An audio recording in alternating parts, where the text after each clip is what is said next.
What's up, everybody? Welcome to Friday Night Hangout. I'll be your host tonight. Jeremy, as you know, is in North Carolina visiting some family. Before we even get into it, I'm going to bring in one of the co-hosts for tonight, who's got some interesting attire on, which he will have to tell you about. I'm sure you guys will point it out immediately. Let's bring him in. What are you talking about? I feel like we would. Nick is like a girl never ready at the time he actually stated its start time. Yes, because I was talking to this guy backstage. Because when you see his shirt, you're gonna. No, I'm gonna hide it. I'm gonna hide it behind the microphone. No, the whole it's night. already seen. Anybody knows. Nope. All these guys know football. Nope. It's hiding behind the shirt for the whole. I can't move from here for the whole night. All right, guys. I'm wearing a freaking what's his name t-shirt jersey. I gotta record a video after this. I lost a bet. All right, let me explain it. So every year, me and a buddy of mine, we do like evaluations of players, and we do our big boards, and we do ranking every position group and things like that. And we tend to fall relatively the same when it comes to our position rankings. And I really like his football opinions, and he has a lot of really, really good ones. And where we differ on our football opinions, like I can sometimes even understand the point that he's making. Like, for example, he was on the Sauce Gardner train like early, like way, way early. And I wasn't.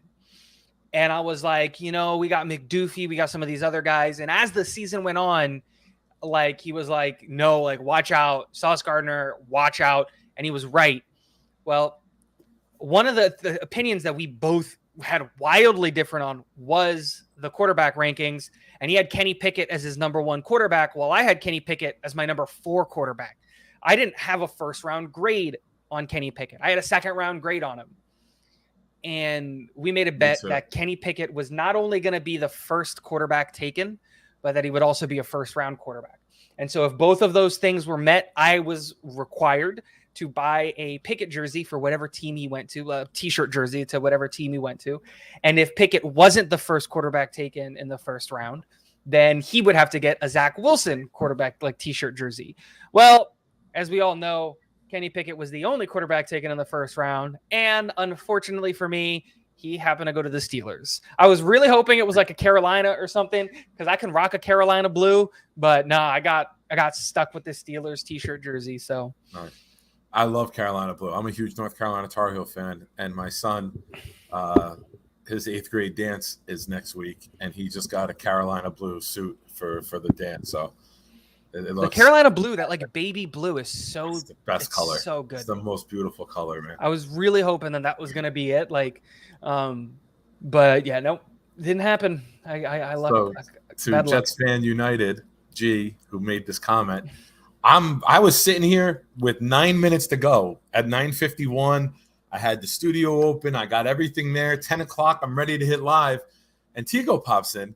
And I look, and I'm like, what the fuck are you wearing? Yeah. And then he told me the story real quick off air. So we were here ready to go. But I'm like, what the hell is going on? We've been duped, Jets fans. We've been duped. Oh, no. I might like just take the shirt off and go get the Zach Wilson jersey in like 5 minutes. I can't keep this going. You need a bigger mic. That's what it is. And I just need to lean. I need to be down here. You need the Buffalo Jet fan mic to block you. It can cover out your whole chest. The Buffalo's thing is that he's really close to his camera. Like, he's up here. Yeah. So his mic looks huge. That's what it makes it look huge. You just got to get closer. Yeah, that's all it is. It's just perspective. Exactly. Let's say what's up. We got Nathan here. Jet fan ball buster. I mean, Jets Fan United is here.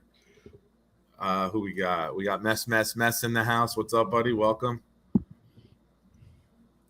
My buddy Matt's here. What's up, Matt? Thanks for joining us. Matt's a Giant fan, but he's a good supporter. Tin Star in the house. What's up, buddy? Dark Soldier always representing. What's up, pal? How are you? Always in for the crew. Yeah. I've been working on videos. Got here at 10:01. I'm sorry. As soon as I saw your comment come up, am I early? Tigo was in the midst of telling the story, and I was like, I got to hear this first before we go on air because I didn't want to get blindsided. I had to know what it was all about. What's up, son? What's up, bro? You didn't change your mom's name yet. It's still Gina. I know, I'm trying. All right. So let's talk about, before we get Adam is watching the Ranger game. He's gonna pop in with us. Jeremy was still out, so he'll pop in a little bit too. Buffalo got an invite. If he's available, hopefully he'll pop in. Before we get into the Jets list, we'll wait for other people to show up for that. Let's discuss the melting pot of drama in Overreactville that is the New York Jet fan base. Can we please, for Right? real? Like, Jesus, man. so here's my take on it. Tin Star says, "Go ahead and change, Tigo." I will. I will in a second. It'd be great if you just Hulk Hogan it. It'd be the best $30 you ever spent. I paid for this. I'll keep it. I'll wear it as a pajama shirt. I gotta wait till my buddy gets in here so that he sees that it's real and I didn't just Photoshop it on. He's gonna text me when I get the text message. I'm gonna. If I'm him, I'm never texting. I'm never acknowledging that I saw it. If I'm him, I'm gonna prolong it. If I was him, bro. What's up, Boogie Down? Give me an update. Is it still 2-1? Last I saw was 2-1, Boogie Down. I think there was like 11 minutes left in still 2-1 at the top of the third. Yes, it was the end of the third when I saw. Super sick. Oh shit, man, that sucks. Sorry to hear that, man. Get well soon, soldier. So here's my take on the OTA drama. Last week, Zach goes 7 for 8 with 1 being a drop. And right away, what did all the naysayers say? Oh, it's just shorts. It's easy to complete the passes. All the negative spin comes out, right? Immediately. It's they're not. Some of them aren't wearing helmets. They're in shorts and a t-shirt. It's no big deal. Now skip to today. What happens today? Oh, he looked a little rusty. It was the first 11 on 11. And everyone right away is going off the deep end, saying that Zach hasn't progressed, and it's complete overreactville, which is just insane. Because you can put a negative spin on anything this time of year. If usually defenses always have the advantage early, right? Yeah, because defenses are just read and react. It's timing, it's precision, it's knowing when to break off the route, it's knowing when Wilson is going to break in his routes. There becomes a familiarity with the players. There becomes a familiarity with the receivers getting to know the quarterback, how deep he wants the routes, when he wants them to cut, how far is he coming back on a comeback. All of these things take time. So when I'm listening. You're like in a hurricane there, though, man. It's like shirts are blowing, glasses are flying everywhere. I couldn't do it, man. It hurt me. Send the picture. That's good enough. 3-1. Rangers just scored. I sent it. Hey-o. Update. I need them to win. Just yesterday at PFN right there. Yeah, like it's like no matter what happens this time of year, it's always going to be a spin of it's not that good or it's completely awful and they're not where they should be. And that's just the New York media, because with so much media, everyone's got to try to take a different angle of everything, right? Nobody talks about, clouds and marshmallows and happy world, right? You know what I mean? Like, we can't just sit here and talk about, like, my thing with the New York media, and this is why, like, I've stopped getting my news from the beat, is that, like, it's always the sky is falling in a good or a bad way. It's either this guy is the best player on the planet or everything is falling apart. Everything is like my biggest thing is like people taking little comments and blowing it out of proportion and be like, for me, the one that's getting me, Dark, no, the one that's getting me is like the 35 snap count, the hard snap count limit that Ulbrich talked about. The next topic I was bringing up. But like going back to the thing with Zach, like, yeah, dude, they're in shorts. Yeah. Like, as someone who played quarterback, do you know when you try the crazy throw, the crazy off angle, the crazy timing thing to see if it's going to work, try to fit? Do you know when you try that? Now, In practice, Yeah. in shorts. That's when you try that. That's when you go and you say, I've never tried fitting a ball into this window before. Can I do it? Why not? Let's try it. Go. Because that's when you find out what you're made of as a player. That's what you find out. Is your arm strong enough to do it? So can we like relax? Like my thing too, like the other one that's getting me is like apparently Sauce has been looking really good like at OTAs. And I'm like, guys, they're not even taking full speed reps. Yeah. They're jogging through reps. Yeah. The guy's gonna look good because of his size, like just straight up because of his size. Can we relax? And I'm not trying to like be a Debbie Downer or in anything like that, but like what ultimately ends up happening, and it happens every time, is that Jets fans, we put way too much expectation on these players. Look at what happened. I just blanked out. Who's the guy that we drafted to replace Revis? Drafted? Oh, Yeah. D. Milner? D. Milner. Gee, I couldn't remember his name. Like, obviously he got hurt. Not a and all name that worth stuff. remembering. Yeah. But like, I think you and I had more tackles and interceptions than he did. One of my guys on my list I know does, and he shouldn't, but he does. But like, it's one of those things. Is like I know that injuries blew his career like way off track, but like, Can we like just calm down with the expectation? It's like, just because you're taking it at a certain, like a great example of a guy on our team that has this exact kind of thing is like Sheldon Rankins, right? Like he was the 12th overall pick in 2016. We're talking about seriously cutting Sheldon Rankins if Larry Ogunjobi comes to the team. Like that's a real conversation. We would rather save the money instead of pay him, and he's a former first overall pick. First round pick. Solomon Thomas, a former third overall pick, is on his third football team. So like, guys, it's OTAs. We're not even in pads yet. Mekhi Becton, let's calm down. It's not that serious. I agree with you, but it's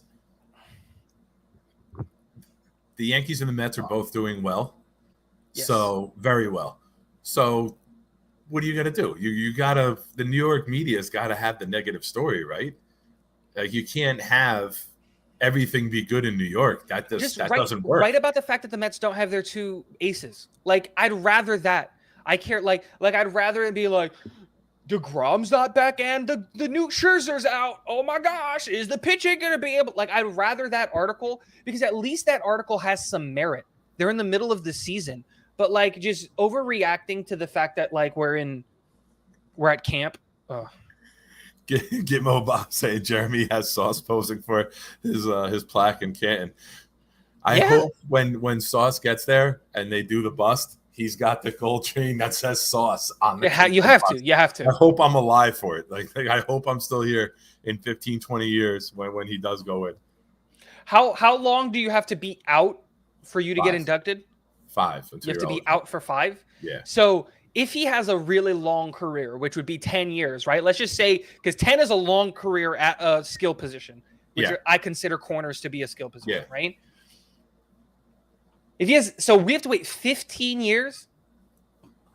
Dang. It'd be a hell of a ride, right? Be a great ride. If he plays good enough to get into Canton, like that's awesome. Like I'm not, but like it's just one of those things where it's just like, and you know what? That's crazy to think, but like, because like one of the things that like my son will be 15, like if he plays for 10 years, like my son will be 15 when he gets there. But like the crazy thing to think is like I already told my wife, one of the things that I want to do is I want to get a Gardner jersey in like a youth size, just because it was the year he was born and he was the first player taken the year he was born, kind of a thing. And we're just going to hold on to it forever. But like my thing would be like, imagine the guy gets into Canton in 15 years and you have that like piece of like, that'd just be cool. Yeah, no, that would be fantastic. Hopefully he gets there, right? Yeah, hopefully for real. That's the type of player that we got. He's definitely built to be an elite corner. He's built to be elite, he's got the range, he's got the hips, he's got the smarts, the instincts, he's got everything. He checks every box. And everyone knows, you and I have done a bunch of shows leading up to the draft. You know, I did not want a corner at 4. I didn't But either. the trading up for Jermaine makes Made me that love pick. it. Because we were talking about Jermaine at 4. Yes, I wanted Jermaine Right? at 4. So the At fact 4, that we got both guys is not, it's a grand slam. It's a Yankees 13-0 win on a Friday night. It's a Mets comeback victory in the 9th. Like that's to me like that's what the Jermaine Johnson pick was, right? Like I'm a Mets fan, but like the Mets have done it twice now where they're down going into the 9th by a couple of runs and they just come back and win it and like just walk off the Didn't game. they drop 7 like a month ago? Didn't they Yep. score 7 against Washington or something in the 9th inning to come back? They were down like 8-1 and they won 9-8, or they were down 7-1 and won 8-7. Crazy. It was they were down 8-1 and they scored to come. They scored, I think it was 8 to go to 9-8 to win the game in the 9th. But it's like, but that's what that Jermaine Johnson pick was to me, right? Yeah. Is not as big of a deal. Like it's not that, like a better example would probably be when like Germany won the World Cup. And I know that's a really, really far, but like it was like, it wasn't that we were having a bad draft. We were having a good draft. But you sub in Götze, he runs up there, and that beautiful left foot diving to send it in to win the World Cup right there at the end. There's no time left. That's what the Jermaine Johnson pick was. It was a like the clouds parted and we saw the light and it's have you ever just gone back and just watched his tape from Cincinnati now, like post draft? Just to just to see him, and I watched him shut down Jamison Williams in the Final Four. I don't care what football calls it, the BCS. I don't care what they call it. For me, it's college. You're getting called the Final Four. That's it. I went back and started back when he was in 12, before he changed to 1, so it was like freshman year. Okay. And I went back watching, and it's not. Obviously, he's great and he looks great and he plays excellently. But the thing that blew me away with him is, and always has been, the fact that he's like, how are you that tall and still that long? He doesn't look human. Like he looks like he's made of rubber. Like his like Gumby, arms right? hang so low. He looks like Gumby.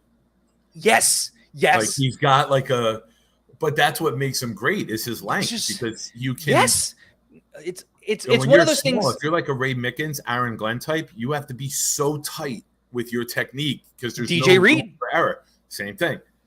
And now Gardner, not that he makes errors a lot, he hasn't really so far in high school and college, right? I think the last time someone scored on him was in youth football. Yeah. He hasn't allowed a touchdown since high school. Oh, was it high school? I think someone got a touchdown on him in high school. You have to assume. Okay. But yeah, it's one of those things. You need the Germany reference. I've been saying the car reference. He's with Gardner and Johnson. Getting Gardner was getting nice tires, but you still got busted old rims. Adding Jermaine, now you got the rims and the tire. Now it looks complete now, right? Yeah. It's like a different car reference would be like how my car is right now, in the sense of like I've got a WRX and I love that thing, and I've got the nice tires and the nice wheels and the nice everything, right? But I don't have the exhaust that I'd like to make the rumble go. Jermaine was now the car rumbles down the road a little bit. Don't do that with a newborn. You're gonna have to park a block away and push the car home if you get the newborn. No. I'm not talking about that loud. No. That's obnoxious. I want to still be able to drive my car into the house, but like I want it's a stick. I love it. It should rumble a little bit. What's up, Dom? How you Thanks, doing, buddy? Dark. I don't even know what that means, but yeah, I do. I love my WRX. Look like you drive what is the WRX? It's a Subaru. It's like the World Rally racing car, but for civilians. For civilians. Yeah. Hey, question for you. Yes. I thought of it when you were talking about the jersey for the one. Are you naming the little one Junior, or is he getting a different name? No. His name is Ben. Okay.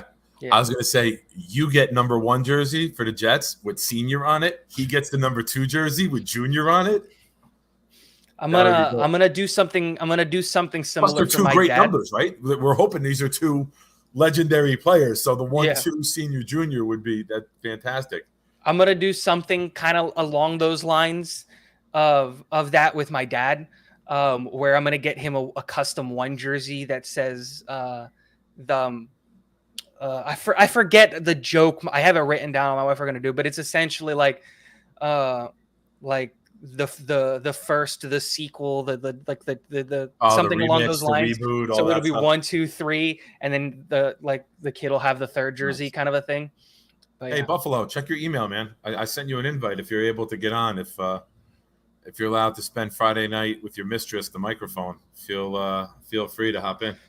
It's good, Dom and Buffalo. How's everybody? Not an insult. One of my cars is a legacy. I don't know.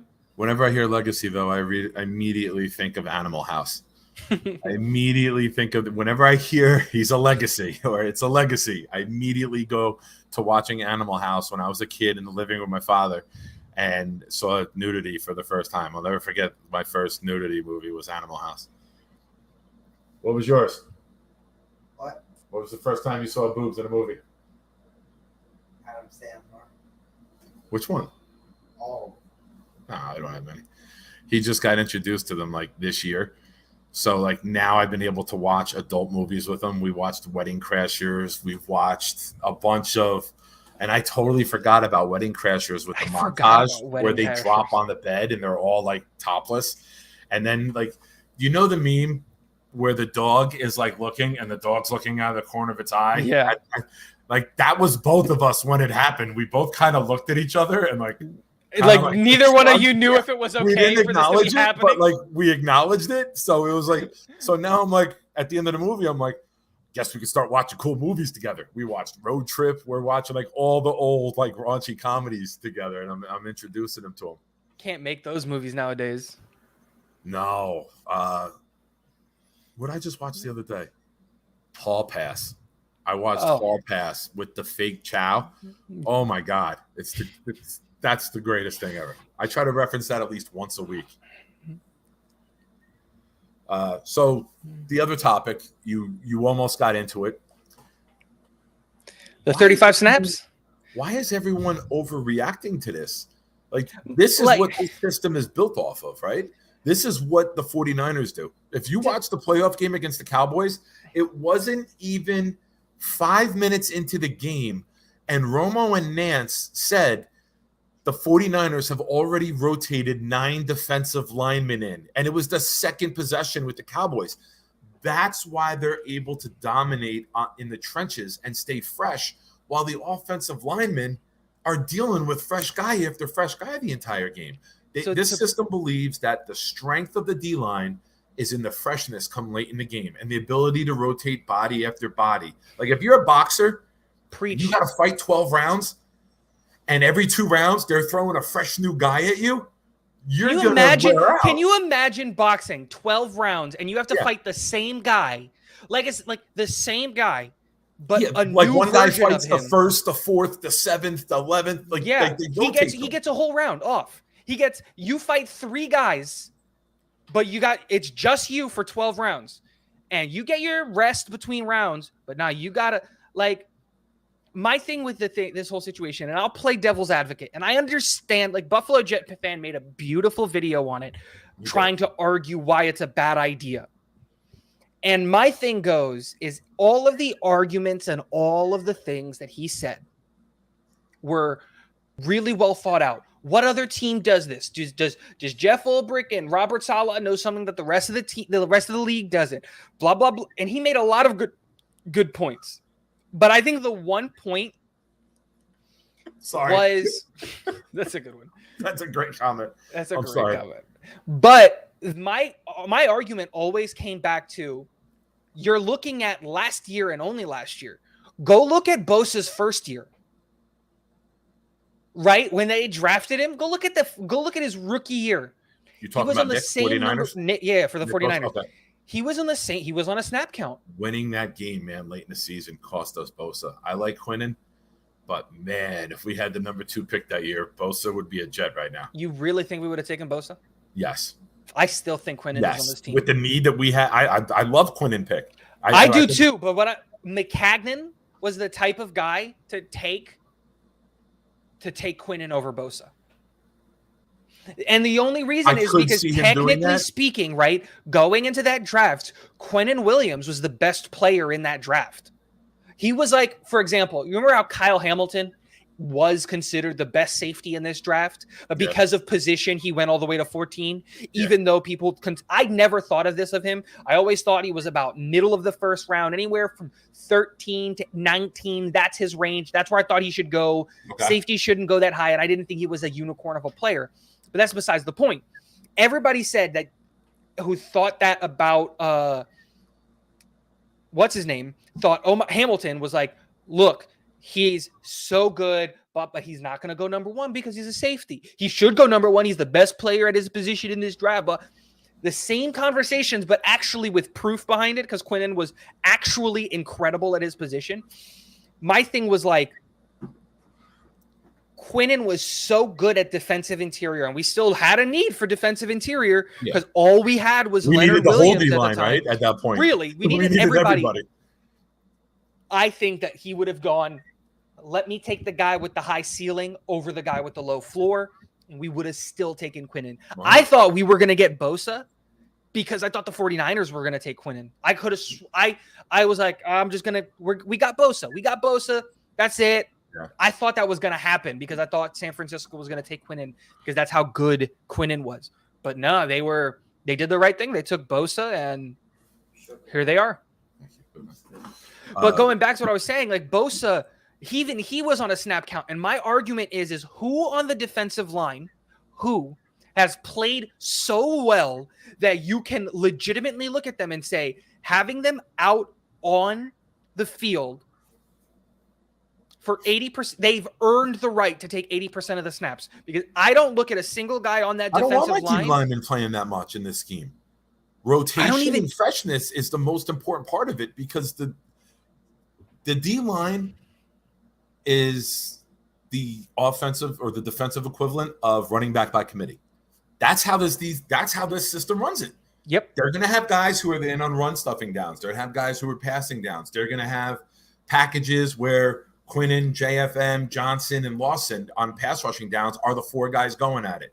They might have a scheme where they put somebody like Martin or Huff as a blitzing linebacker to get that extra speed coming through the gap. If Lawson and Johnson are getting upfield and you can get JFM and Quinnen stunting on the inside, and now you can Huff or Martin through a gap, or somebody like Quincy Williams. Just send Quincy up the gap. Yeah. Like Quincy's so quick and he's got that ability. But my thing is it comes down to is this. And the reason what's up, Island? The thing that keeps coming back to me is that Bosa now plays 75, 80% of the snaps with San Francisco. Do you know why? Because he earned that right. Yeah. He put himself in a position to be considered an elite player. We don't have a player on our defensive lineman who has stepped out of his way in such a way that he's an elite player. There's a lot of guys that we have that can be elite, but there is not a single guy in Gotham Green right now that I look at that goes, this dude's elite. This guy has earned the right to be on the field for more than 35 snaps. There's not one guy. As much as I love Quinnen and I want to re-sign him and I want him on this team long term, I'm not trying to degrade any of our guys. Quinnen hasn't blown us out of the water to be able to say, like, dude, there were people who didn't want us to take his fifth-year option. Like, do you remember that before he came out? That was discussion in like January when I first teamed up with Jeremy. Like, are we going to take the fifth-year option? And I'm like, of course we are. Yeah, it's a no-brainer. That's a no-brainer. Of course you are. He would have blown up bigger last year if Carl Lawson was playing because now the double teams aren't on him as much and he's not neutralized. Now that we have a complete line where everyone complements one another, explode. Go ahead, double somebody. We got who are you going to double? Exactly. Pick your poison. The other guy's just going to eat your lunch. Pick your poison. You want to stuff it up the middle? Go ahead, double up the middle. Because now we're coming off the edge with guys like Johnson, Martin, Huff, Lawson. You got Solomon Thomas, JFM, Rankins, Quinnen up the middle. You know, some of these guys aren't going to make the team. That's how good. But you know what? I want tough to be cutting good players for the roster. I want to cut good players because that means better players are making the team. Yep. And guys that we've grown a little attached to the last couple of years are gonna maybe have to go bye-bye. You know, somebody like Bryce Huff that was undrafted.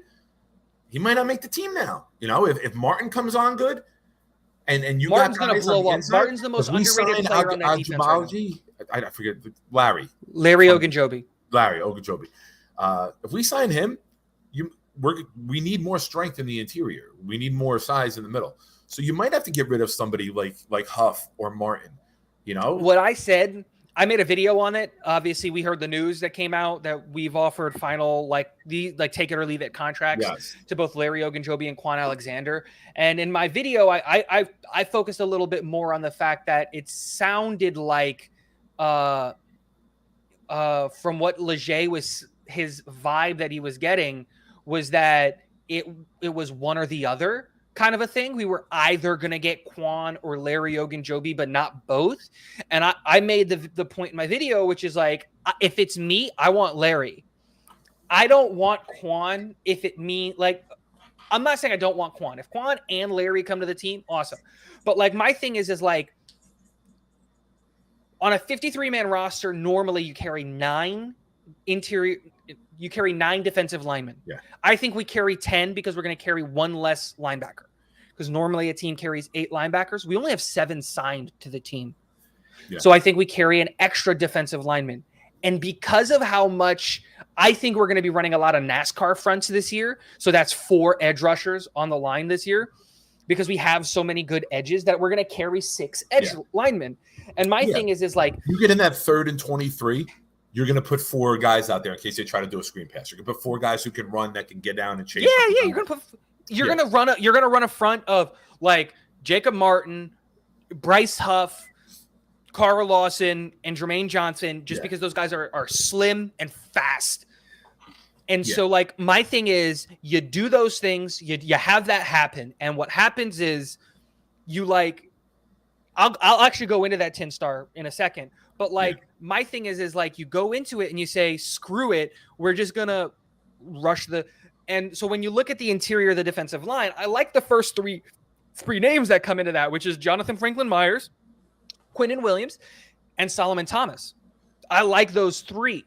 Where my concern comes in is on that 4th guy who we know is going to get snaps in Sheldon Rankins. Now, he is a former number 12 overall pick. We talked about that, and it wasn't that long ago. It was like 8 years ago, right? 2016?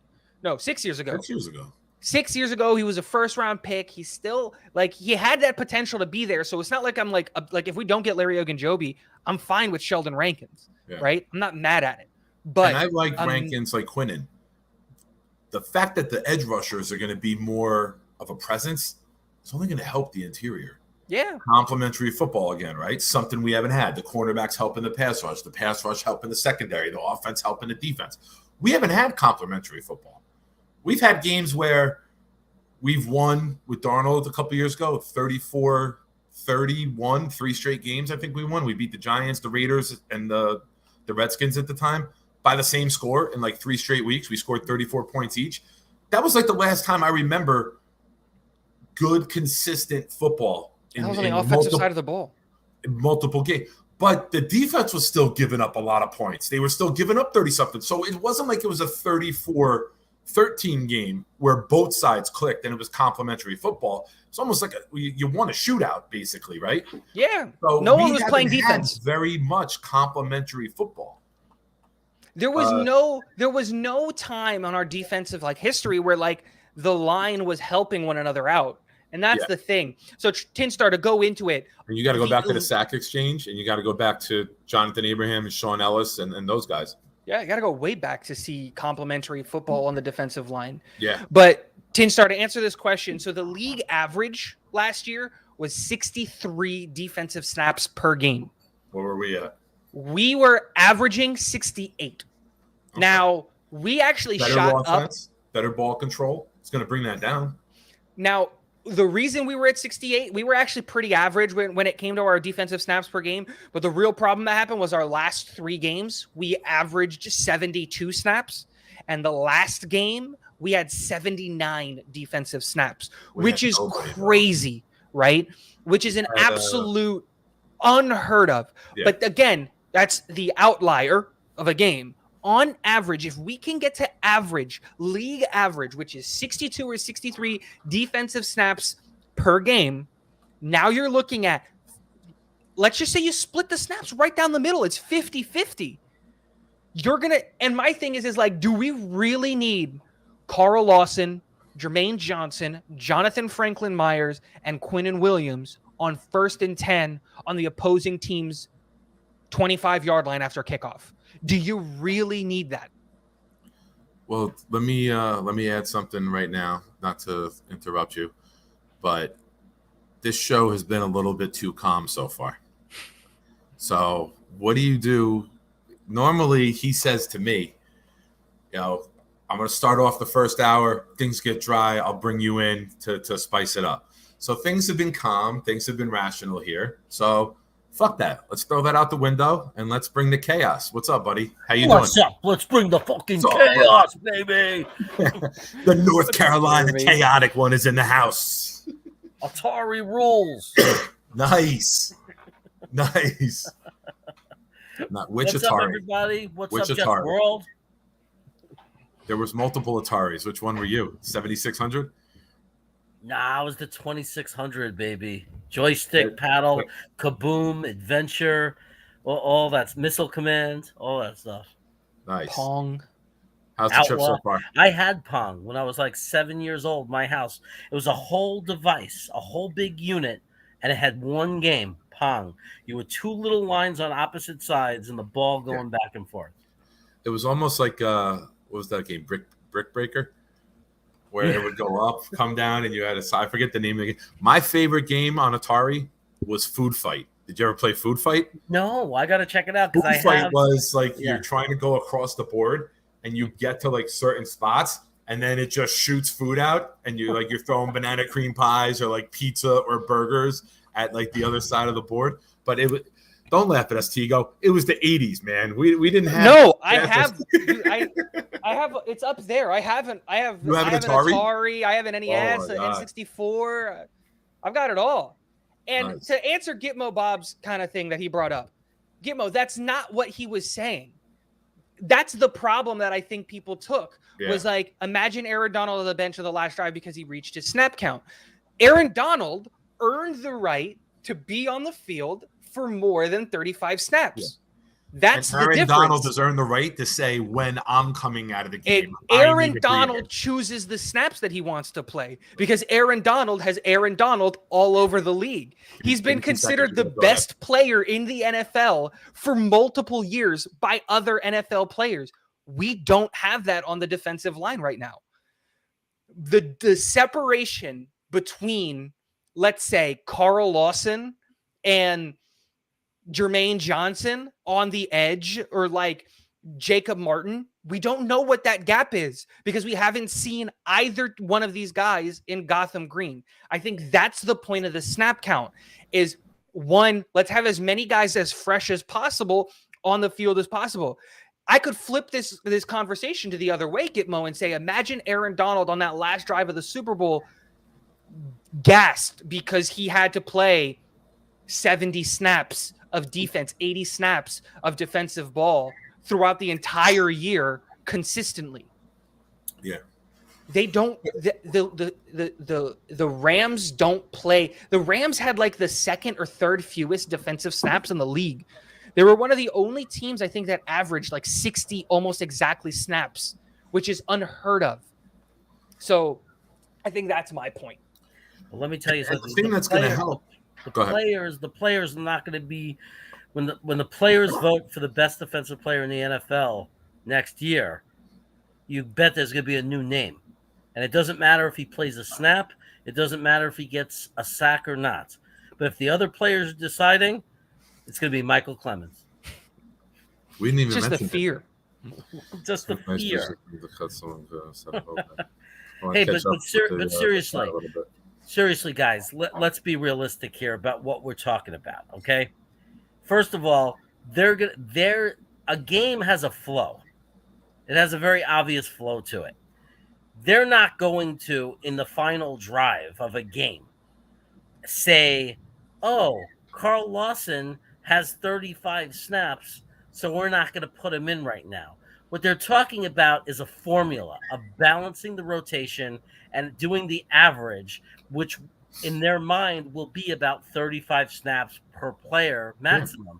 But that doesn't mean if it's 5 minutes to go, we're up by 4 points, and we're going against whoever. You're going with the A team at that point. Right. You're not going. You're Just going me. with the guys who have played the best that day and can win their individual matchups. What I was going to say is, remember what Mike said at the beginning of last year when it came to who was going to be getting snaps out of the backfield?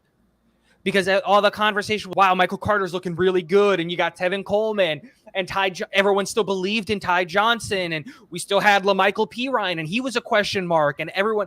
And the question was, how are you gonna decide which running back's gonna get the ball? And they said, we're just gonna take the hot hand. Yeah, we're gonna start the game with everybody on an equal playing field, which lines and up with what whoever I has just said the a hot few minutes hand ago, right? The D line is going to be the rotation. It's D line by committee, just like running back by committee. Who's in the backfield? Who's in the backfield consistently? This guy, you're going to get more snaps. Here's your 40, 50 snap game. Yeah. And it's going to come down to individual matchups. Like, it might be a week where Josh Martin is going off for 2.5 sacks and he's winning his matchup, and maybe Lawson stutters or Jermaine is neutralized or JFM can't get off, right? It's going to be like, oh, this is the day you're on. You're out there on third down. You're going to be the guy we're sending if you're winning the individual matchups. And that's the great part about the roster. I feel like I'm watching the Smashing Pumpkins video when the guy had the camera attached to him running through the store. You just did like a crazy hot rush. It's going to be, we're going to rotate everybody, keep you fresh, and we're going to see disruptive who sticks out in this crowd.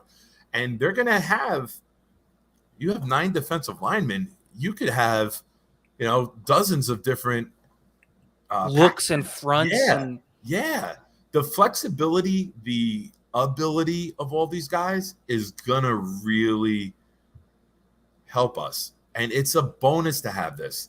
You don't want to have one guy that you got to rely on to get home because he can be neutralized and then nobody else can do their job. We have a roster of guys now who can get to the backfield and be chaotic. It's like I mentioned earlier, is I think we're realistically and honestly, we're going to run a lot of NASCAR fronts this year, because I think a lot of our success, a lot of our depth and our talent on the defensive line is on the edge. We've got so many guys that are just disruptive. And Tin Star, this is a good thing, not a bad thing. We don't have our front four help in the run. That's the back seven's responsibility. The front four's job is to be in the backfield. I can guarantee you this. Everyone's talking about Jermaine Johnson and how good he is at setting the edge. We won't see Jermaine Johnson try to set the edge. He's going to do nothing, but I'm going to quote Jeff Ulbrich here. He's going to set his hair on fire, and they're going to get into the backfield, and that's what their job is to do. Tackling and stopping the run is an 11-man job. Same way that Buffalo Jet fan said, right? It's an 11-man responsibility. Yeah. In our team, it's not really 11 men. It's 7. Yeah. In Pop Warner, you can have one kid go destroy every play. I've coached Pop Warner. I've had one kid go destroy every play. That don't happen in the NFL. No. It's sometimes you got to sacrifice yourself, blow up the guard, knock them into the center so that linebackers can get through the gaps.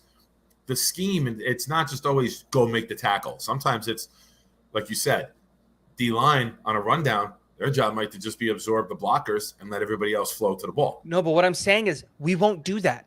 That's traditionally in football, you have run-stuffing defensive linemen. That's where our Foley Fatukasi comes in. Steve McClendon came in, right? Their entire job was to be these big bodies that soaked up blockers. We don't do that on this front four. Our front four is built on creating pressure in the backfield. It's getting into the backfield.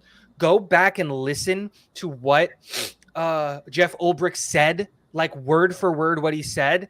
He literally said the idea is we want guys in the backfield as much as possible. He said it right after the 30 to 35 snaps comment. And no one heard that part of it because everyone was focused on, oh my God, snap count. Yeah. But yeah. Jeremy. Yes. I apologize for the other day. There was a massive, massive storm that rolled through here, and I literally thought the pizza place next door to me blew up. Like, I jumped off the couch. Lightning must have hit right outside, and I jumped off the couch because I thought an explosion happened. Like, I was waiting to open up. When I peeked through the curtain, I thought I was going to see, like, a mushroom fireball. Like, that's how freaking the place shook. How crazy are they? Like, so I live in Florida. Obviously, we get thunderstorms regular.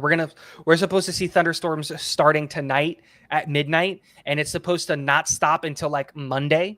Like, we're supposed to be like, it's September. supposed to be like, it's supposed to be a really, really big, long, sustained storm. But what, like, the other day, me and my wife were like going around. She had one of those like midnight cravings, so we were like, okay, we got to go quick before the grocery store stops. And lightning struck on the other side of the street. I swear it hit so hard that all 4 tires came off the ground. Like, the car jumped. Like, that's how crazy it was. Wow. Like, it's so crazy when lightning hits that close. Wicker Media. I love the name, man. It's so good. If we're going to talk about the wicker chair, we have to bring this guy in. Jeremy's curtains have made we need to get these curtains off the wall and then send them to Adam so he can put them up in the kitchen behind his chair. Bring it in fresh off of a 3-2, I believe. Rangers victory. They won 3-2. Let's go, Rangers. 2-0. I'm not a hockey guy, but I'm a fan of you guys, so I will cheer for you guys to be happy. Welcome. What's up, buddy? Oh no. The audio is so bad. No one heard a word. All the audio is so bad. You got the high-pitched squeakiness again. It's Alvin, Simon, and Theodore.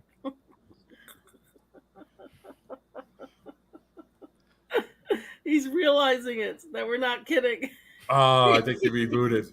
No, he's had that happen before. No, I remember. And I recorded it and sent it to him because it was happening before we went on air. Oh man, game of good. Welcome to. I guess the wicker chair is taking up all the Wi-Fi in the apartment. Chipmunk Media. Chipmunk Media. Wicker chip. That's a good one. Watu Dave. Wicker Chipmunk. That's a good one. I like, obviously I even had to move the people see that there's no goal bolts right here because they're playing the Rangers, and like I had it there because I was so sure that the Leafs were going to beat them, but once they started playing the Rangers, I was like, my second team, I got to take it out. And because I was upset having to look at it every day. Yeah. Real quick, I know someone asked earlier, how's wifey feeling? Is she ready to get this kid out or what? We don't. She hates moving. She hates life. Yes. Yeah. We've sent eviction notices. We've. Has it passed the due date? No. Okay. It's just that everything leading up to it, we believed, and like so did the doctor or whatever, that he was going to come early. So she hit 36 weeks, and the expectation was it's like, 36 weeks is going to happen, and like watch out because like he's growing really quickly and he's really, really active, and like when babies are like this, they tend to come early. And like if we look at our family history and all that stuff, all of the babies were born at 36 weeks and stuff like that. Okay. And so we just totally expected that it was going to come early, but she just turned 37 weeks today. So it's one of those things of like, we still have time, right, before we get there. It's just like, we're just so ready, it's just like, we've done everything. We've cleaned the house. The house is ready. And it's just like, now you're just waiting. And it's just that part sucks. Chris Bradigan. Yes. Is your wife? And we're doing all of the pineapple juice, everything, man. Jumping jacks. Yep. Yoga, all of the things that you've read online, all of the yeah, we're doing all of them. Much like the Rangers in the first 2 rounds, this guy has a second life. Let's try it again. Is this any better? No, I like the other voice better. You prefer the other voice. Yeah. Life is good, is what I was saying. We're going to have to slow it down. For you older guys, remember the movie Dick Tracy with Mumbles? Big boy did it. Big boy did it. And they got to slow down the tape. Big boy did it. Big boy did it. We got to slow down your audio to see what you were saying before. Right. Hey, Chris. All I needed to see Cameron, was what's up, Jeremy's guy? reaction, and I knew immediately what had happened. So, hey. Let's show the pajama What's pants. up, Cameron Trammell? What's going on, buddy? Cameron. The boys All right. here. Hey, with Cameron. the pajama pants on. Say what's up to everybody. What's up? In the camera, dumbass. What's up? Typical son. Oh, yeah. Yeah. It's every time I talk to him, I pray about the withdrawal method. Cameron, what's up? Iowan's here. Chris is here. What's up, buddy? Okay, so now that we got the full panel in place, let's I know. I'm not like ready in the sense of like it's one of those things of like I'm just like I just want it to happen, you know. That's where we're both at. I want to be like, it's like saying like getting hit by a truck, but like I just kind of want to get hit by that truck already. yeah. You're so close to the finish line. Yeah. But it's like you feel like the car stalled, right? Like you can't get to that point, and all of a I sudden can you get like, shot we out can of a missile. Like we can see it, you know. It's like you can Yeah. see the podium, you can see the finish line, the flag, everything, and like his room is right there, and the like everything's ready. We got the bags in the car and the cart, and it's just like we're just so ready for it to happen, in the sense of like we've got all the stuff and everything. It's just like I just want to do it. You did. That's why. Yeah. We had sex and lost. That's why you're here. You did it. All right, let's get into tonight's Jets list. So tonight's Jets list, I sent out to the guys earlier.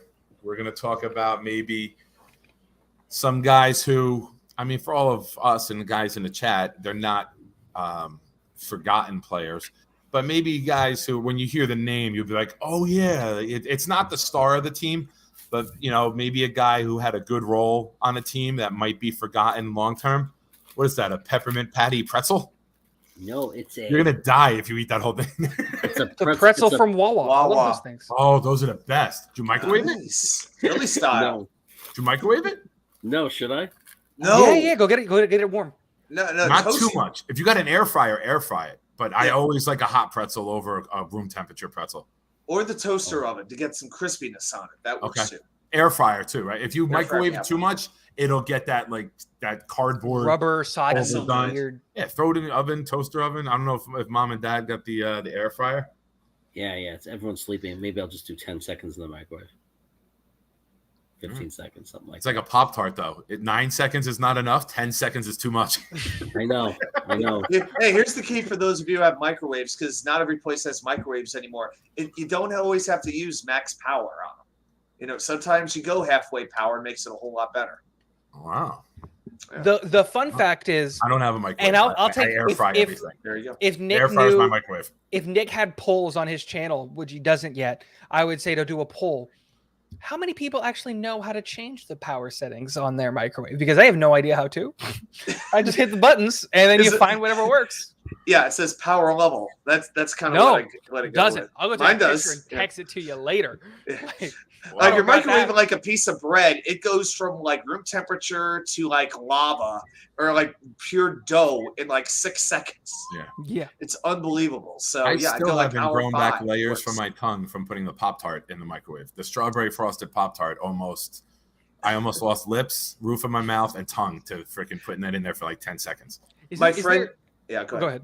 And I was going to say, my friend, one of my best friends, put a message on Facebook today. Is there a worse form of torture than drinking a too hot cup of coffee the morning after you burnt your mouth on pizza that was too hot? I was about to say like I don't like hot drinks, but like I was like, is there anything worse than like when you get like a bagel bite or like a pizza that you made right in the oven and you didn't let it like cool off and you just burn the entire roof of your mouth and it's just all that like skin peeling and it's just Yeah. tastes like burnt Inside of your rubber for mouth weeks. feels Of course like you're done. Fire Marshal Bill's face from The Living Color. Yeah, I mean, the only thing that'll fix that'll help with that is milk, because water only makes fire hotter. Water's if you're eating food that's too hot, don't drink water, because it's not going to help you. You really need dairy or a piece of bread. That is what's going to help to really absorb. I knew if it was temperature hot, milk helped. Yep. Yeah, heat also. Yeah, spiciness also. Temperature. Because spices is it's because of the oil, right? Water's not going to do anything but move it around. Oil and water don't mix. The gluten in bread will soak that up. Will soak up those oils, and then milk will actually help absorb it as well. There you go. There probably isn't anything more advanced than a wood burning stove. Probably. I did see this question up above really quick, so I'm going to answer it. I don't remember who it was. Somebody asked about, it was Tin Star. Do you guys really think a Solomon Thomas is making the 53 barring injuries? Absolutely. Yes, I think Solomon Thomas. I think he's a Salah guy, so I think. Solomon Thomas was Robert Salah's pick, essentially, and who's gonna beat him out? He's an interior defensive lineman who excels in the pass rush. Like, he's built for Robert Salah's systems. Like, he's making the roster. Like, there are certain guys that unless I there's think a a bad lot of injury us or somebody just shocks the world. Like, I think it would be shocking if he. Who on the team is going to take a step? Like, we're talking about the guys that have to beat him out, in my opinion, are. You're looking at Sheldon Rankins, because I think he's the number 4 interior guy right now. Nathan Shepard. And Shepard's like our only really one type of guy, right? Everyone else. He really is. He doesn't make the team. Again, we're not going to use him. We don't use a run stuff guy. Nope. Like, we might keep him on the roster. You're going to need one, right? You're going to need one guy for goal line. downs. That's it. You're going to need. You don't. You really don't. Okay. Just sack him every single time on second down. I'm old school with that. Our best run defenders. I want that Chris Jenkins, Buha. I want that big body that we could throw in there and just can push through the A gap and track the ball down from behind. Our best run defenders on the defensive line play defensive end. Jermaine, Lawson, they play on the edge. That's the truth. But on goal line, you can neutralize those guys. If you can't stop the run up the middle, you're going right up the A gap. Or any 4th and 1. Yeah, but that's where you put a linebacker in the A gap. Right? Like, you just have a linebacker coming over the top in the A gap. That's my thing is like, yes, there are every couple of years we get into this thing of like, we want wide receivers to be bigger and stronger and we don't care about speed. And then we change. And it's like, we want wide receivers to be smaller and faster because, you're always trying to beat out what the other part of the defense is. Like, you want big, huge, hulking offensive linemen. No, you want smaller, more athletic offensive linemen because it always changes. And I think we're in one of those things where we're getting defensive linemen to get smaller and faster because offensive linemen have gotten big and slow. It's just really it. Yeah.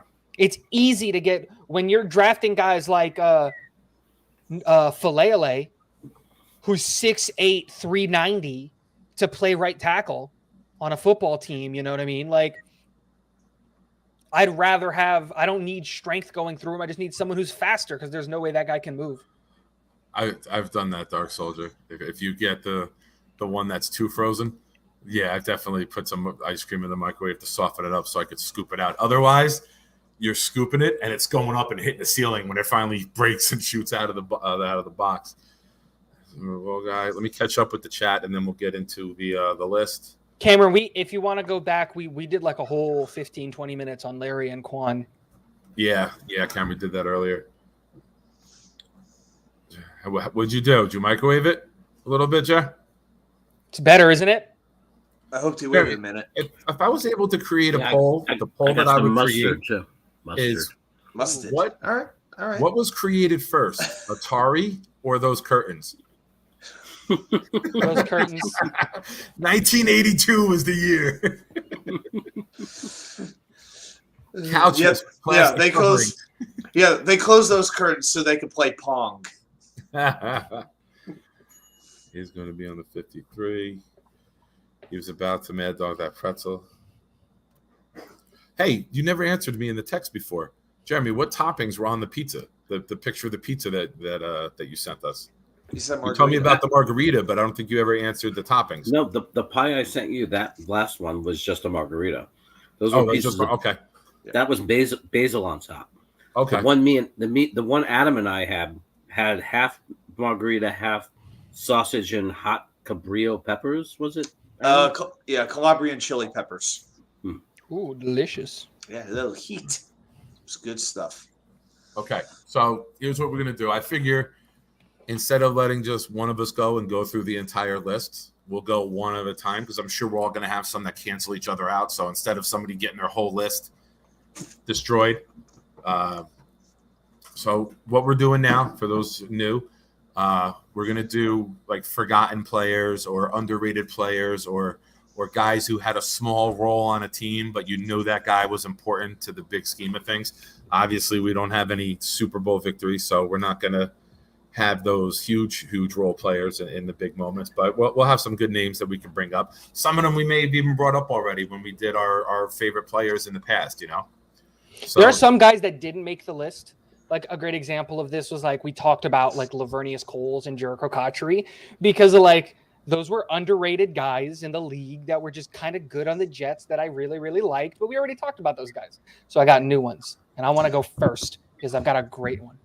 all right, you're going fourth. Yeah, You're I going would just fourth. say this. I mean, part of me is like, I think the person everybody says is underrated is Jericho Cotchery. And when the entire fan base starts to say how underrated he is, he's no longer underrated. So as much as I love him, I think there's a great appreciation, though, for Cotchery because he was bright spot at in a not so bright era. Teams. Yeah. Like if he was on this team now instead of Davis, like in his prime with Wilson and Moore, holy Christ. Jesus, imagine that. So, Tigo, I'm not going to do to you what I do to the kids that I coach with football because what I do with them, and I tell them this day one when I run the defense, if you ask me to play a position, it is the last place I'm going to put you. I will put you where I need you. But since you joined first here tonight on the show, you lead off. Go ahead. Give me a name. So I know this is going to be a weird one, and I want to go first because I don't want anyone to steal my thunder because maybe they picked this player. He is actually an active Jet, right? And I think that he is, for the position that he plays, he is one of the best in the league. But we don't care about this position as football fans unless you're Bill Belichick. And that's our long snapper, Thomas Hennessy. This is not a joke. Future Ring of Honor. I think, no, like, honestly, guys, do you know why no one knows? If you were to go to any Jet fan out there and ask who Thomas Hennessy was on the football team, no one knows. And that's a good thing. Because, like, you only know long snappers when they mess up. Yes. Hennessy doesn't mess up. And here's the San Francisco 49er Giant playoff game? Trey Junkin. Yes. Trey Junkin. That name became infamous because of the bad snap. There's another story. I watched an entire like docuseries on like long snappers. Yeah. Who even made that? Somebody did. But no, there was a long snapper like way back in the day and was like, you know what happened? Blah, blah, blah. He retired, but he came back to be a long snapper on a playoff bound team. And it was like the playoff game. They're supposed to win. He hadn't messed up at all in his entire career. That was Trey Junkin. That's the guy that we're talking about. No. It's a different situation. Okay. And like, cause I know Trey Junkin, but there's another, and he comes back and he buffs the snap. And it's just like, it happens. But like my thing with Hennessy is it's not just that he's a great long snapper, right? It's all of the other things that he does that he doesn't get appreciation for. And like we were talking about earlier with like, he ranked number 1 in 2019 amongst all long snappers on PFF. He was ranked number 2 in 2020. And the other thing that you got to consider with Thomas Hennessy is that he also ranks in the top percentage of special teams players. So like your Justin Hardys of the world and all. So not just long snappers, just straight up special teams players. He ranks amongst the top of them when it comes to tackles per year. So it's one of those things that as a long snapper, not only is he not messing up and he's getting the ball out on time, accurately where we need it to be, but he's doing all of that consistently while being effective in the game getting tackles and doing all those things. Thomas Hennessy, I wanted to put some love out there. He has 0 missed tackles in 2020. Like, the guy just played great. He has a lot of stuff. I love Thomas Hennessy, and let's just show some long snappers some love. And Underrated hopefully Jet. he gets more work on field goals and extra points and less on punt snaps. Yes, absolutely. Adam, I'll throw it to you because Jeremy's mid-bite.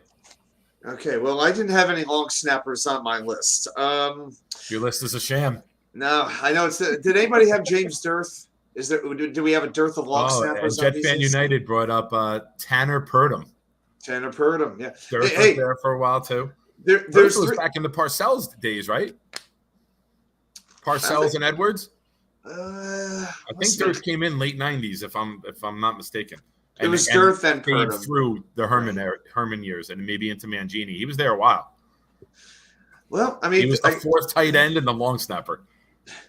If it was a couple guys got banged up, he got plays at tight end. You were like, what the hell is he doing out there? He's going to hurt his wrist blocking.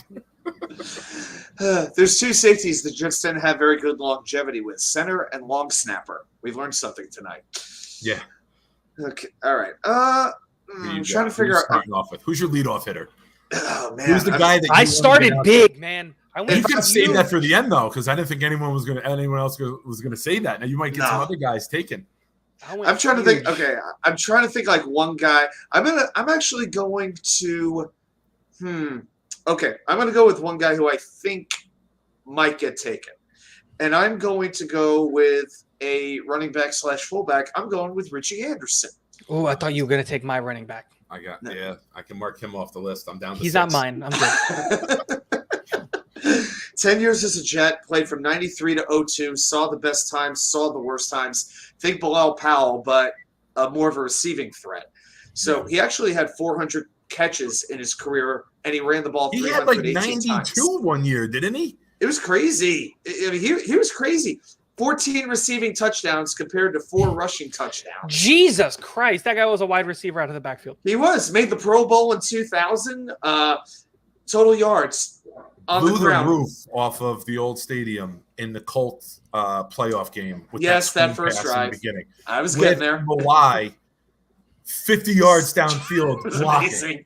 It was beautiful. Play, you could see it. Blew the roof off of that place. 5 to 10 yards into that play, you knew that was going to a touchdown, and the only thing you were worried about was looking for a penalty flag. Yeah, that's it. That was it. Because aren't those the everyone best? Was out in front. It was designed beautifully. It was the perfect play call at the right time. Who thought we'd ever say that about somebody named Paul Hackett? But he called that play at the right time, and it was just beautiful. That's when you draw that play up. That's the perfect storm, right? You want that. Everybody bites. Your linemen are out. Your linemen are taking out cornerbacks and safeties, and your fullback is just weaving and bobbing through traffic, man. It was fantastic. That was a great play live. It was. I'm going to give you one more number on here, comparing the running to the receiving. He totaled in his Jets career 1,274 yards on the ground. Receiving yards, 3,149. Wow. 2.5 times more yards as receiver.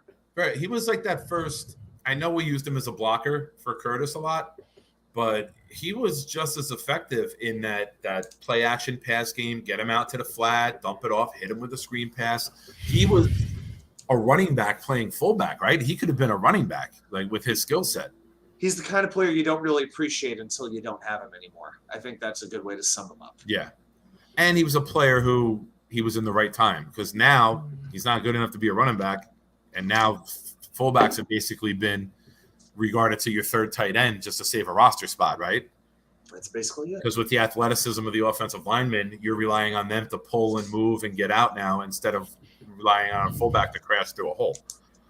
There's a lot of players that you're starting to see like that, where it's just like one of the guys on my list is, and I'll talk about him later, is a player that's currently on the Jets as well. I only have 2 of them. And I think he's incredibly underrated. And I think he's one of those guys that, like, we don't appreciate him because he's on the team right now. But, like, if we lose him, it's going to be one of those things that we're going to go back to realizing it's like, oh, man, like, it's crazy how having him was better than not having him, kind of a thing. But I'll leave it at that. That's a great pick, Adam. Thank you. That was good. He was on my list. So good choice. Way to pull him early. Jeremy, you ready? You want me to go? I can go. I'm amazed the pretzel's still hanging on. I can go. This is an oldie. I'm not saying he doesn't get respect from people who remember him, but I know Jet fans of the last 10, 15 years that whenever we're talking in conversations, I always have to bring him up, and it's only like a couple of people that even know who I'm talking about. But What era are you looking at? 80s. Why am I thinking he's? If you're going to say who I think you're going to say again, I'm going to really bust. No, I'm not. I don't Can I think it's guess? the same guy again. Yeah. So. I would say Eric McMillan or James Hasty. I was thinking No. That's I wasn't gonna. early 90s. No. Okay. You know how I love James. I know Hasty. he's close to your heart. I thought it was one of them.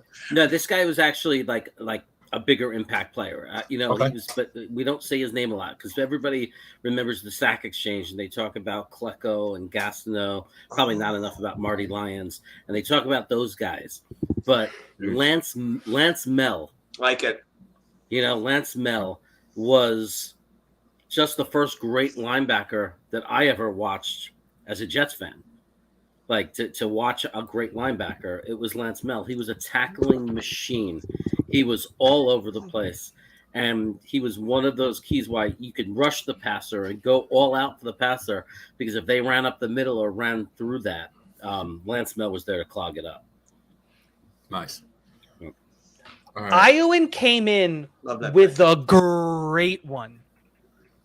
Like, what, Buster Screen? You thought it was a great one? That's a great underrated Jet. I was gonna joke and say, do I have to ban you from the page for that name? No, I think when he was on a bad Jets team, here. man. Give me a serious moment here. Shout out to Iowan Jets fan. Are you okay with me telling this story, Iowan, about this week? You and me messaging. I know some people like to do that stuff and don't want recognition. Are you okay with me talking about this? Go ahead, Tiga. I'll wait for him to reply. That was it. I just wanted to say Buster Screen. I thought that's a great name. He wasn't on my list because I forgot about him. But like Buster Screen showed so much potential on the Jets when he was with us, and it just wasn't a good. We just weren't a good team around him, and ultimately, I think it was one of those players that we kind of ruined. And then he went on to like when he went to Chicago, he was pretty good and stuff like that. It was just. He was a guy. A lot of penalties. We know most for penalties. That's what we mostly know him for. But I always said go ahead. So let's hear the story. Tin Star, what the hell, dude? You're taking my first guy. All right, let me give a shout out to Iowan. He messaged me the other day, said he ordered himself an Elijah Vera Tucker jersey, but they either sent the wrong one or he clicked the wrong one. They sent a female cut. So he messaged me privately and said, I know you have a daughter. I don't know how old she is. And I'm like, she's 11. And we did the size thing. We figured it out that it'd be a great fit for her. So he didn't want any money for it. And he sent me this week the Elijah Vera Tucker jersey to give to my daughter. So shout out to Iowan. Very cool, dude. And I will think of something to send you back in return. I will make it even with you once I figure out the right thing. So Tin Star brought up Johnny Hector. And Adam gets wine. Nick gets a jersey for his daughter. You get. I'll take an instant Ahmad Gardner jersey for my son. Ahmad Gardner. It did not, Iowan. It did not. It did not get here today. By the way, I didn't tell you guys this. It takes time from Iowa. I just got to tell you real quick. So when the wine arrived, it arrived to my office because I don't have packages delivered to my home. I once had a Jamal Adams jersey stolen off my porch. Turns out it might have been a blessing. I know, it might have been a blessing. This is years ago, as it turns out. But it had the address, but above it said Wine 2K. That's what he put.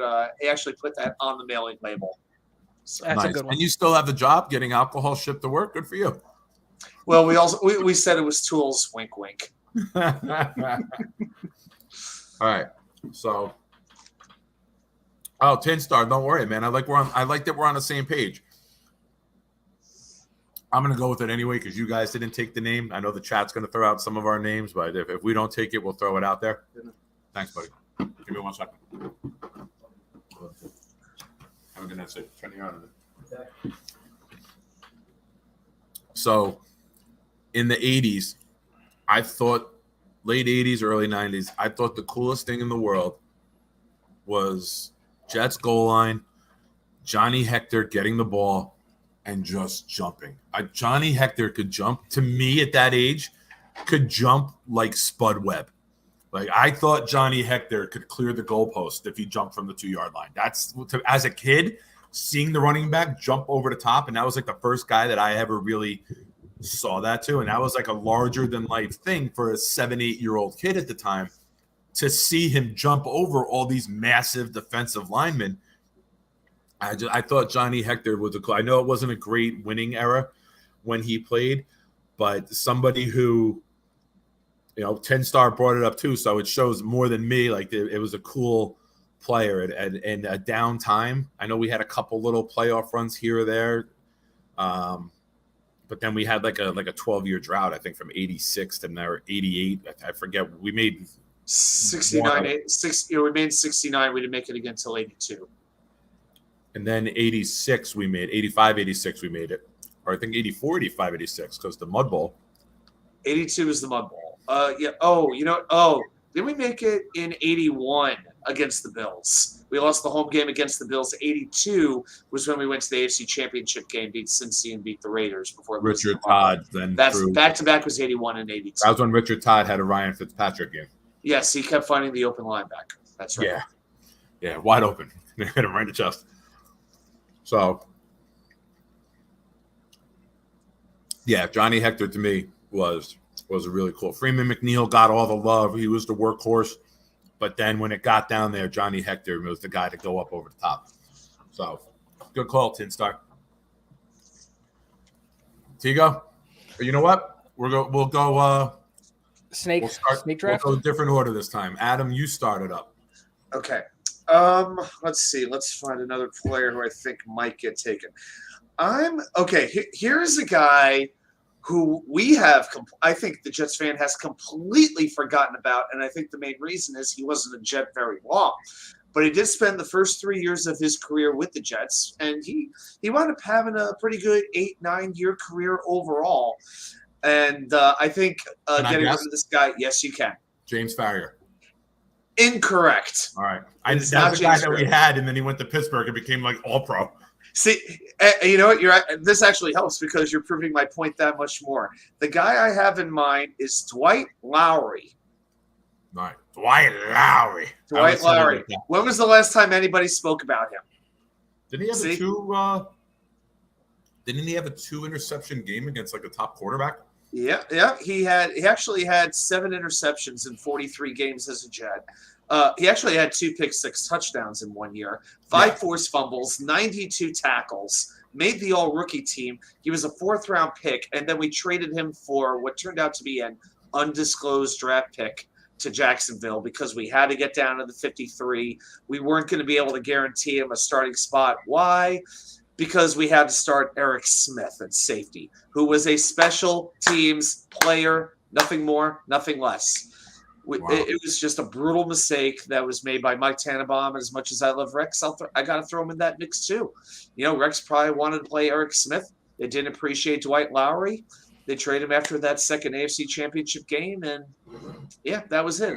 It's a shame because he went on to have a pretty good career, mostly with Jacksonville for a few more years. Nice. Yeah. Good name. Jeremy, who you got? I have a guy who played for the Jets for a really long time, and we forget about him. He was very versatile, and I mean that because he started playing for the Jets in 1984. 1984, he played for the Jets until about 94, about 10 years. Then he went to Seattle and then played for Pittsburgh. He actually started off as a guard, went to tackle, and then settled in as our center for many years. His name was Jim Sweeney. Very solid player that a lot of Jeff. Only good piece on that line for Ken O'Brien for a while. And Ken O'Brien got his career shortened because he didn't have more Jim Sweeneys up front. Marvin Powell wasn't on the team at that time? Mm-mm. Okay. Oh, there was like Jim Carrigan was another one. Dave Cadigan. Cadigan. Dave Dave Cadigan. Cadigan. A number one draft pick. Yep. Overall? No, No, no. overall. We've No, never no, had the number first- one overall okay. pick. First round draft pick. Okay. Yeah, they were turnstiles. Jim Sweeney was solid though up the middle. That's why Hector could jump over him. He was the only guy who didn't get blown back. We've had so many bad offensive lines. It's like, wait, which one played in which era? It's like, where was Roger Duffy? Where was David Williams again? You could mention you could just go through all these guys. But yeah. Sweeney, Sweeney makes sense because it's a guy. It's like, yeah, I've heard his name, but I feel like I don't know much about him. So, good call. So I'm gonna take this guy now. It's like a fantasy draft, right? You want to take guys before anyone else takes them. I am going with, and once I say this, you guys will be able to tell me, instantaneously who it is. My favorite name of any New York Jet player of all time. I've said it several times on the show. Anybody? Ciapelli Malamala? No, I couldn't even say that. Yeah, okay. JoJo Townsell. Yep. JoJo Townsell was a kick returner, punt returner, fourth, fifth wide receiver. He was Brad Smith before Brad Smith, right? Keyshawn. Yeah. JoJo Townsell was like, and I'm going back to when I was a kid. Number one, I love the fucking name. I think I love the name more than I love the player, and I've said that several times. Oh, later, Dark Soldier. All right, I crossed that name off now too. Thanks, Jet Fan United. But yeah, JoJo Townsell is a dude that I always thought was fun to watch as a kid. So, Tigo, who you got? Who's your second round draft choice? So for me, it's not that this player that I'm going to say was necessarily underrated when he was on the Jets, but I think that when we look back at the Jets historically, and when we talk about some of the players that had some really good seasons for the Jets, his name never really comes up. Spent 3 years with the Jets from 2013 to 2015. And for me, it's Chris Ivory. I feel like Chris doesn't get like the respect that he should get for what he did for the Jets the 3 years he was here, especially in his last year. Era, though, right? Exactly. 2013, 2014, 2015. 3 years. But like even in those 3 years, in his first year, he had over 1,000 all-purpose yards in his first year, over 1,000 all-purpose yards in his second year, over 1,300 all-purpose yards in his third year. Like he was a productive player for the team. He was getting touchdowns. He was rushing the ball really, really effectively. But whenever we talk about running backs for that era, we always talk about one guy, and it's Bilal Powell. And for good reasons, we all love Bilal, but like, for me, Chris Ivory was such a solid player for the Jets in that time on a really, really, really bad Jets team. So for me, Chris Ivory's my next guy. I loved when he was on the Jets. It hurt me when he ended his career in Buffalo because I didn't want to see him go to Buffalo. When he left New York for Jacksonville, I thought, that's it. Like, play until you're 30 and then get out of the league because that's what's going to happen. And then he played his last year in Buffalo, and it hurt me. Because I liked Chris Ivory. He was one of my favorite players, and he was a great player to pick up in fantasy because no one would take Jets players because we were bad in those years. So you could get Chris Ivory in fantasy in like the 7th or the 8th round, and he was a solid player. He always got his points, and it was a good player to have.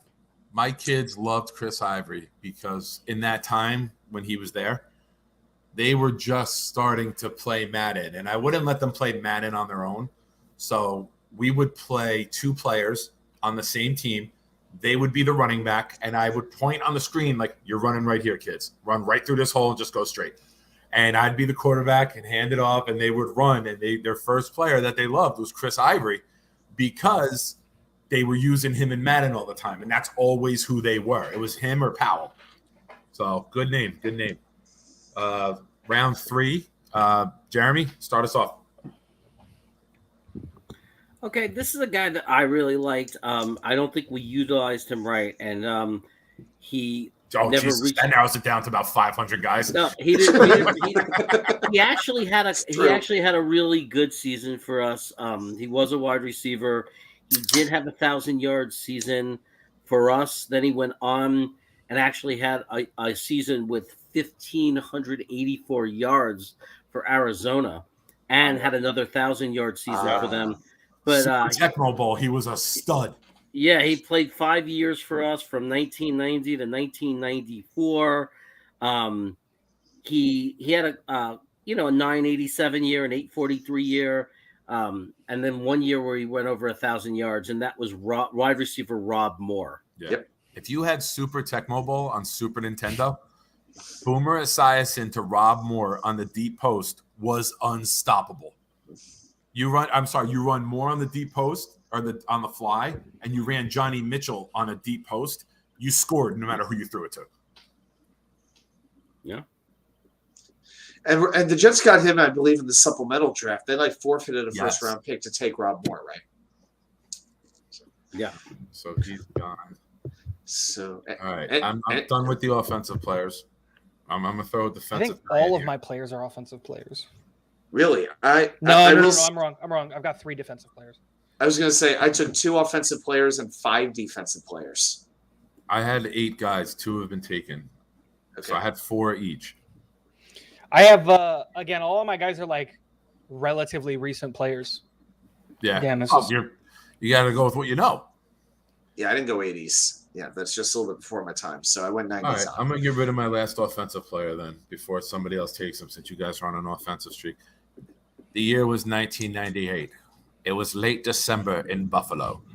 The division title was on the line. Vinny Testaverde drops back to pass.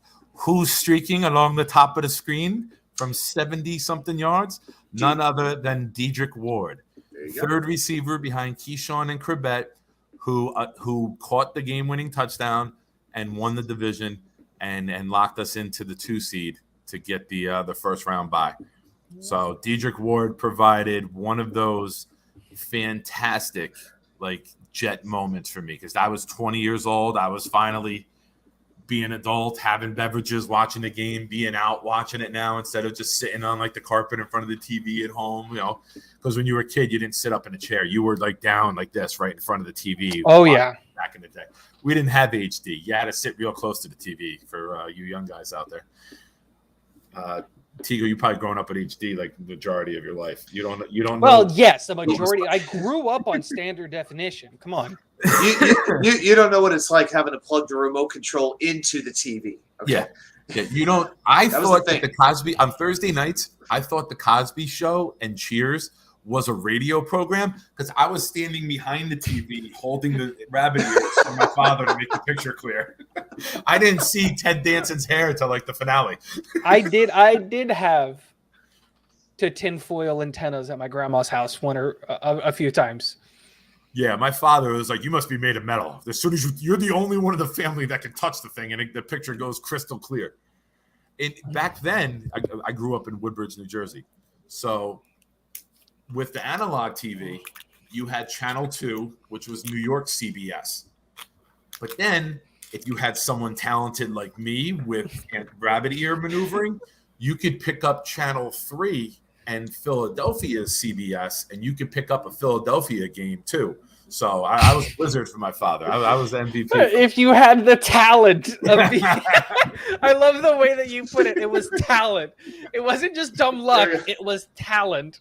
Do you know how hard it is to stand there holding 2 rabbit ears for an entire football game, bro? And couldn't you at least lower them during the commercials? No, you never know when it came back. I looked like Lex Luger in 3rd grade from just holding things up like this. Nick's becoming a Jets fan, and the thing he looks forward to the most is halftime. Yeah, I would go outside. My father throw me football passes, and none of them were where I could catch them, because he just loved watching me die for it, because I was so reckless abandon diving for. We come in from outside for 10 minutes, and I'm covered in grass and mud and dirt, and my mom was like, "What the fuck happened outside?" The guy's like, "He can't catch, he's diving for everything." Meanwhile, he never threw one anywhere near my chest. Always throwing them at your knees 5 yards that way, 5 feet ahead of me every time, because I would lunge for it like a maniac. Oh no, but Mark, I'm not knocking Woodbridge, brother. I still live here now. I'm just saying that where we were, we could still pick up some Philadelphia things. Who is up after me? Adam, you, or Tigo? I don't know. We were running it, but I think we're on the next. Are we on round 4 now? Yeah, we're on round 4. So we haven't started round 4. I just started round 4. Okay, you haven't announced the next person yet. You go. Okay. You go. So, okay, I'm going to go with another offensive player. And I don't want to say that he is a underrated player, but because he was great when he was on the Jets. And I think everybody agrees that he was great when he was on the Jets. But because he was wide receiver 2 for the 3 years that he was on the Jets, a lot of people only remember the other guy. So for me, it's Eric Decker. The model. I loved Eric Decker. I knew it. I loved Eric Decker. That was my favorite Jet against the Patriots is one of the coolest moments. Decker for me was my favorite Jet. When he was on that team, like Brandon Marshall got all the receiving yards and he did all that stuff, and I loved that guy. But Decker, when he was on the team, he was just such a good complementary piece to whatever our offense was doing, and I loved that so much. And like, especially because like the hype that he got coming from Denver, and he hit like 1,000 receiving yards, and he's coming into the Jets, and his first year he doesn't hit that 1,000 receiving yard mark, and then the second year he does. Down the Peyton Manning run, right? Yeah, that's it's right. Just like I loved Decker. He was one of my favorite Jets, and he doesn't get the respect that he deserves, like because of. I don't know, because I think Brandon Marshall was on the team at the time, and like that dynamic duo was great. And Quincy Enunwa too. We had a great receiving. Yeah, those 3 years, and it's like I loved Decker, and I wanted a Decker jersey more than anything back then, because like I just loved that guy. I loved because like that was the era where you started seeing receivers not wear the 80s numbers anymore. Yep, and they all started coming into the teens because they could, and so like. I loved because I grew up like with like Wayne Corbett and stuff, right? And like when you grow up watching receivers are the 80 numbers, like that's what I grew up on. Yes. And then you start seeing, your Brandon Marshall was wearing like 15 and this and that, and now all these receivers are in these double digits, like the 10s. Seeing him come out in 87 and not just come out in 87, but ball out on 87 was awesome. So Eric Decker for me is my guy. All right, Jared, I saw you react as he took Eric Decker for you. No, he didn't take my guy. I just knew who he was talking about, Eric Decker. As soon as he said WR2 for 3 years, I knew that was coming. And then Jerry pulls off his best modeling move. So my next guy, he's also from an older era. He played from 1989 to 1995. He only played for the Jets. He never played for any other team. When there was a player that we once drafted very high, I think it was the 3rd overall. It was a complete bust. It was a running back named Blair Thomas. Now, what made those years when he was picked digestible was that accompanying him in the backfield was a fullback who rushed for 698 yards, almost 700 yards and 6 touchdowns. He had a year where he went 666 yards with 11 touchdowns. The devil's number. Again, and 4 years in a row over 500 yards. Again, full career fullback for the Jets. He never played for another team. And his name was Brad Baxter. He was a fullback from 1989 to 1995. And nobody ever talks about him, but he was a darn good fullback, especially a fullback that could block, but really was a decent running fullback as well. Yeah. Who was the tight end with the same last name? Go. Baxter, Fred Baxter? No, yeah. Fred Baxter. I was thinking Jeff Baxter, and he was in the Doobie Brothers, but that's another story. Great band. Yeah. All right, Adam, what do you got?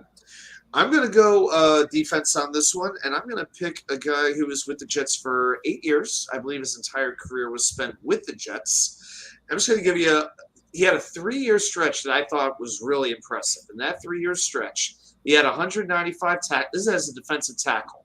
195 tackles, 14 and a half sacks, and he forced 9 fumbles. Pretty impressive. Nose tackle? Yeah, defensive tackle. I'm talking about Marvin Washington. Oh, okay. Yes. Nice. Number 97, I believe, right? 97. I think you could easily make this list of every nose tackle that's ever played on any team ever. Like, because I have a nose tackle. Steelers, right? the Steelers have great nose tackles. But like what I'm saying is like Steelers, the Ravens, like Aaron Donald is. But like what I'm Patriots. saying is like there's a lot of nose tackles that just don't get the respect that they deserve. And you're absolutely right, Jets fan United. But it's one of those things where like I have 2 guys on my team on my list on the defense that are both nose tackles for the Jets, and it's just like, dude, they did so much up the middle. They did their job, but because it wasn't sexy, like no one cares. Yeah. So what I'm saying is, Adam, this is a great pick. All right, I try.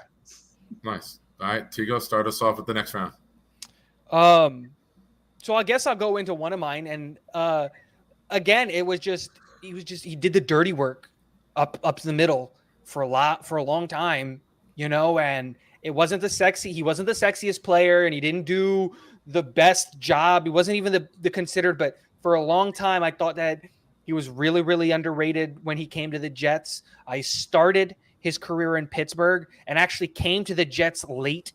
And I was really worried about his age when he came to the Jets because he came to the Jets at 30 years old. And I was like, ooh, this is going to be rough. It surprises me that he's still in the league till this day and he's still playing. But for me, it's Steve McClendon. When he came, nose tackle, right up the middle. He was on the Jets for like 4 years. Good call. And it was just one of the, like, dude, he just ate up centers and guards, was great in the run game. Wasn't like, again, it wasn't like better in the locker room. Yeah. Yes. Wasn't super crazy productive, but like 5 years with the team, he was really, really good in the locker room. And just like, dude, what more can you ask for a nose tackle, like a rotational nose tackle who was on a bad Jets team, you know? And Todd Bowles had to love the guy. He traded for him when he went to Tampa. Yeah, he was really the replacement for Very Snacks good. Harrison after he left. Give me 1 second, Adam. This needs to take over the air. He did the dirty work up the middle. Iowan. That's what she said. Well played. Tin Star. I've never wanted to say this to anybody, but leave the fucking chat, bro. You're taking my entire fucking list, and it's not even funny anymore. I love you, but god damn it, man. Calm the fuck down. I guess you can go next. And you should talk about Jason Ferguson. Nick, I didn't know you had a burner account. Guys, we found it. Tin Star is Nick's burner. All right, yeah. Jeremy, who you got? Oh, it's to me already again? You got to be kidding me. I just had a flashback to when we talked about like your favorite offensive lineman. You were like, 10 minutes later, why didn't I just name the 5 offensive linemen that we have now? Literally 10 minutes later, we were on like 2 position groups down the road. And you were like, wait a minute. That is I just funny. had a flashback to that. Oh my god. Let's see. I'm trying to decide which of the 2 guys I want to talk about. All right, I'll talk about him. Strong safety. Played with the Jets for a bunch of years. Really solid guy.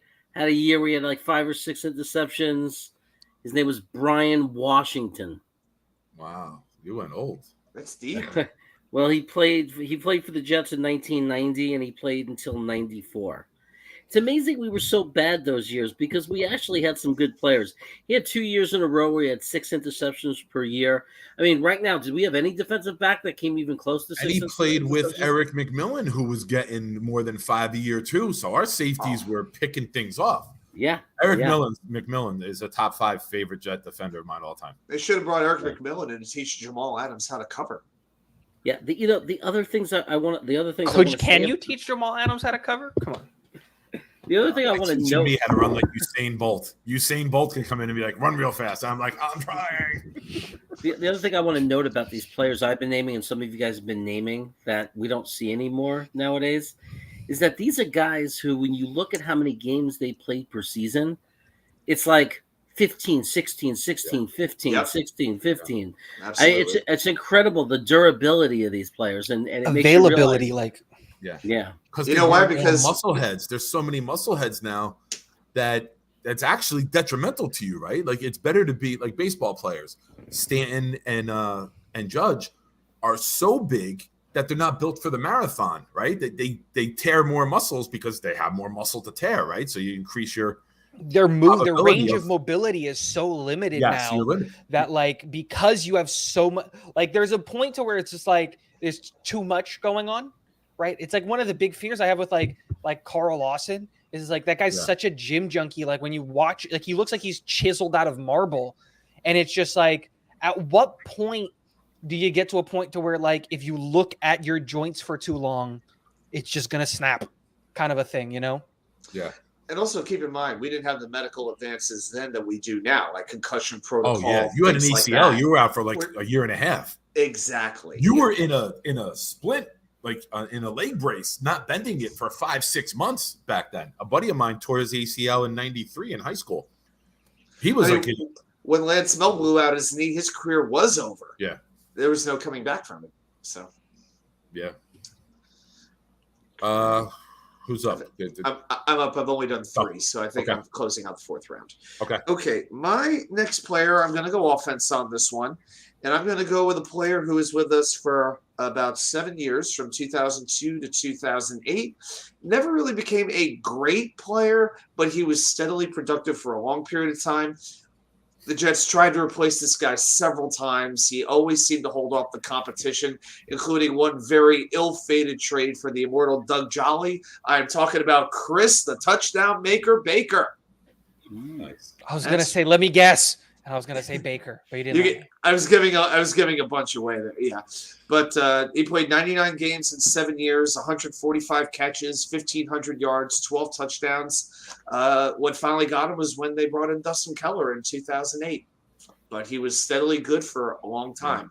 Yeah. Let me follow this up because my next player is actually one of his teammates. Was on a lot of those teams with Baker, played almost his entire career with the Jets. He was never really spectacular, but growing up, none of those Jets teams were spectacular. But I loved this guy's name, and I loved every time he was on the field because it always seemed like he was giving 110%. Great special teamer. Loved this guy, Lavernius Coles. Oh, God, yeah. He was one of those like guys where it's just like doesn't get the love that he should get. Oh, I think he is a Jet superstar. For the Jets, I think he's a superstar. But I never see him on anybody's list ever on anything where it's just like great players for the Jets in the 2000s and like from the first decade of the 2000s, and like you never see his name. And he played from 2000 to 2009. I think he's only top 5 in receptions for the Jets. I think I think it's Toon. I think it's Crabette. Maynard. And I think Coles is like 4th or 5th. I don't think anyone else has been up there. I'll look it up. I really think he is. And he went to Washington for a couple of years too. And then came back. That was the year that they took John Hall, Thomas, Lavernius Coles, and Ryan Young. Chad Morton. Coles is 4th on the all-time list behind Maynard, Crabette, and Toon. I'm fucking good. Who needs the internet? That's when great. we got me? But again, I just feel like with Coles, it was like I just don't think he gets the respect that he deserves. He was a great Jet when he was on here. He was one of my favorite Jets growing up. Like, absolutely. And it was like, especially because for me it went Crabette because I loved the idea of Crabette of like this undrafted guy comes in, earns his job, and it's just like out of this world good. And then you go from that to Lavernius Coles, again, another wide receiver wearing 80. He was number 87. And he comes in as a 2nd round pick, and it just not a 2nd round pick. It was like a really late round pick. I don't remember. Not important. Coles third round pick. 3rd round pick in the year with Beck, Pennington, Abraham, and Ellis. Yes. It was in 2000. And it was just like, it's one of those things where it's just like, I think Coles did so much for the team and was so good on the team. Yeah. And like in those 2000, like those playoff games and those playoff runs and those, we don't talk about them. So yeah. I met Coles at the Jets and Chefs thing a few years ago. My girlfriend took me for my birthday, and Namath was there. Neil Patrick Harris was there. This crazy chef with red hair, ponytail, who wears orange. Mario Batali. Yes, he was there. Yep. Eric Holman, Marty Lyons. And then we're walking up like by the stage, and there's a dude standing on the side with a Yankee hat on, with like a long sleeve shirt and like a vest, just like standing on the side. And I just walk right up next to him, and I'm like, "You're fucking Lavernius Coles. You think you can just stand here on the side of the wall and I'm not gonna fucking know who you are? I'm not gonna come up and say hello to you?" And he's like, "Bro, for real?" I'm like, "Fuck yeah, I know who you are." I'm like, "What's up, man?" So it was pretty cool. Him and Eric Coleman were just like standing there like on the side, and like people were just walking by them, not even knowing that they were Jets, because one's 5'9", one's 5'10". You think of football players of, I'm 6'3", 280, and like I stand next to like some of these guys and I feel like dwarfed. So you just walk by a regular sized guy standing there and you don't even realize who it is. But yeah, 26. Coles to me is a big time.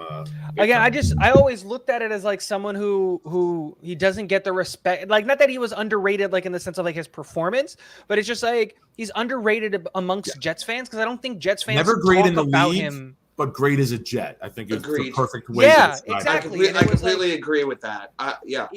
We don't talk enough about how good he was as a Jet on special teams, on offense. Like, and again, we haven't been great in those years, but like Tin Star kind of said it was like when he went to Washington, when we let him go to Washington, I was like, and then he immediately like goes to the Pro Bowl after. I was like, I knew it. Like, why? Why did you? He just came off a 1,200-yard season, like, and you let him go, and it's just like, but yeah, restricted free agent, and the fact that he let all those that was Terry Bradway. Let all those players go, and he was Chad's go-to guy. Yeah. I mean, even their own coach called Coles the MVP of the team that season, not Chad, not anybody on the defense. That's how valuable he was, and the general manager lets him walk out. We had the three Smurfs. We had Moss, Coles, and Crevette at one point, and none of those guys were over 6 foot, and that was their nickname, the three Smurfs. Cole was the tallest at 5'11". Yeah, Coles played like he was bigger, though. Coles played like he was 6'8" every single time, dude. Like, he's like the DJ Reed of wide receivers. Yeah, he just played big, that comparison. Yeah. I love Coles. That's why I put him on my list. I don't think he deserves the love that he should be getting as Jets fan.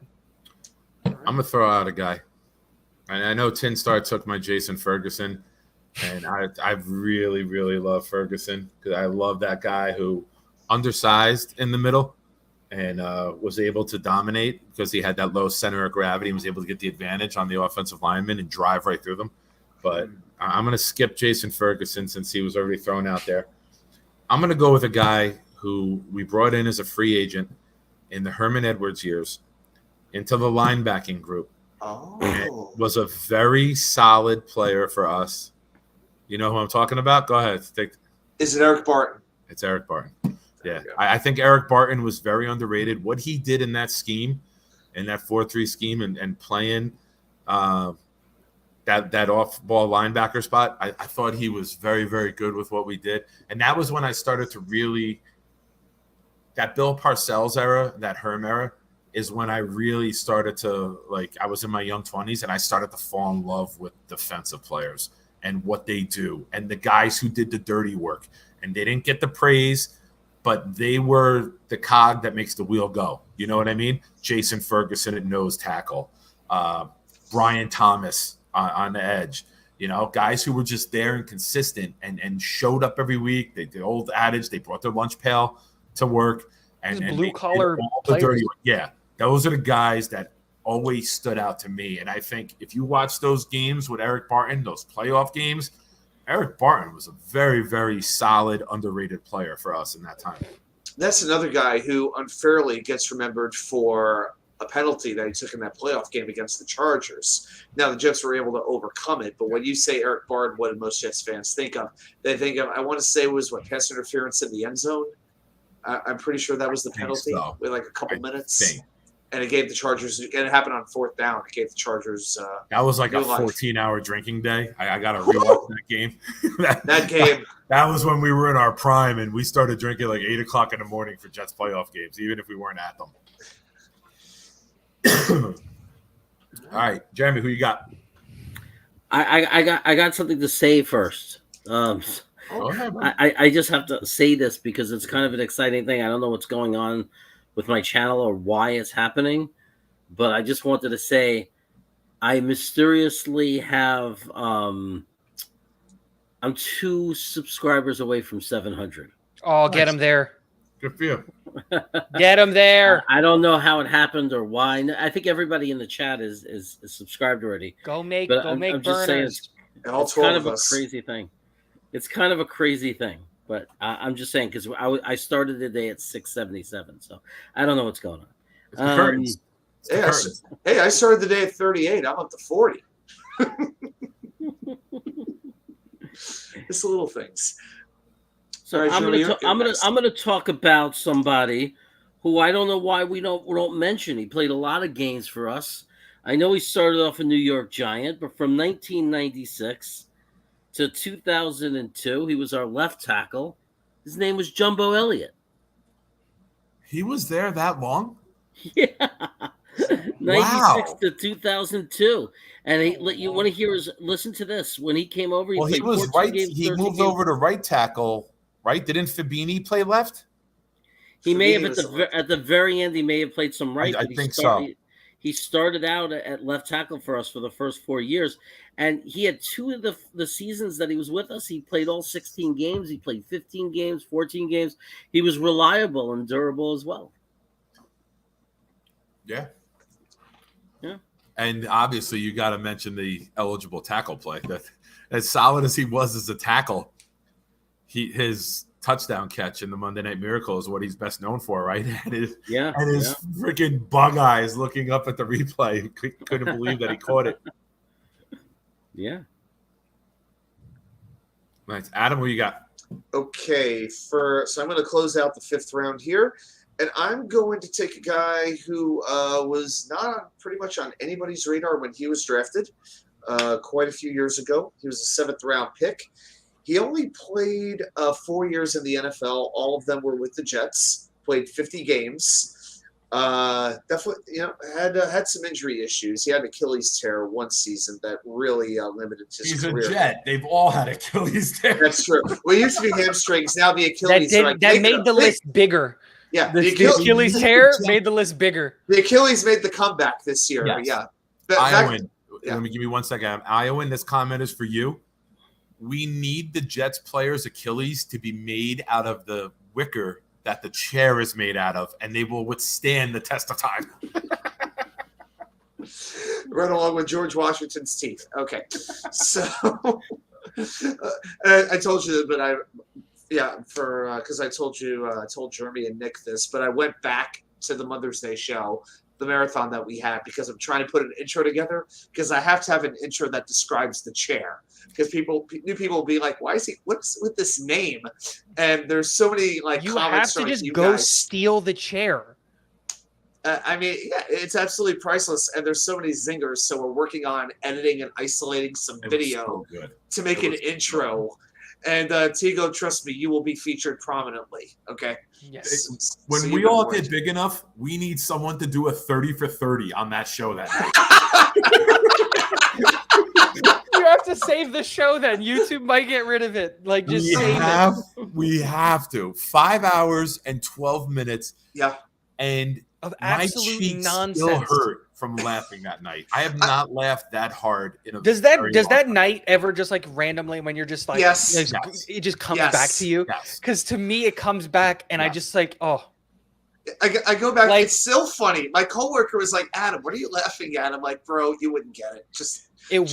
Give me a little even grace if I explained it to you, you wouldn't understand. You had to be there to understand it. You know how Green Bean has they have the beaners or whatever they're called, and they have the viewing, or they watch the games. We need to have a viewing one night where we just sit there. Mystery Science Theater. That. It might be this time of year, like May, June, after the draft, when there's that lull before training camp, we have a yearly viewing party. And like over the course of a month, we watch like an hour and 5 minutes each week, and we get 4 Friday nights. We get through the whole night. Patreon. We need a Patreon because you got to join in with us. You got to. That's a pay-per-view event. If you want to play, you got to pay. Like, and Nick, we'll make it a whole thing, guys. We'll make it a whole thing. We'll set up the stream. You guys come down right to Florida. Everyone comes down. I'll put up the projector, the fire pit, the whole nine. We'll just hang out with cameras and lights and everything. And we'll just have a couple of cold brews, sitting there watching it, the chat along on the computer, and we'll just live stream it. And it'll just be 6 hours of us just sitting. Because like the moment for me that keeps coming is when we all see the bottom of the chair, like the actual seat. I remember it vividly. I have better memories of that wicker chair than I do of some parts of my childhood. We need to timestamp it. We have to go back and put timestamps for like certain moments. But I love my "that's what she said" jokes, but I don't think I've ever said it as much as I said it that night. Dude, I was about to say it. You took the words. Yeah, I was about to say, if you need a good drinking game, take a shot for every time Nick says "that's what she said." That is not a good drinking game. Everyone will die. We'll have no subs left. That'll kill people. It was like, dude, you got more "that's what she said" than there were chair jokes or York peppermint patty jokes combined. It was so good. Oh my god, so good. I don't even remember what we talked about that day. The first hour, we were serious. Everything. We were doing the defense list. Yeah. That's we what were it was. serious for an hour. I don't know how. And then Buffalo leaves. He comes back. Where's Vino been? Where the hell is Vino? He was killing it that night. Vino was and Boogie Down were the two executive producers trying to keep us on track. And every time they threw out like a serious question, we were like, fuck this, off the rails. I would try, and then it would immediately be like, I would get overruled. The best part of the night for me, I know I was drinking heavily that night. In 5 hours, I was like 20 beers deep that night.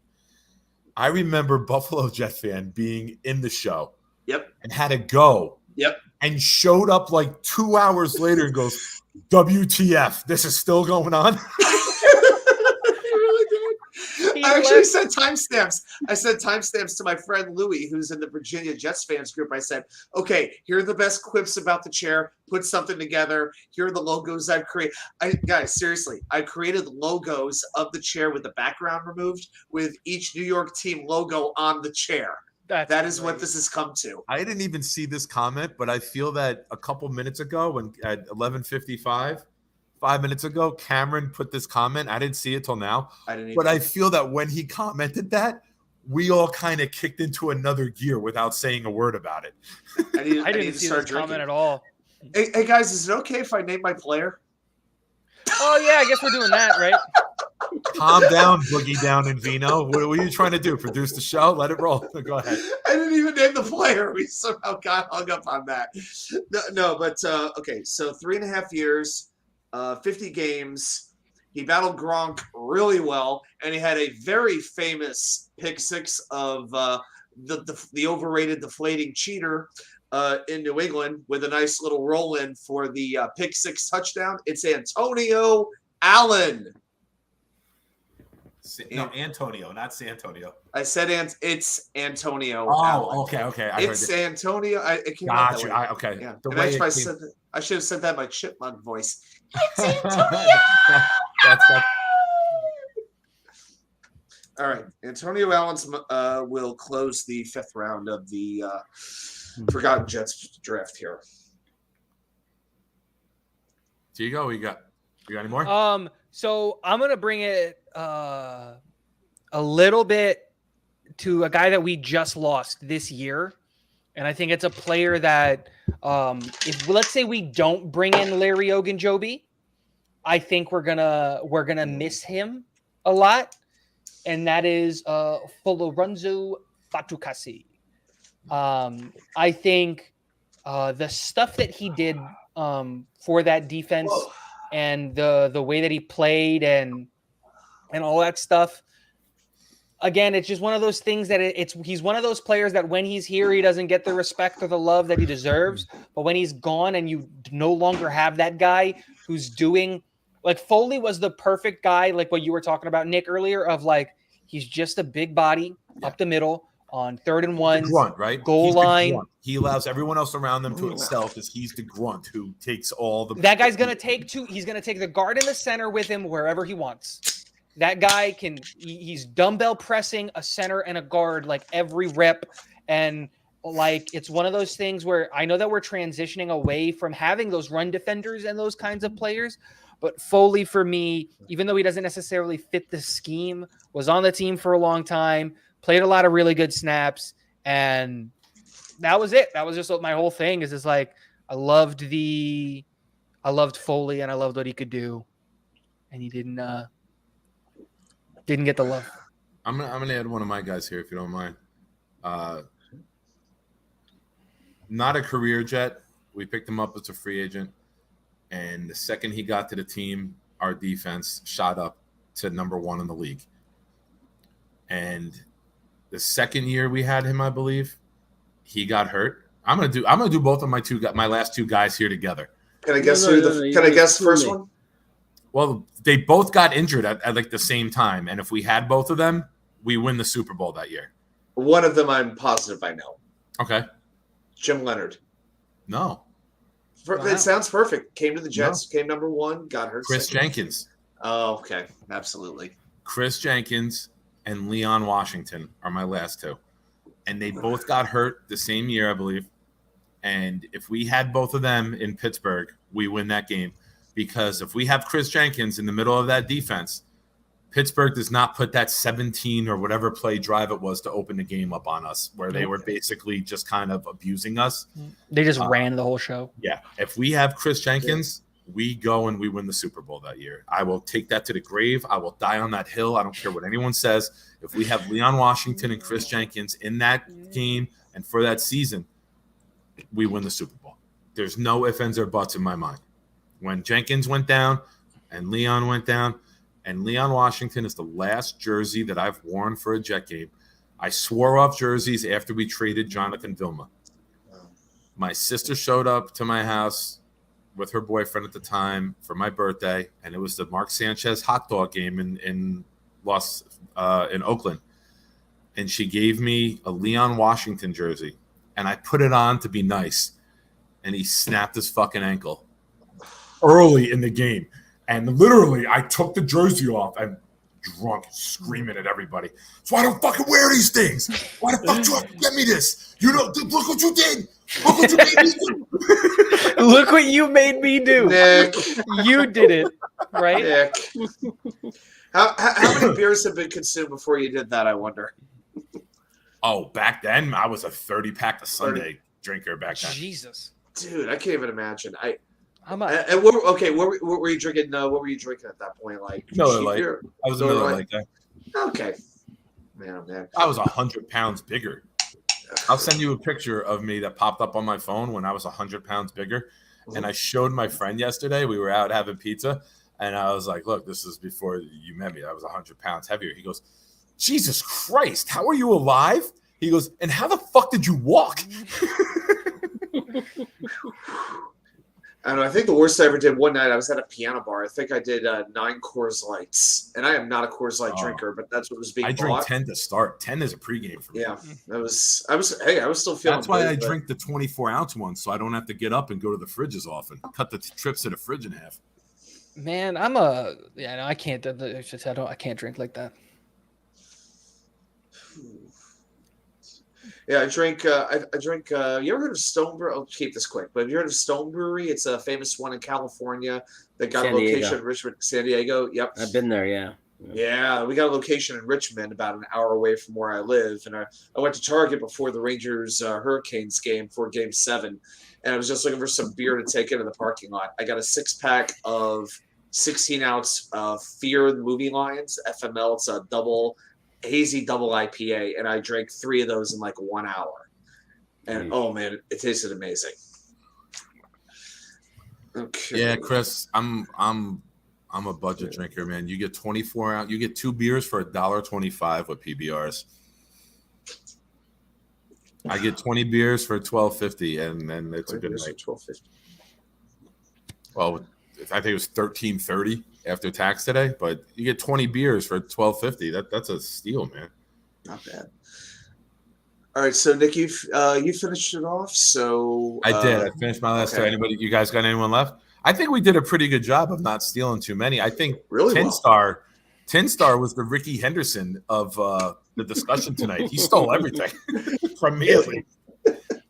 I've got 2 players that are currently on the Jets that's left, and for me, it's one guy that even I have a problem of doing this with, and it's Justin Hardy, which is just like solid special teamers, and it's just like he's like the job. Like I'm even guilty of this because like I think we shouldn't keep Justin Hardy on the team this year. Like I think he should get cut because I want to keep some of the other corners or safeties or defensive backs on the team.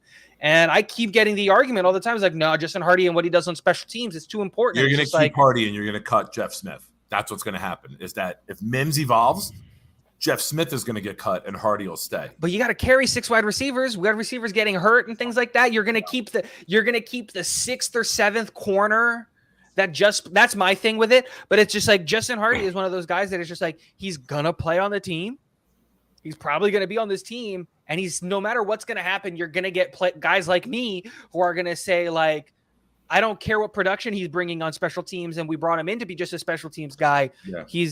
I want X, Y, or Z more, and it's just like he's great at what he does, and that's special teams, and that's awesome.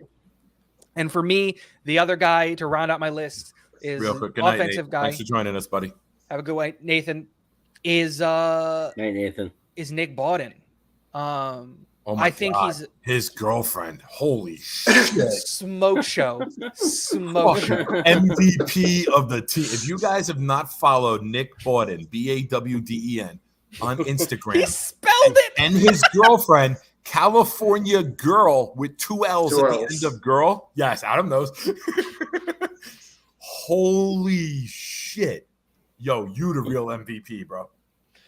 Makes what he did in Buffalo when he started that brawl in the last game of the season even more impressive. Like, how do you go out of the house with that much anger when you wake up next to that? Braxton Berrios looks at Nick Bawden and it's like, I gotta up my game like this down the football field if I woke up next to that every day. Zach Wilson is telling Nick Bawden, teach me to be like you. Okay. Oh, Zach is single now too. Yeah. Did you see the picture with them this weekend? Yeah. The It was- wildest fucking 4 that like you could imagine. It was It's him almost and like the movie Barrios, of course. And then who's the other Zach 2? and Barrios, and it's Right. CJ Uzoma, and then it's fucking mullet man Dan Feeney. Oh yeah, it was Dan. How is Feeney in this? I was Feeney like, how obviously is Dan- supplies the drugs for the women. That's the Feeney- only reason he's there. You know, Feeney is Feeney- he's security. Feeney's You the know security for a guard. fact Feeney knew all those women. You know CJ for a Uzoma was fact. wearing like a Biggie sweater. Like it was a crazy pattern, like the infamous Biggie sweater. He had that in like a silk shirt. Like if you look at it, that's the first thing you think of. It was wild. I got to use the bathroom. Party guy. But yeah, I think Nick Bawden is a future like superstar at the full. Like him and Kyle Juszczyk are gonna be specifically Juice, right? Because he's so good at being fullback. But I think Nick Bawden is in the making of being one of the better, like true to the position fullbacks in the league. And yeah, I love Nick Bawden, but yeah. And by the way, Nick wasn't kidding about his significant other. Dude. I need a minute here. Just hang on. I need a minute also. Actually, I might need 2 minutes, as a matter of fact. Nick Bawden, yeah. Bawden, yeah. He did one hell of a job. How do you follow that? That's pretty much my only question.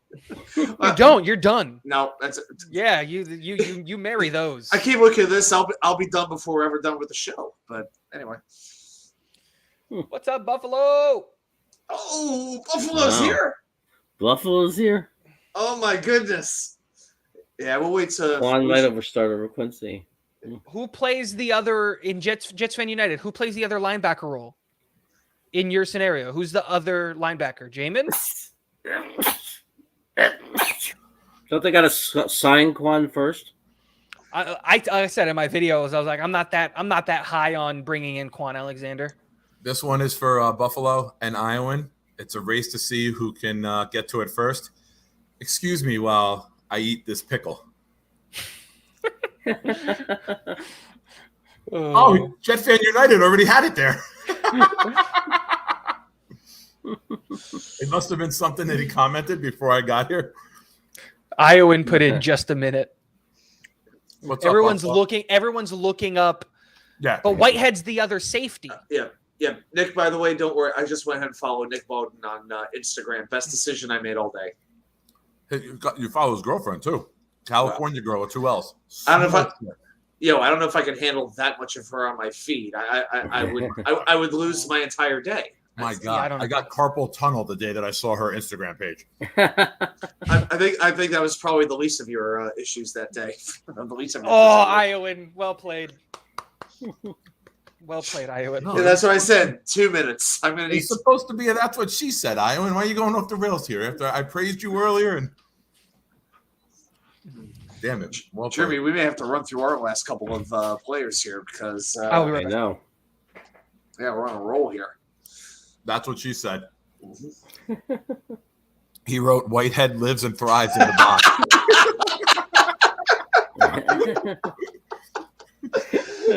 Here we go.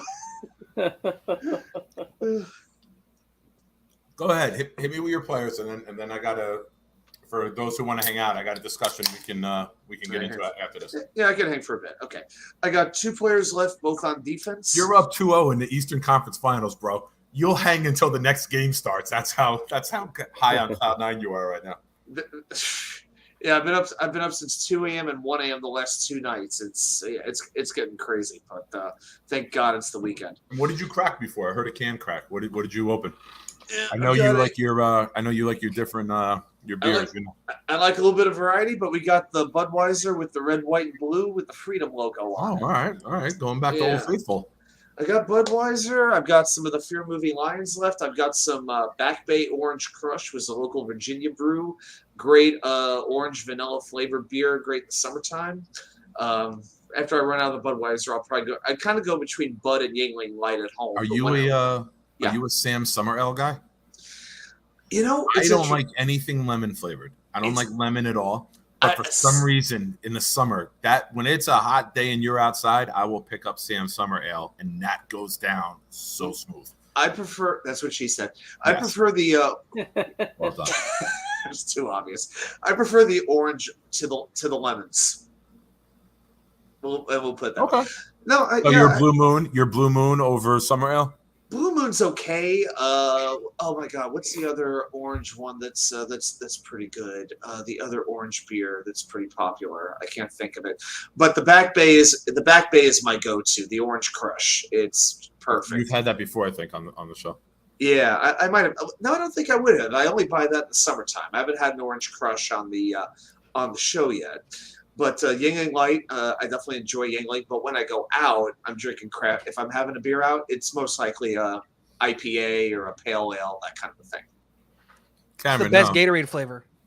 I don't. Me? No, I don't have Gatorade. That's the best Gatorade flavor is the yellow. Random. That's random. What brought that on, Cameron? That kind of confused me with that question. No idea.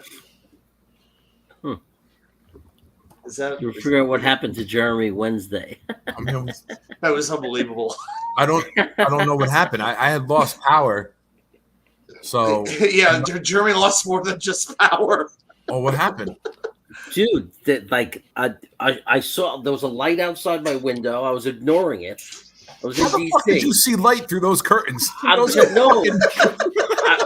DC. It wasn't here. You're in DC. That explains 2 o'clock in the afternoon on a 100-degree clear day, and that room might look like the Batcave. All I know is he's just here, and all of a sudden he goes like this, and then the camera cuts out. We never see him again. It was like he got abducted. It was like Jets Jude when the hand came in on the one show. Do it he again. got thrown out. Do it again. What did he do? Do you know what you're reminding me of right now? Team America. What's the signal? Every time I go to the gas pump, brother. Nice. Look, man, I was in DC and there was a light and the back window lit up and like a freaking, it was like Close Encounters of the Third Kind. And this dude with this giant head came out and they took me up and they like poked me with things. They were like testing me. They were inserting robotics into my arms and then out of my arms to see how I'd react. It was crazy. And then no, I go red or I go the White Frost, Gatorade Zero. Those are my two. So I can't handle red, man. It's way too much sugar. Well, the pinkish one, the Gatorade Zero. I'm diabetic, so like I drink water nonstop. But if it's like a super hot day and I'm coaching football, I'll pick up like a Gatorade Zero or two and throw it in like the little cooler for the sideline. But the only time I drink anything like non-water is when I drink like beer. But I'm water all day, every day, 2 gallons a day. Wow. Do you do like filtered water, bottled water? What do you do? Fucking tap, man. Tap, straight tap? Oh, fucking yeah, I'm here for a good time, not a long time. I don't give a shit. Thank you, George Strait. Okay. I don't want to be 85 years old, fucking pissing and shitting myself. I'd rather be 52 pissing and shitting myself and call it a day. Well, when you pass away, we'll put that on your tombstone. That sounds like a great epitaph. That's perfect. Okay. I'll get through my 2 players here. Okay, so one of them, let's see, both on defense. This one played his entire career with the Jets in 2005, and then from 2007 to 2012, 106 games. We actually mentioned him a little bit earlier tonight before we started the countdown or the draft. 13 tackles for loss, 193 solo tackles. Sione Puha. Yeah, I debated him, but he was the replacement for Jenkins, right? He took over the Jenkins role after we were done with Jenkins, and he evolved into that. But his back was as bad as my fucking knees, so that's why he didn't stay as long. And to think because he was in the mission field, he didn't start his career with the Jets until he was 26. Yeah, he played from age 26 to 33, and he wasn't even here all that long. Okay, and the other player that I went back a little bit for this one. I went with a cornerback. Had a pretty long career in the NFL, only 5 years with the Jets. But he was one of those guys who really helped round out the defense and take them from a laughing stock to something to be really respected. He only played 43 games with the Jets. But in those 43 games, he had 14, 95 to 99. 14 interceptions, 4 touchdowns, 157 solo tackles, and that's just as a Jet. As a linebacker? No, cornerback. He had 29 career interceptions and 7 pick sixes and 7 touchdowns in his career. You know who I'm talking about? Marcus? No.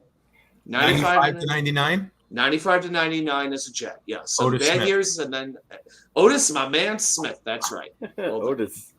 Look at him, Otis. In December of 1997 against Tampa Bay, he returned 2 touchdowns right into my lap. I was in the 6th row in the end zone, right along the sideline, and he brought 2 INT. We talked about him when we did the all-time favorite defenders. I love Otis Smith. Otis Smith. Yep. So that's my last player. Nice. Yeah. Jeremy, you got anybody left? Well, yeah, I got somebody. I don't know. You got to be a real fan. So I don't know if Nick heard of this guy. So Nick might not have heard of this guy because he's not really very informed about the Jets, and Tigo's way too young. Yeah. Are you implying we're not real fans? Is that where that was going? I was like, where is he going with this? Tigo is in diapers in his little playpen when I was watching this guy. But actually, Tigo's a little older. He was probably like 16, 17 by the time the guy finished his career. Buffalo is better get his pad and take down notes for this one. This guy was a Jet for a long time, 10, 12 years. He was solid, man. He had 7 years with over 100 combined tackles. He had over 100. I already know who it is. Yeah. Dan the Man Harris. Dan Harris. David Harris? David Harris. David. I call him Harris. Dan. I call him Dan because Why? it rhymes with. Because I could say Dan the man. Dave the man doesn't work. Change his first name. So you just change his first name so that you Otherwise, can you give him would a have to go nickname. with like Dave the Slave, and that wouldn't have aged I was very about to say that, but I thought it was wrong. Yeah. That's the only thing Dave rhymed with in my head. I swear to God, I had that queued up to say, and I was like, "Ooh, I shouldn't do that." Dave, he'll put you in your grave. Harris. It's not my channel. What do I care? Dave the Gravedigger Harris. That's much better than Dave. Yeah. Like, Dave, he'll put you in your grave. much, Harris. much better. He was. You know what? He was. Are we all done? Jet. Is everybody done? Yeah. Yeah. I think so. I had this guy, and I said, Tigo, not so much you because you're younger than us, but with Adam. We get it, Jesus. All right. Well, I'm just. Yes. Oh, did you, Tigo? Could you, It's a shame. Tigo, it's a shame you don't remember. I get Tigo, it. You know what? No, you know Tigo, what? it's Now, a shame you don't remember Giant Stadium. no, we call it the Meadowlands, dumbass. We do not call it the G word. It's the It Meadowlands. was never. Yeah, I was about to. If I Meadowlands. wasn't chewing, I was like, no, you mean the Meadowlands? I know about the Meadowlands. It's the all right, only who'd you Jets have? games I've ever seen was at the Meadowlands. Tigo, you remind me of back in, I think, late 90s, early 2000s. There was like an MTV thing, and it was talking about like birth control was like or like being safe with sex. And one of the slogans that came out with was "Babies having babies." What the hell? Jeremy just died. Oh no! DC found him. Yo, Oh, hold on, hell hold on. no. Adam, timestamp it for your buddy. 2 hours, 21 minutes. I'm writing it down. What the fuck was that? He did he looked like a kid who just fell off a roller coaster and had a live stream going. You think he brought out that like 100 thing of Starburst? Remember the Starburst thing? He got like the Costco Starburst. Yes. Maybe he had a few too many of them. I don't know. And the camera's still Somebody on. check to make sure that he's okay, please. What are we supposed to do? Just knock I on don't- random houses? I don't know. and tell you I met his wife, but we didn't talk very long. I don't have her phone number, so otherwise I would text her. But the camera's on. Oh, he left. Sorry, he got it situated. Oh boy. Shoot him a text. Shoot him a text. Okay. I'm gonna talk while you do that. Yeah. I had this guy, and I said, you know what? I'm gonna skip him because I was certain you or Jeremy would take him. Kyle Clifton. Kyle Clifton in the 80s was, I mean, our defense was bad. So Kyle Clifton was, Chris, we don't even know. Chris, you know what? You're saying that you're, Jet Fan United, that's funny as hell. Liam Neeson just fucking went into Jeremy's parents' house and took him. If you go good. back to the 2:21-minute mark, you're gonna hear, "I have a certain set of skills." Then Jeremy just disappears. On the Someone go back and make sure that no one heard in the background just Hold on. flashbang. Hold up. You think you're gonna get to 700 subscribers? Yeah. It was. Remember Man. when the Paul Bearer went bad, and he Yep. joined Oh, Kane, and he would show up with like the chloroform. Somebody just fucking chloroformed Jeremy and just took him out. Oh boy. Oh. It's like someone kicked down the door and just. Curtains came to life.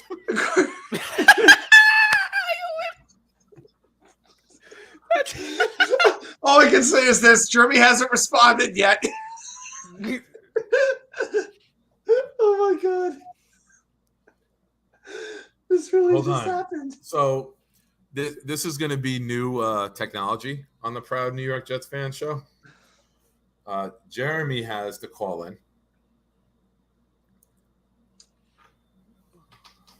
We're going to call Jeremy. Hi, this is Jeremy. Oh my God, he's dead. Right now. It went to voicemail. He's dead. Did it go straight to voicemail? Straight to voicemail. 699 subs and he leaves the earth. What a shame. Does that No, mean, you can't make Wait, that wait. joke. You can't make that joke because if You something need to get to actually happens, 700. we're gonna feel horrible. does that mean I could take over his Wednesday show now? No, I call dibs. We can co-host.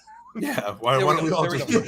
You and I do have some good back and forth. I actually think it would be really entertaining if we did that. There it goes. Wow, I love now how I feel horrible. I really love hope how he responds you quickly. two wrote off Jeremy and want to take over his show and his time slot. Yeah, now I feel Do really I get bad. all 'Cause this- we're just yeah. like, Yeah, can we like divide the subscribers up? We could. Some of us could use some boosts over here. I hope he's okay. I'm not going the route that you two are going. I hope he's okay, and I hope he shut up. You just said he was dead. You started down the rabbit hole. You don't know that I play both sides of the aisle by now, bro? Yeah, but we know when you're being honest and when you're bullshitting us. Fuck you and your wicker. That's the closest thing to wood you'll get for a long time. I don't want to be close to wood. The king is dead. Oh, yeah. The king. If we had kept Danny Woodhead, yeah, he might have been on this freaking list. Wow. That's another story. Good name. Thank you. We just didn't have him long enough for him to qualify. Okay, so now that we're done with the list, Mhm. which was great, everyone, good contributions, everybody. Now I want to throw this out there.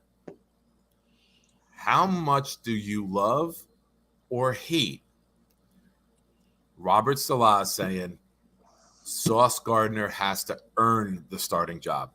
I love it. I love it. I love that you're not being anointed. Love it. I love that you're not being handed it. And it's, hey, we don't care when you were drafted. Pick up the scheme, do what we need, succeed, and your time will come. The only position you're not allowed to say that about, like, oh, you need to earn the job, is quarterback. That's it. Yeah. If you draft the quarterback, Give me 1 second. I mean, Cameron, we called them, we texted them, it went right to voicemail. So I even DM'd him on Twitter just to give it multiple avenues. Yeah, well, I mean, we're trying. We try to get in contact. He was rolling around and moving. I don't know if he was on a bed or a futon, but he was adjusting himself, and I don't know if. Oh! We have an update. We have an update. Did you just come? What the fuck was that? Oh! Is that what you say when you come? No, but I don't know how. Now we know what you do. What? I apologize, cry, and leave with $100 on the counter for the girl.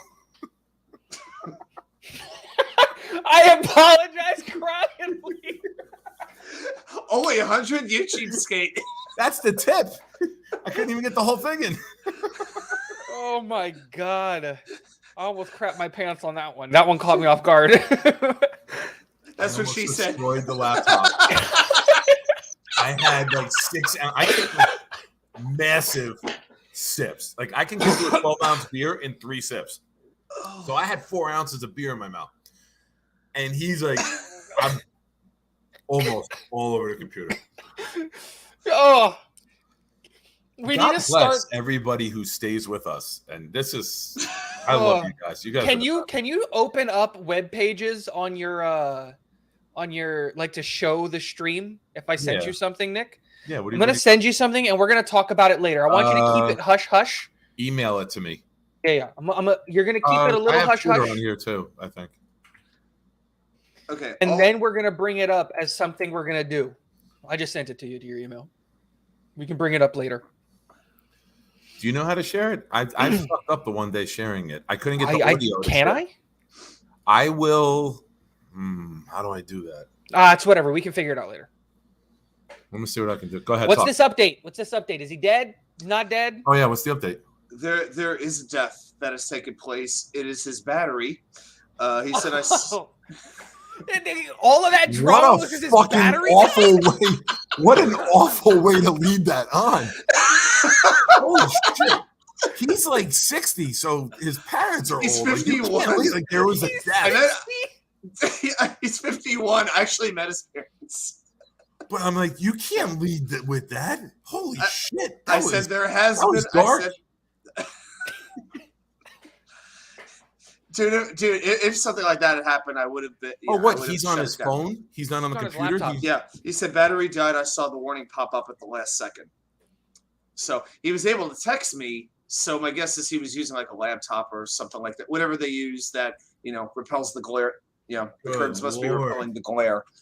But he did text me. So see, Iowa Jets. I applaud that lead in. See, that's how you report the news, boys. That's how you do it. I'm not looking at it right now. What Iowa Jets fan. I applaud that lead-in. Cheers to you, Iowa. Oh, of course he does. Mm-hmm. Yeah, he's up there. Jesus Christ, man. That I'm was gonna go so have a sip of this dramatic. Like wine. he just and it's falling over and it looks like he's like But wait a minute.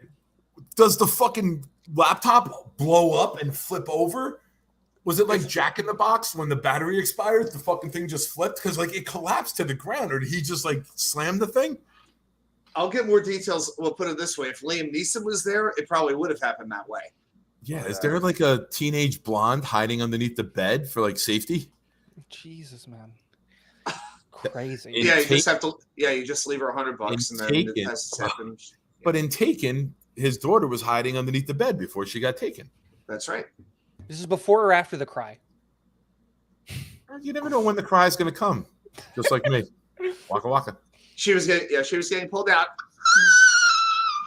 Never pull out. Never give your full name. Never do the Deshaun Watson. Never pay any Did you see credit this? card. 23? I think He's it's going to like get 2 years, man, 24. right? Like he has to get 2 years. I don't know. You know what would be perfect karmic retribution? Is if they just gave him a ban for the entire length of his contract. No. That'd be 5 years. Do this. Let him play this year on the $1 million salary and then suspend him the next 3 years where he loses the fucking $140 million. Like, it's a fuck you to the Browns because they did the $1 million thinking he's going to get suspended this year, which is why they didn't move Baker yet, right? So my thing is like, you really think that even if he gets like 2-3 years, Baker's going to come back and play? that's what she said. Dude, that's Chris. That's what I thought too. Was the wife just came in, kicked down the doors, started kicking laptops and stuff? I'm going back. I'm actually going back and watching this again. I'm watching the replay to see if I can see any. Like, it looked like he dove at the laptop. Like, It looked like he fell backwards. Is what I'm seeing. Yeah, I'm watching this. he He's on moved his it. phone. He looks to his left. He starts to lean forward, and all of a sudden the camera starts to shake. Here's the play-by-play. Yeah. I And think he was trying to move it to get it. Remember how he rolled and like moved earlier? I think he was trying to get it back over closer to a plug, and then like a panic hit, and everything just went to shit. I think he actually was like picking the camera up because all of a sudden it looked like he was leaning back, like he was falling backwards. But I think it was the angle he was holding the camera, and then everything goes to black. Yeah, Jets Fan It was United like- said the same thing. It was over in 4 seconds. That's what she said. So Nice. yeah, I hate it when that happens. 4 seconds, and she still charges for the whole hour. It's a shame. Like, literally, if you Had to broke plug it it back down, in. you'd be like, "Here's 30 cents. Thanks for your time." If only you had plugged it in earlier. Okay. That's what she said. I know. All right, go ahead. We need Boogie down in Vino. Somebody text Vino.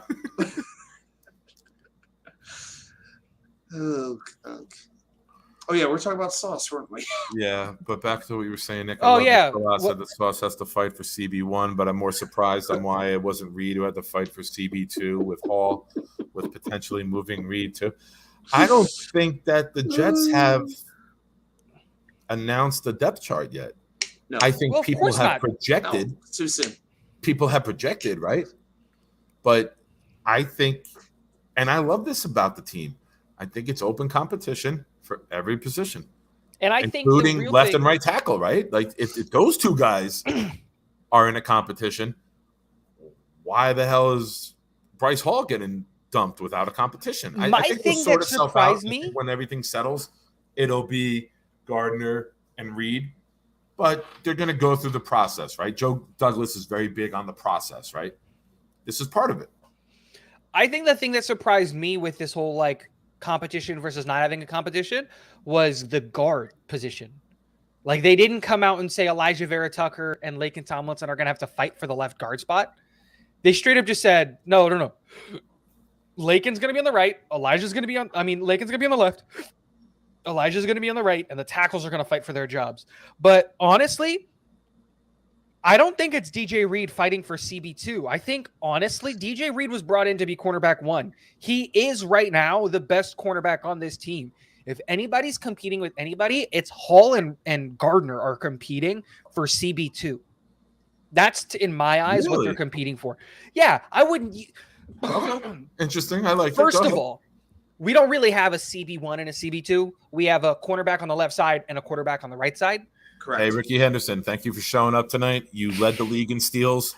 You had 85 steals by the All-Star break. Good job, buddy. Or Thanks for joining us. interceptions because he picked you off a couple of times there. Just when you wake up in a few hours, check in with us. We'll still be here. Yeah, ahead, we'll be here all night long. That's what she said. Go ahead, Tigo. I'm sorry. No, you're fine. So, like, my thing comes back to we really only have a cornerback like left and a cornerback right. Really, we don't have CB1, CB2. But the thing that I dictate what CB1, CB2 is which corner is getting the safety help. And my thing is like, why wouldn't you give your rookie corner who's getting acclimated to the speed of the game at the next level to get the safety help? And that's why I look at it and I go, as much as Sauce will ultimately be our cornerback one by the end of the year, because you're going to be able to trust him and put him on an island by himself. At the beginning of the year, whoever the free safety is, I want him hovering that side of the field because we know how good DJ Reed is and how sticky he is and how good he is in that cover scheme. So for me, I look at it as Gardner doesn't have to beat out Reed because I don't think he will. I don't think whatever he's going to do is going to be able to beat out Reed immediately. I think he really just needs to beat out Hall ultimately. He needs to beat out Hall for that CB2 spot. And that's the way that I look at it. And I think that he will because I think he's a better corner than Hall.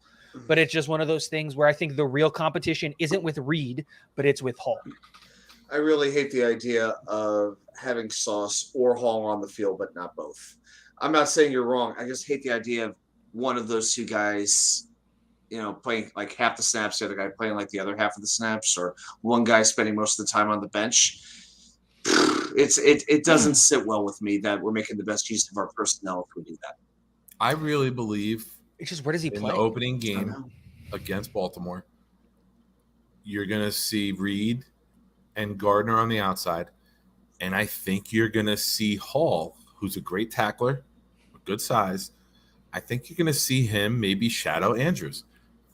I really, really do. I think that this defense is going to be innovative. I think we have a lot of flexibility and ability in it, and Hall's tackle numbers are fantastic, right? So he'll be able to take down a bigger tight end, and his coverage ability is pretty decent. I mean, he got spun around a little bit by Antonio Brown before the meltdown, but I think you're going to see Hall be a player that has a different role week to week, depending on the opposition and what they bring to the table. And I think he's going to be like a queen on the chessboard. Like, what do you need him to do today? Like, his role might change week to week. I think he can handle it. I think he'll excel in that. My thing with Hall, and I agree with you, Adam, of like, I don't like the idea of having one. I didn't even see that till now.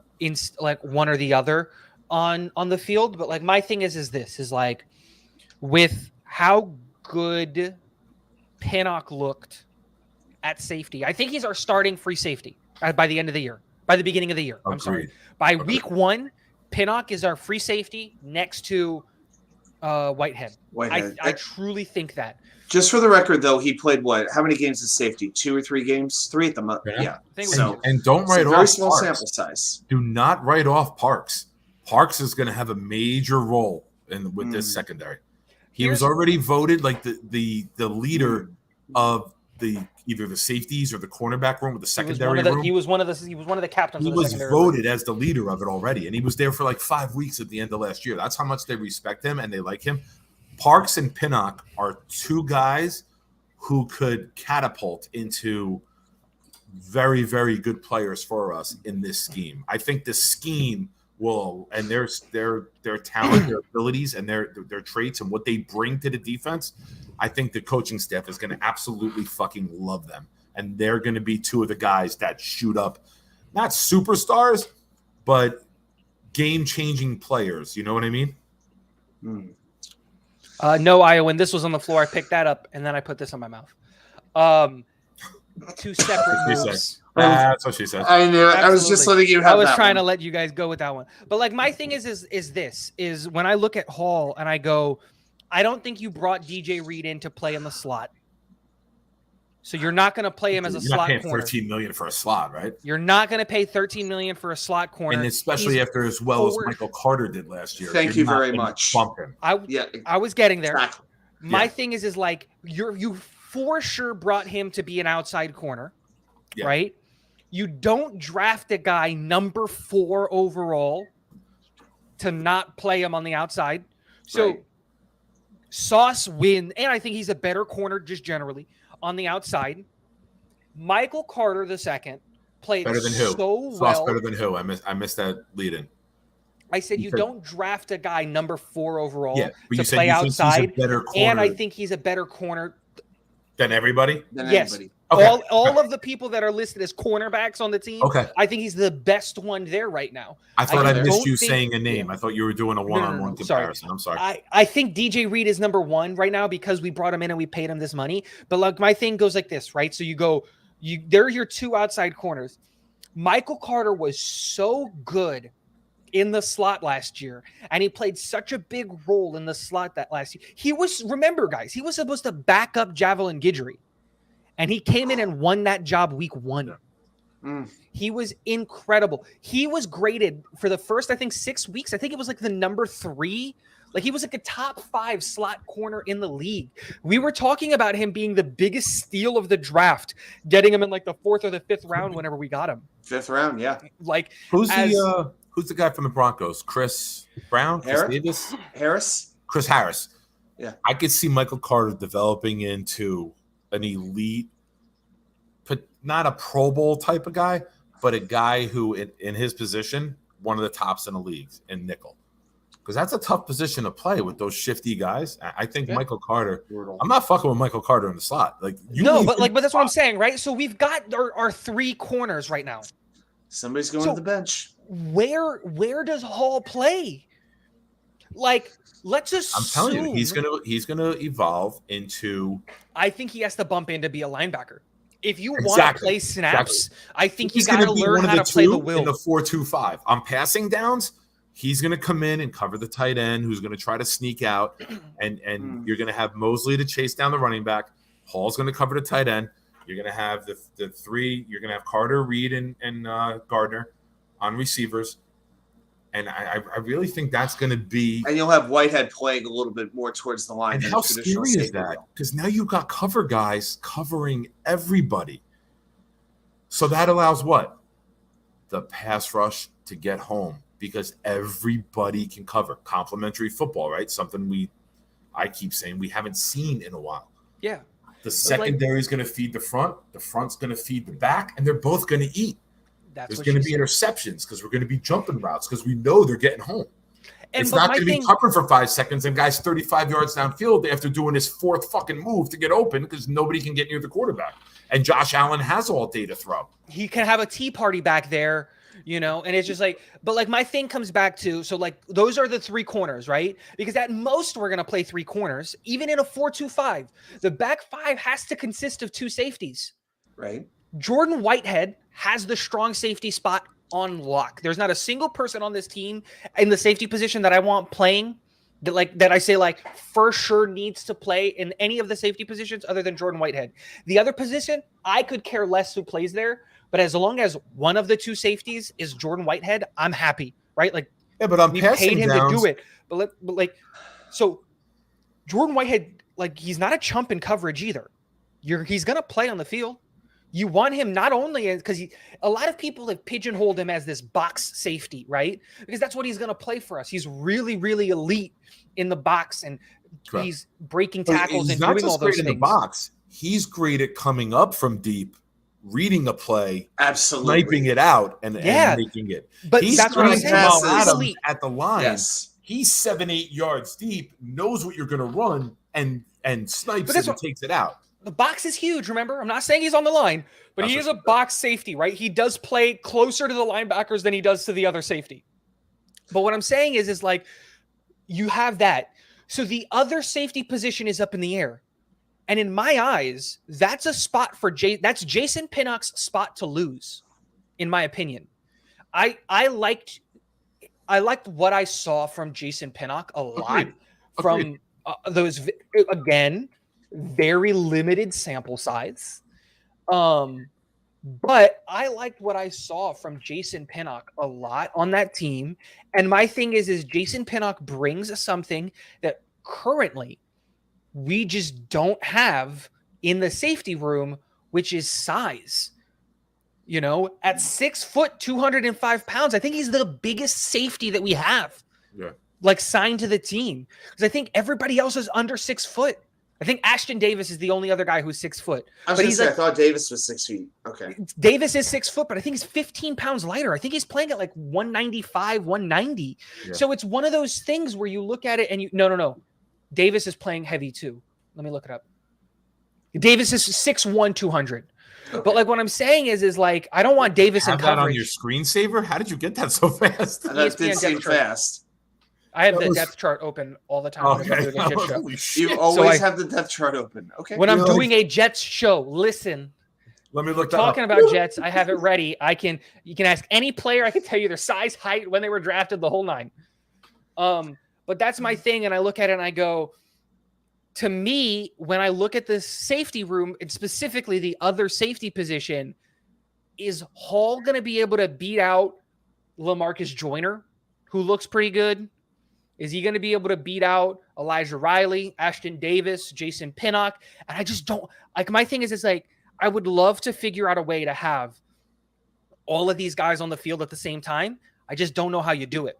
Like, and that's where the unless he can transition as like a linebacker role. Like, what if we played like a 4-1-6, right? Where you move Jordan Whitehead kind of as a Sam linebacker, and maybe like Bryce Hall as like a Will linebacker, and then you have like Michael Carter as a second safety. Like, it's really hard to say where Hall is going to play. And Dom C says this all the time, where it's just like, we might just play positionless backfield, like you're the best 5 defensive backs. But my thing is just like, it's really difficult to look at this team and be like,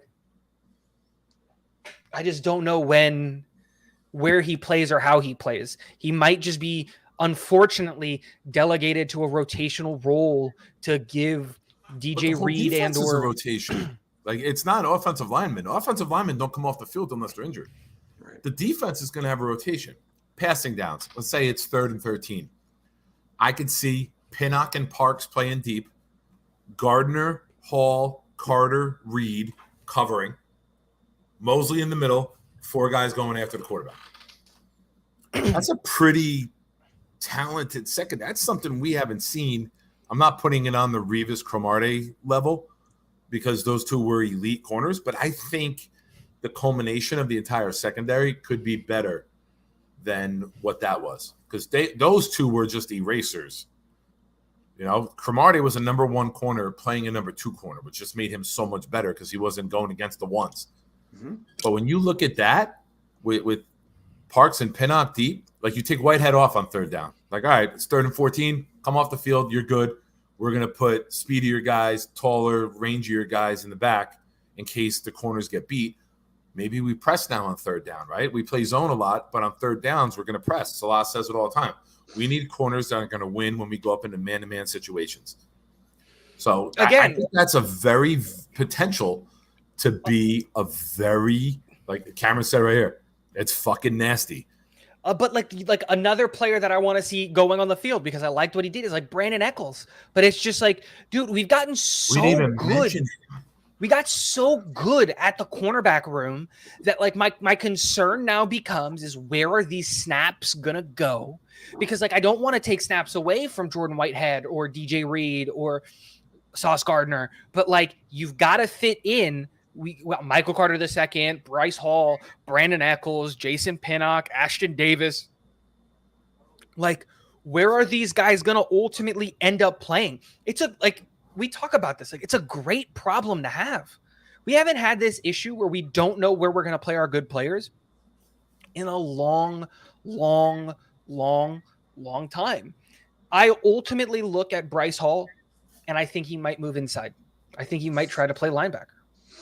It'll be very interesting to see once the mini camps really get going. If when they we start seeing real snaps. Right, where they put these guys, and then the next day, do they move them around or do they keep certain players in certain spots? That's what I'm going to be the most fascinated to see. And will these practices be open to the public? Will they be open to the media? And because that's the reporting that I want to know about is how are these guys going to fit in? Not just how is Zach Wilson doing? He completed this many passes for this many yards. I don't care about that. Yeah, I want to know how these coaches view these players and how they view the pieces of the puzzle and how are they best going to fit. Yeah, and that's what Salah did best in San Francisco. He found the rotation. He suffered many injuries that last year there. I mean, I think 3-4 guys on his defense got hurt for the season in the first 2-3 weeks. The year that they were complaining about the field in MetLife when they played us, That's Bosa right. went out. Bosa, Thomas, Armstead. Defense didn't miss a beat because of the scouting and the depth and the ability to draft and the ability to find players that play that scheme the right way. We're only in year 2. Imagine what we're going to look like in year 4 and 5 of this scheme when the talent level is elite. And I think we're already there, man. I think Thanksgiving on, we could be a top 5 defense in the NFL. I know in the beginning it's early. I know we got some rookies. We got some guys who are learning the system. I think from Election Day on, early November on, I think you're looking at a team that could be labeled a top 5 defense in the NFL. Like when you get to mid-December and you see that stat, the last 5 weeks, Jets are ranked number 3 in the NFL in defense. Like I think that's how good this defense can be and how quick it can get there. Let me ask this question about our defense, because I get this talking point a lot about our defense, which is, most of the best defenses in the league have a hands down, like elite, look at that guy, like that guy's elite, out of this world good player on their defense, right? And right now, we don't have that. We hope that players like Jermaine Johnson, Carl Lawson, Sauce Gardner can become that. But Jermaine and Sauce, this is their rookie year, so I'm not going to put elite on them yet. We don't know what they are because I'm going to knock on all of the wood right now. But like, what's his name out of Lions, right? Out of the Lions, cornerback that they drafted number 3 overall, Okuda, right? Jeff Okuda. He's nothing. Who's another nickelback. But it's just like he's nothing right now at corner. So like my thing that I keep coming back at this defense is, as of right now, this defense doesn't have a single, what I would like to say, elite player, right? A single, as Frankie from Flatbush would say, blue chip player, right?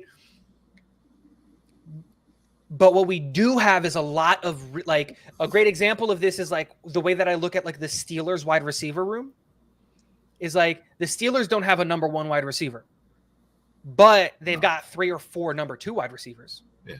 Right. And so do number you 1 look receiver is something that's so overrated to me.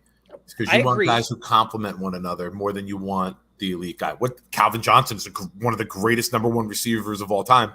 Team didn't win shit. Patriots had Givens and Brown and schlubs and Branch. Super Bowl after Super Bowl. Yeah. Deion Branch. So Again, it's complementary football. That was just an example. I know. But what I'm saying is like on defense, we don't have the Aaron Donald, the Bosa brothers, the Chase Young. Like we don't have a guy that's a straight up stud. But we have a lot of really, really good, like the guy who lines up on the opposite of Chase Young. That guy's a good player still. You know what I mean? Like we know Aaron Donald's going to blow up the middle, but there's some guy lining up next to Aaron Donald, and he's still pretty good. We have a lot of that guys, right? Quinn, I think, has the sack record for the Rams. Quinn has the sack record for the Bears, I think the Rams, and somebody else. Like he's got like 3 team individual sack records. Quinn. Wow. Yeah. That was one of those weird stats that I saw last year. I think he had 17.5 with the Bears, and he passed Richard Dent to take their record. But Donald, Donald's always had good edge guys. But what I'm saying is ultimately we don't have that standout like premier player on the defense yet, right? Yeah. Does that? Well, I still think that we can be a middle of the pack defense, right? In the year, I think we absolutely can be a middle of the pack defense next year. I'm looking at that's what I want. I want to be anywhere from 20 to 10. That's where my goal is. If we're anywhere in the teens, that's what I want for this team defense wise. But I look at this team and I go, this has a lot of potential. We have a lot of really, really good depth, a lot of high-end depth, right? But does that concern you right now with the defense when you look at like we were the 32nd ranked defense last year? And even though we got really deep, we still don't have like a standout blue chip, like this defensive player is the player that everyone's going to get their jersey of. I think Sauce turns into that, but he's not there yet. So I can't give that to him, right? Does that worry you at all? Do you mind if I go first, Adam? Go ahead. I think we have a lot of potential elite individual talent, but I'm going to use the old Bill Belichick. The sum is greater than the parts. Just like with the draft, when I didn't really get too excited, I stayed even keel when I heard Sauce Gardner get drafted. I didn't explode and jump off the fucking couch until we traded up to go get Johnson. Because complementary football. You need the front to be good. You need the back to be good. C.J. Mosley had a lot of tackles last year. He had a couple highlight plays where he blew it up and he hit the guy in the gap. But a lot of his tackles were chasing a guy out and the guy turned the corner because we couldn't set the corner. 6, 7, 8 yards upfield, the old Curtis Martin run, right? Curtis Martin to me was king of the 6 to 9 yard run. He would get there, take the ankle to the sideline, outrun the linebacker, and get out. He just beat you to the edge. Yes, and Mosley got a lot of those tackles. With Lawson being healthy, with all the additions we made on the D-line, with press corners now, with potential for press corners, better safety play on the back end. Quincy Williams, who was a sniper at times and blew up and had a lot of highlight plays. He praises Mosley for teaching him the game and making him smarter. Mosley is one of the smartest players in the league. Oh, yeah. I'm not trying to take anything away from Mosley. No. I'm just going through the different positions. So Mosley's got superstar potential now that he's got this D-line in front of him. Quinnen's got superstar potential now that he's got edge rushers. Gardner's got it. You think JFM has it? I'm curious to see what he does going back inside. I know he played outside a lot last year due to need. That contract worries me because they gave it out so quickly and it was very un-Joe Douglas-like. I know this was before we all met, but my views back then, I never expressed them to you. That contract getting thrown out like that quickly was very un-Joe Douglas-like, in my opinion. Like, that was not something Joe Douglas has done. What was it? I'm sorry. It cut out for me.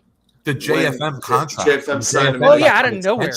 That was the biggest eye-opener for me of the Joe Douglas regime, was giving JFM that contract week 5 or 6, whatever it was. It was early, mid-October. It was during the London week, because I remember the presser in London. Earlier then. Yeah, that was week 4. Week 4 we were in London. Week 5 we had the bye, I think. That's right. It's not that I'm worried about it, but I keep getting this question asked to me by some of the people, like where they look at our team and they go, wow, that's really deep. And you have a lot of like guys who can potentially do things. But it's one of those things is like, does the fact that we have a lot of like potential can get you fired? We talked about this before, right? Yeah. Does the fact that we have a lot of potential instead of certainty, like Jets Fan United says here, scare you or worry you? Adam, go ahead.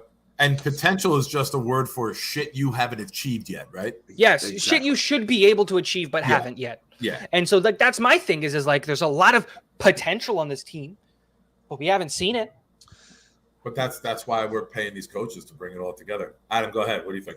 Yeah, so as far as with the defensive players, how concerned am I that we don't necessarily have a marquee player yet? Yeah, I mean, for me, I am feeling pretty confident that the offense can get off to a good start. I have a good feeling about that. I think the defense in the first half of the season. You glitched. The offense? Yes. Okay. I feel good about the offense, that they are going to be pretty consistent, pretty good from early on. And I think they have the potential to keep getting better as the year goes on.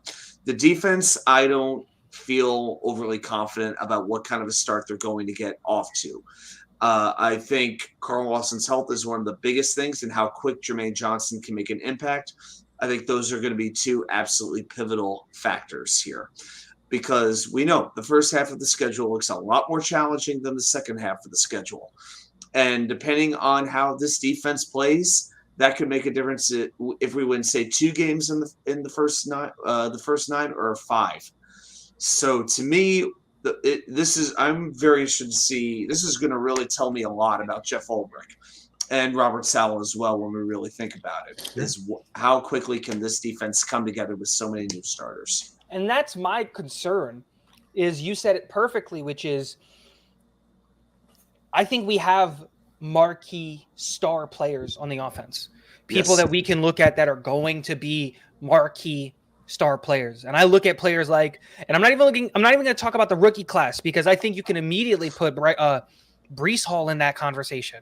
Running backs don't take time to get acclimated to the NFL game, and I think that you can put him as a top 15 running back in the league right out of day one. But let me not even go that way.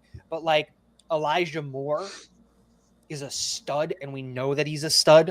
Michael Carter II is a stud, and we know that he's a stud.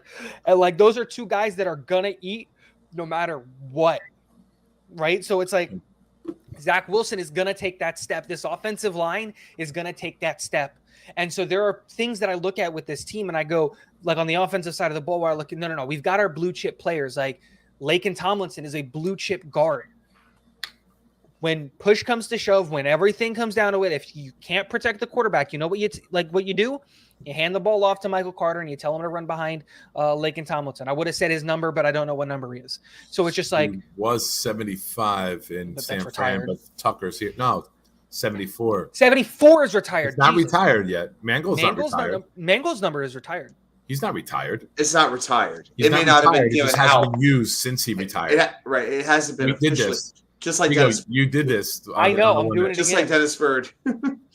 Yeah, Mangold's not retired. Mangold just hasn't been issued out since. Retired. It's not retired. I talk about this all the time. It will be. And we did that trivia. I did that trivia when he's in Hall of. Yes, you did. 2 years when he's in the Hall of Fame, it'll get retired. Yeah, I was making the argument that 74 guy. I was making the argument that 74 should be retired and 24 shouldn't. Yes. Yeah, because remember, two players have worn number 24 since Revis first left the Jets. That was one of the Green Bean trivia questions that I did a little while back. Nice. But like I look at this team and I go, like, so there's a YouTube channel that I watch that I look at. I watch what they're doing is they're doing the NFL, they're doing the Madden game, and they go to all the sliders, and they do a simulated version of every week of football, where they just have the computer go up against each other with like the rookie classes and all the players and just the whole thing, right? And the Jets were going into week 5, and the Jets are 3-1. The only game that we lost was against the Browns. We beat the Ravens. So we're 4-0 because Watson's not going to be there. I like it. Again, but we beat the Ravens, we beat the Steelers, and we beat the Bengals. And I think we absolutely beat the Steelers. I think absolutely. We should. I'm going to wear that shirt. On one of the first 4 games that we're going to win right now, outright money line, I'm putting money on the Steelers. Just if you could promise me that Becton and Fant are both playing offensive tackle to neutralize TJ Watt, I would say, okay, cool, I'm buying it. Yeah. But like my thing comes back to where it's just like, I think you said it perfectly, Adam, which is this defense is going to dictate whether or not we start the year with 6 or 7 wins, or if we start the year with 1 or 2 wins. And there's 2 things though that to add on to your point, Teague. I'm sorry. No, go ahead. There's 2 things in football that you can get right from day one. It's your defense, your pass rush, right? And it's your offensive line. If those guys are able to make the blocks, passing takes time. The coordinator calling the plays takes time, right? We saw it last year. Mike LaFleur's balls didn't drop until Wilson got hurt, and everyone else was playing quarterback, and then the fucking playbook opened up because he got comfortable as a pass caller because he wasn't afraid of any of the backups failing, right? He was throwing Josh Johnson, Mike White, Joe Flacco. Who cares? I'm going to fucking call everything we got in this playbook. Josh Johnson. Open it up. Yeah, right? You talk about a forgotten Jet. Josh Johnson. But that Indianapolis game. It's a shame the defense couldn't stop the run. Johnson was putting on a show. He was pretty good. Yeah. There's one other thing that can change immediately on a football team. Kicking. Special teams can change in the blink of an eye. Kicking ain't fucking up when we got Thomas F. and Hennessy snapping it, baby. I'm about to buy a Hennessy jersey, man. I think he's 45. Hennessy should become a Titan. Then he'd be Hennessy in Tennessee. Here you go. Your second child, you get the blessing to name it Hennessy. Hennessy from Tennessee. I mean, come on, it's perfect. What did I drop? Your comb? No. Oh, no, it was my pen. More than that? Okay. Yeah, no, it was my pen. Keep dropping stuff, brother. Keep bumping into my desk. It's just like it's the kid's sleeping. I've been waiting all day. It's just one of those things where, like, I believe in a lot of the players on the Jets team on the defense, and there's a lot of guys that I look at that. But it all comes down to if these guys can play to the level that we believe that they can play. Like, watch out! That's a crazy good team. But it's just about, there's a lot of question marks there. To go what you said earlier with the defense, something we have that we haven't had in a long time, we have the potential, right, for superstars on every tier of the defense. We haven't had that in a decade. You got Lawson and Quinnen and Jermaine up front. You got Mosley at linebacker. You got Gardner. You got Reed. You got Whitehead.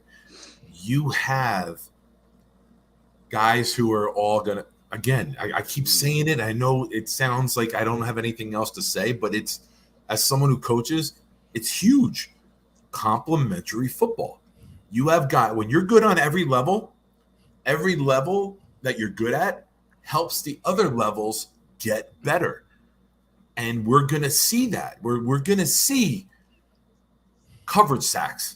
When was the last time we saw coverage sacks? We know it. When did Revis retire?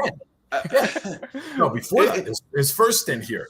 But it definitely didn't happen the second time he was here. Excuse me. But you're going to see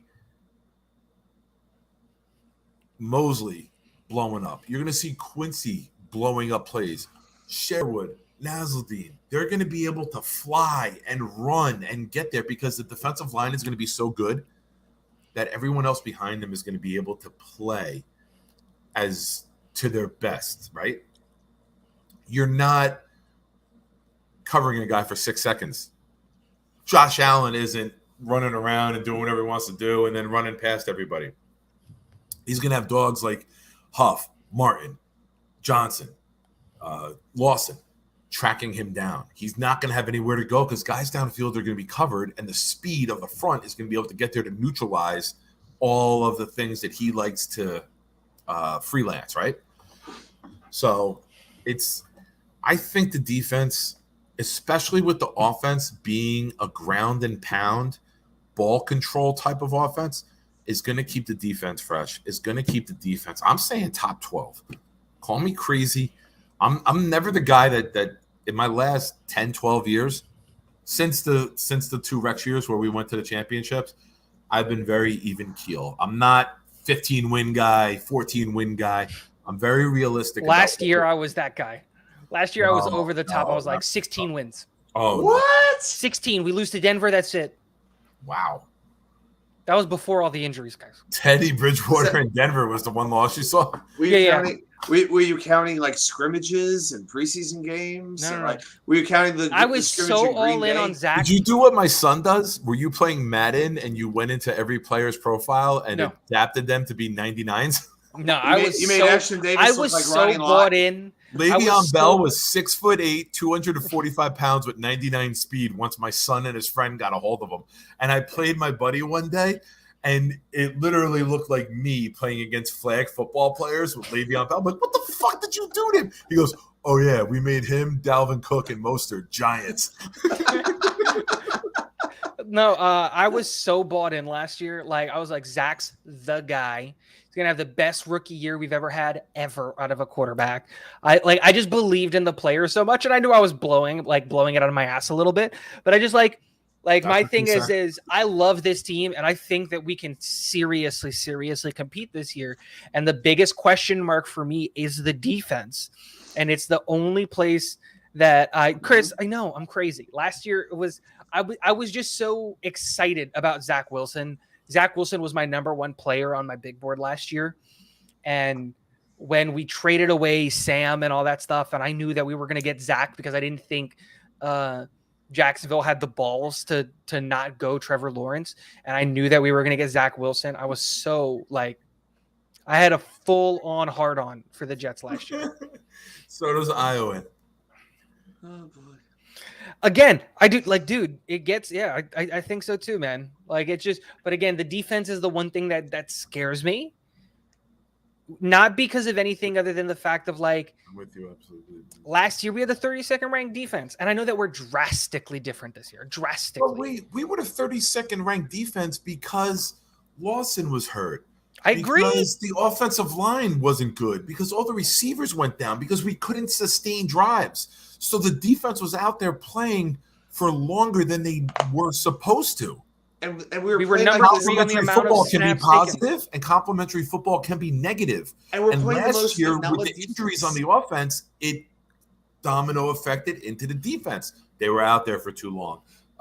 They would give up a 10, 12 play drive.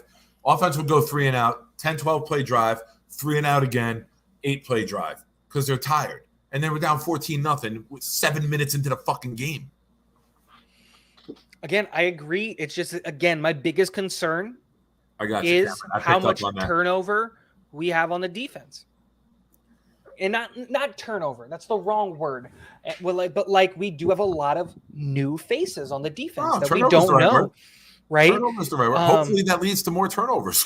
I agree, but it's like we're gonna run out, and this year, it's easy to say that our secondary this year is not gonna have a single player that was playing on the secondary last year. The first snap of the game, there is a good to fair chance that both corners and both safeties are 2 guys that were not dressed up in green week 1 of last year. There's a good to fair chance that Quinnen Williams is the only Jet that's coming back on that the defensive line first snap of the game. JFM. So that's my thing. JFM and Quinnen, right? Assuming JFM plays, JFM, Quinnen, Mosley. That's it. No, I said defensive line. Oh, I thought you said I didn't hear that part. I'm sorry. But for the whole defense, because JFM might not play the first snap. But even if he does, you look at it and you go, of the guys that we know that are going to get starting reps next year, like the first 11 that we put on the field next year for the defense, there's a good to fair chance that there's only 3, maybe 4 guys that were there week 1 last year or that ended the season with us last year.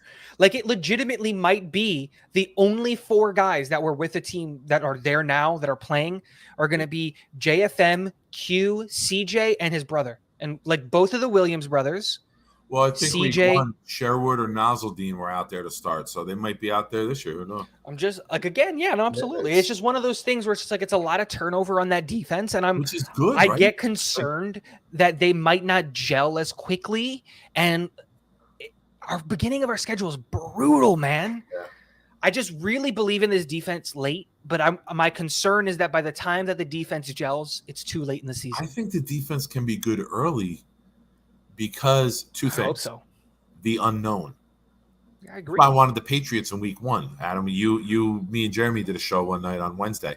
And I was like, I want the Patriots week 1. Give me the Patriots. Because I want to punch Belichick in the mouth before he sees what the fuck we are. Like, I don't want Belichick having the tape on us and figuring us out. You know what I mean? Like, I don't want him to have 5-6 weeks of footage on us to look and say, oh, this is what they do with this is what they do with that. And this is what they do here, and then he can counter it. But fuck them. Mac Jones is a fucking bag of steaming dog shit, and he only did well last year because he had Josh McDaniels building that system for him. And there is absolutely no way that a special teams coordinator I don't think he calls two offensive plays. defensive coordinators in Patricia or Belichick are going to call an offense good enough for Mac Jones. You saw what McDaniels did last year, and kudos to him. Chris, let me defend myself. I'm not being a Debbie Downer here. I believe in this defense. I believe in these players. It's just a matter of it takes time. Exactly. I've been on teams. Look, I played high school football. I went from being week 1 of the game being the starting quarterback for my freshman team to week 2 being the starting quarterback for the JV team in my freshman year. It's not an easy transition to go in saying like, hey, let me go play with a whole new set of guys. And I know I'm an offensive guy, so it's different. Timing on offense is weird, and throwing to receivers that you haven't played all week with and things like that. Like, it's weird, but I just don't look at it. I just don't know how you see that happening, how you look at this team and you go, I'm 100% sold on that defense, And I really, really hope I'm wrong here, because I think ultimately what's going to decide whether or not we win games or whether we lose games or whatever is going to be the defense. The defense is going to dictate more than anything else in the world if we win or lose. And so, yeah, that's really it. Adam, what you got? No, I completely agree. It's the defense plays such a pivotal role. We have a lot more depth on offense, I feel, than we do at it's funny. It's we have such good depth, it feels like, at defensive line and in the secondary. It's so odd. Linebacker. I think we're good at linebacker. I do too. Linebacker is up, but I think we can agree linebacker is the most unproven group on the defense. I don't, because it's not like we're playing a 3-4. You got Mosley, who's probably not coming off the field much. You got Quincy. You got Nazardine and Sherwood. And Tigo, you keep remembering Marcel Harris. That's I forgive me. I always forget his name, but whenever we throw it to Tigo, he's got Tigo. How did you not have him as your first forgotten Jet on the list tonight? That's my question. Because he hasn't played yet. That's why. Marcel Harris, 6th round pick in 2018, pick 184 to San Francisco. You know what? There is no height here for him, height or weight. I should just adopt DQ Thomas Tigo right has now. The you can have Harris. Ready? Give me DQ, okay? Give me Dairy Queen.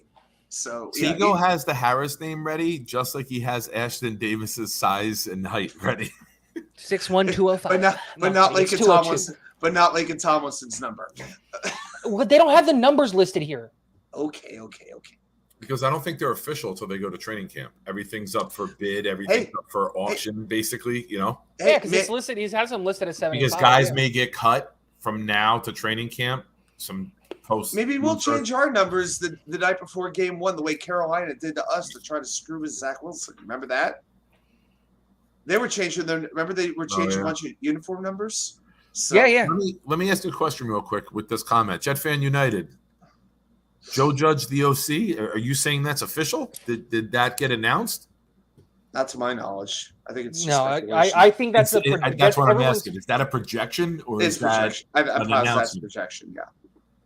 I know he's good with his information. I just didn't want to take that the wrong way. But you know what? If you got a special team guy, someone who's managed Thomas Hennessy type of players, and now you're letting him manage your second-year quarterback, I love that shit. Jets Fan United says Lakin Tomlinson was number 78 at practice this week. See? Name a good Jet who was worn number 78 in history. Tigo, look straight at the camera here. Stop looking at your. I'm reading an article about Joe Judge. I have no idea. I want eye contact. I know you're very good with the Google, bro. Name another Jet who was 78. Wow, no, he's right. Joe Judge is calling offensive plays. Oh, fuck. We're going 2-0 against them. Offensive assistant Joe Judge. I'm reading this in the New York Post. I'm reading NBC Sports right now. Apparently a conversation with Kendrick Bourne. Bourne said, Joe Judge, our newest Any relation member, to Jason Bourne? No.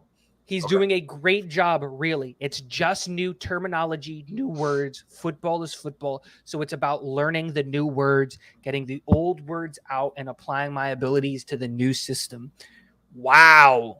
So this is Greg Bedard. Can I do an impression of Joe Judge on the first 3rd and 15? Fade to black. Yes. Okay, Greg Bedard, who's the founder of the Boston Sports Journal, made an appearance on NBC Boston. This is a quote. So far, I have countless people who have either been with the Patriots or are hearing from players on the team. They are alarmed to this point, and they've barely done anything so far. There is a high level of concern about what is going on with the Patriots and their offense. I got 3 words for you. Last place team. Suck it. Last place team. 6 wins. I said it last year on draft day that the Seattle Seahawks were going to be a 6-11 team, and I almost fucking nailed it. They went 7-10. This year, my prediction for the team that flops massively is the Patriots. I think Mac Jones is going to be absolutely lost without Josh McDaniels. I really, really do. I don't think McDaniels gets enough credit. They never won a Super Bowl when he left. They went a few years without a Super Bowl and didn't win it again until after he got back. But I really, really think. Cameron, elaborate what your question is. I'm not sure what you mean by that. I agree. I think I agree. One? Yeah. One? I don't know what he means, but what does that mean for LaFleur? Like in what sense? I don't know. Yeah, I don't know what we spoke about that triggered that. But my thing is if. No, I'm sorry. I just have to say, guys, I do have to go tonight. So it's been fun being on, but unfortunately, I do have to skedaddle. So it has been the pleasure has been all yours. Absolutely. And shame on you for not doing the show from the chair tonight. You robbed our community of Jets fans. Why did you take the chair? Oh, wait, before you go. Yes, from the chair. Because I do my videos from the chair. I don't know. When I'm doing 3.5 hour marathon sessions, I sit on the couch. I don't know how to get that on here. I might just hold the phone up with the picture. All right. Because Tigo, I got 2 different StreamYard accounts. This is my proud New York Jet fan one. Oh, you can do it? Yeah. So just add me to this. So before you do, Adam, what we're gonna do, Adam, is, and not we, I mean you're gonna do this. You're going to start a like a donation goal. You're gonna create a page or whatever it is. And what you're gonna do is we're gonna full on lean into the Wicker Media, right? And we're gonna look at, you can add it now. Nick, we're going to try to get you not just the wicker chair, but a wicker throne. And this is what we're going to come out and get for you. The wicker throne. And it's for the low price of $225. So look at that, bro. One day. How about it? All I'm saying is you should start the donation train for this because it is excellent. It looks glorious. $225 for the week. How much bigger? Wait. The best part, go to the picture at the end. It needs repair. Oh yeah, it's a little go torn back. Up a little. There's a picture that I saw that you sent me, and one of the legs is not attached. There it is. So it's a $300 chair that you can get for $225 because there it is, because it needs repair. Oh my! Two of the legs aren't attached, but that's fine. You got it. You're the Wicker Throne King. Imagine you sitting behind one of those. I can't believe you are that big of a rebel to transport a wicker chair across state lines. You know, going through customs at the Virginia rest stop. Like, you need to do a number 2? No, thank you, sir. I brought my own chair with me. Remember, Virginia's for lovers. It says so on the billboard. Virginia's for lovers. Virginia's now for wickers. I'll tell you what. Sounds like me and Eminem. Oh, you said wickers with a C. Wickers. Virginia's for wickers. All right, I'll tell you what. I'll make a deal. I will go in a moment, but how about I give you one question before I go? One trivia question. Let's go. Fire it up. All right. Here's your question. Google's right eye closed because that's the side that the Google's on. This has nothing. I got 3 monitors. Either way, this has nothing to do with the Jets' depth chart. So that's your first problem, brother. Damn. Okay. Our old friend Ryan Fitzpatrick just retired this week officially. Yep. Your question is: he played for 9 teams in his career. The Jets, name the other 8 teams. And I'm not looking at the chat. St. Louis, Cincy, Houston, Buffalo, Washington, Miami, 6, Tampa Bay, 7. Jets is 8, One more. Tennessee. Wow, he Man, did pots play and Tennessee. pans knocked it out of the park. Listen, Not let me tell you one guys. wrong Let me guess. tell you one thing about me. Oh boy, here we go. Since 2015, and when we got the legend that is Ryan Fitzpatrick, Fitzmagic when he was on us. I have said Ryan Fitzpatrick is one of the top 3 living Americans. The other 2 you ask, Bill Murray, Charles Barkley. Find me a better fucking 3. You can't. Bill Murray was engaged to my mom's sister at one time. Really? Honest to God's truth. I have one similar. My mom's brother, my uncle on my mom's side, dated Tim Robbins. Who's his wife? Susan Sarandon. Her sister in high school.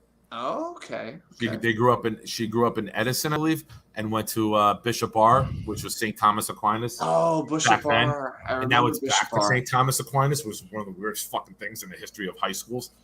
But yeah, he dated Susan Sarandon's sister and was at the house. Like he was like, yeah, banging her while Susan Sarandon's in the other room. I was like, that's pretty fucking cool, Uncle Bill. Every time, like, What About Bob or Groundhog Day comes on the TV or Caddyshack, I'll be like, and back in the day when I was when I was still living at home, I would be, hey, it's Uncle Bill, and Mom hated that so much because I always call him Uncle Bill. And I just used to do baby steps in the kitchen. Baby steps in the kitchen. Baby steps. Emilio one of the best You got comedies any of more all trivia? time. You got any more trivia lined up? If you got to look it up, don't worry about it. If you got anything, I love it. No, I think that's all. I think we'll save another one for next time. So I think we're good for this evening. So all right, boys, it's been great. I will see you guys later. Have a fantastic weekend. We'll talk soon. And remember, my channel, I'll just plug it real quick. NY Sports Wicker Media. The changes that we've made in the last 48 hours, I'm pretty proud of, and we got more coming. We got a whole intro video that we're working on putting together with the history of the chair, the breakdown of the chair. There are even videos of me going into the storage unit to find the chair. We even posted. I like that you put the chair in there 3 weeks ago. You're like, we're on a journey to find it. Like you just put it there.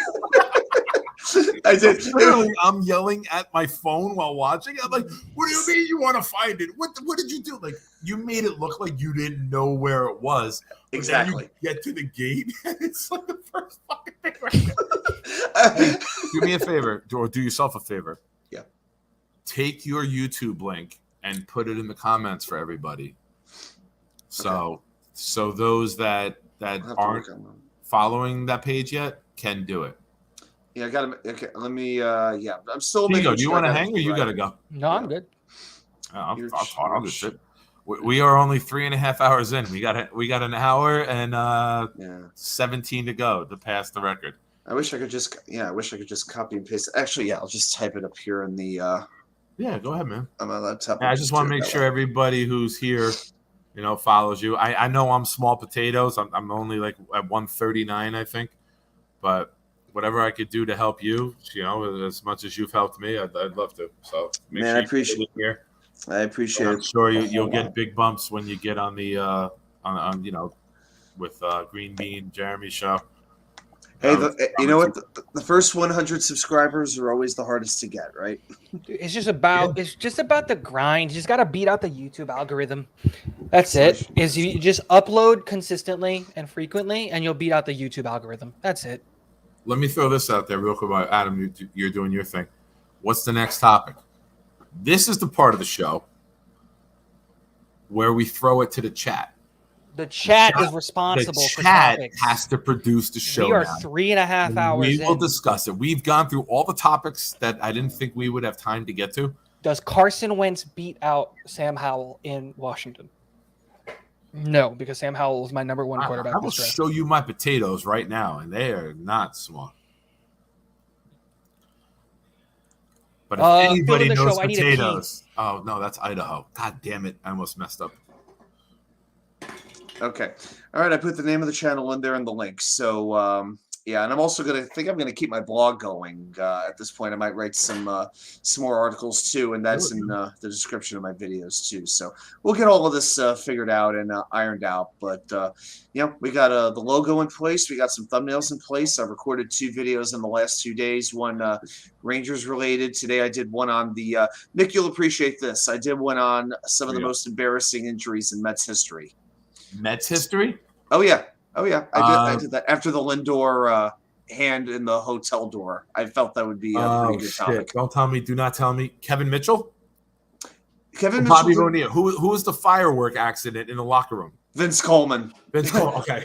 I mentioned Vince Coleman, and I alluded to that, but he was part of another injury, which I ranked number 1 because it's just so freaking ridiculous. And I'll just leave it at that. Oh, so your channel, you're doing all the sports. Nice.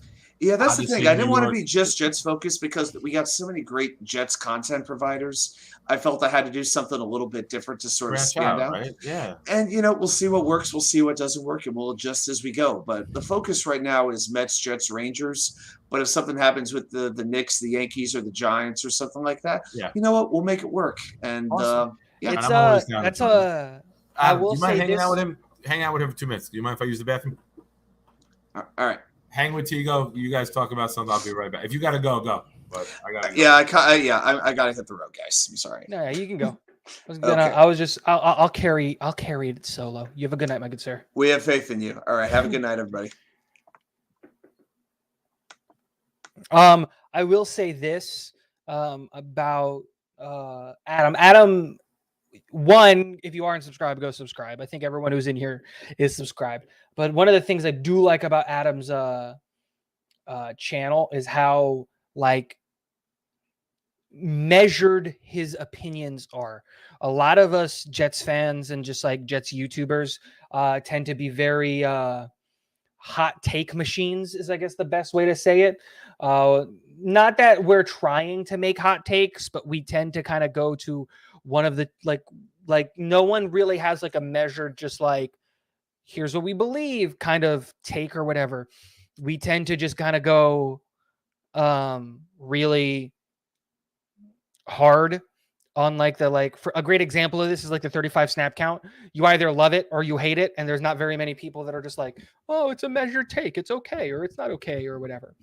But yeah, I have a question for the chat, and I'm going to ask this, and then I want you guys to answer, and then we'll go from there.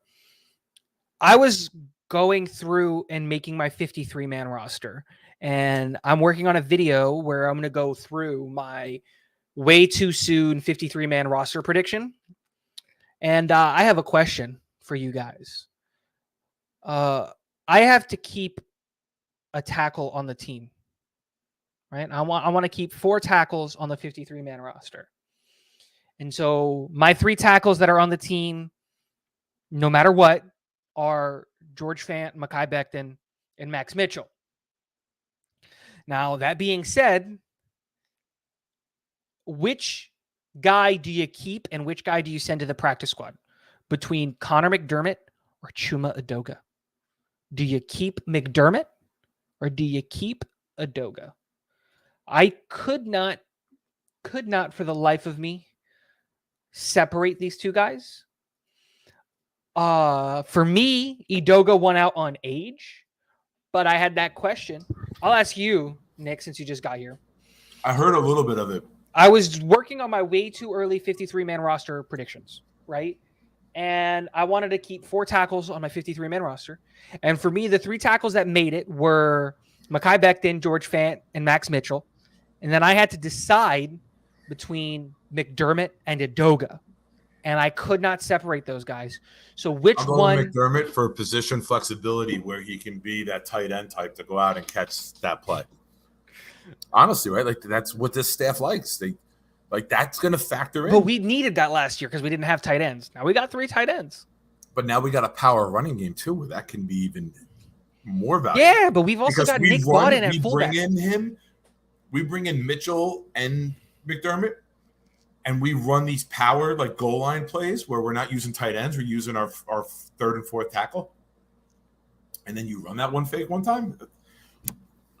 I don't know. I think McDermott gets the edge over Adoga because when Adoga's played, I agree. It's been very underwhelming. I made the decision to keep. I gotta go look it up. There are my notebooks right there. I can look it up later. I think I kept McDermott, but It was just a question where it was just like, what do you do? They're 2 guys, and they both have merit to be on the team. And Adoga's much younger. He's like 4 or 5 years younger. Not an issue. They're probably both minimum. They make the same amount of money, so it's not like okay. And it's not like you're gonna lose one for whatever. I'm just saying, like it's one of those things where I just looked at it and I go, I don't know who. Yeah, see, I kept McDermott. For those of you who may not believe me, Connor McDermott right there. My way too early. Dude, I got my notebook roster right here under the desk too. I always keep the notebook right under here. Yeah, right. It's one of those older desks that have like where the keyboard would pull out of underneath. So I keep the notebook and then the broken up weed down there, like hidden underneath.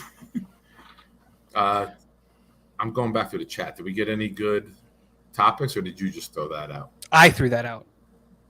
That's not questions. Okay. What do we got? I mean, I'm up to talk. I am too. What do you guys in the chat? I know we're down on just like 6 guys, but let's hang out. If you guys want to hang out, I'll hang out. I probably got to about 3:00 is probably my like cutoff because I got to be up at 10. I got to drive my ex-girlfriend. Her daughter's getting married next week, and my ex-girlfriend has cancer and breast cancer, and she's going through treatments, and she had a treatment today. So tomorrow she's got like no energy. She's like, listen, I know you love to drive. She's like, we got to go to Queens. We got to go to Brooklyn. She's like, I need someone to drive. My family's got plans. She's like, I'll throw you money. I'm like, don't worry about throwing me money. I'm like, we'll take care of you. Because she's been through hell the last year, like 14 months. And my son looks up to like her two kids. She's got 3 kids, but 2 of them like he grew up with basically for a decade. And the daughter's getting married who's 19 and my son's 13. So he's always kind of like looking up to her. He's like, oh, Daddy, we could go hang out with her? Like, that's great. So he feels bad because he's missing her wedding next Friday because he's got his 8th grade dance. And he got a North Carolina Tar Heel blue suit. So, like, tear in my eye. He went with his mother and picked it out. And she sent me the picture. I was like, this is the proudest moment of my life. I don't care that he made it to Disney as the quarterback of our team with the Pop Warner Super Bowl and caught we had a very fucking elite running back. And my son was tall, can catch, but he ran the offense for us, right? He was like he ran the system. So the week going down to Disney, I'm like, we got to add some plays. Like we had 2.5 weeks of practice. I'm like, we got to add some plays. I'm like, why don't we do a pistol with Lanier, our running back, direct snap, put Nick at receiver. We run a power sweep. Nick fakes the block on the cornerback and goes. And then Lanier, who's lefty, lobs one up. We ran the power sweep in the first half, and we got like 10 yards on it. And I told Nick, block on this play. And we got like 10, 12 yards. And then I ran the defense, but I'm always the idea guy. I throw shit at the offense coordinator. You like it, you don't. But this is what I see from a defensive point. I was like, yo, run it again, throw it to Nick. He goes, bro, we're down 12-7. And in the Pop Warner Super Bowl, we're down 12-7. I go, fucking run it. He'll be open. The cornerback bit the run so hard, he'll be open. I'll send you the video later. But we ran it. We hit it. It was an 8:30 in the morning game on a Wednesday in December with 86 degrees. You could cook bacon on the back of the sun was coming up behind us. You could cook bacon on the back of my neck with how fucking hot it was. It was that dry, that humid, nasty heat. And my son catches it. It's about 30-yard play. And when he gets tackled out of bounds by the safety, he landed on the ball and he started throwing up. So one of our assistant coaches was like, he would tend to the kids. He works for the Giants, actually. And he would tend to like the kids. He's like our injury guy. And he comes up to me. He goes, oh, we all thought he was like heat, dehydrated, vomiting. He goes, no, he's fine, dude. Like, we were putting wet towels on his head, his neck, everything. Like, we're going on the game-winning drive, and the quarterback comes out. I'm like, holy shit. So I go up to him. I'm like, dude, are you all right? Like, did you drink enough water? He goes, no, it's not water. He goes, I landed on the ball, and I threw up. I go, you landed on the ball? You landed on the ball? And I grab him by the back of his head, and, like, I go, get the fuck back out there. And, like, I throw him off the bench. And, like, my kid gets, like, attitude with me. And he, like, throws his helmet on. And, like, the video of it is so good because our sideline, all of our parents erupt because the quarterback's going back in. And then 4 plays later, we scored. We took the lead, and we won the game 13-7 in the best fucking Pop Warner game that I've ever seen. That's fun. Sorry. I can't wait to get there. No, I can't wait to get there. I just love hearing that. It's great for you because you don't have to do the airfare and everything. You're right near Disney. Yep. So somebody had a great question, which is, I went asked, do you think we will carry 4 tight ends on this roster? And I think absolutely. And every answer that we've seen is wrong. All of them. They've all been wrong. We do carry 4 tight ends, but we carry the 4th tight end as Nick Bawden as the fullback. Bawden? You have to. Bawden is so good. Is he going to be listed as tight end, though? Or is he going to be That's like what he was listed as a tight end this year. Was he? Okay. Yeah. He's listed as a tight end who exclusively plays fullback. He's a fullback, really. It's whether or not you look at, like, you got a celebrity in the house. Yeah.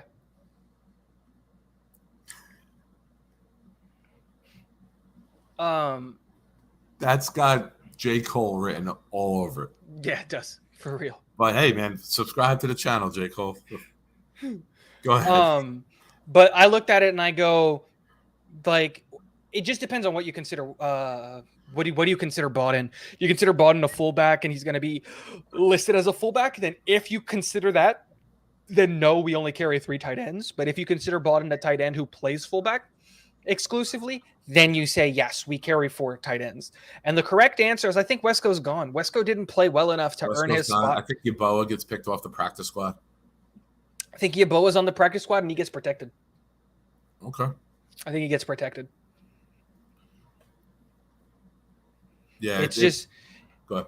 No, I was just going to say, my thing is as much as I like Yeboah, like, I don't think Yeboah was – like, we know for sure that CJ and Tyler are on the team. You don't pay all those guys to just cut those guys and take the dead money. And I don't think you draft – Taco's got some good money, like 3 years, $20 million. I think $12 million's guaranteed. They essentially got the same contract. Yeah, that's good money, though. It's great money for a tight end. That's not cuttable contracts, is what I'm saying. Yeah, exactly. In the Joe Douglas era, that's not a cuttable contract.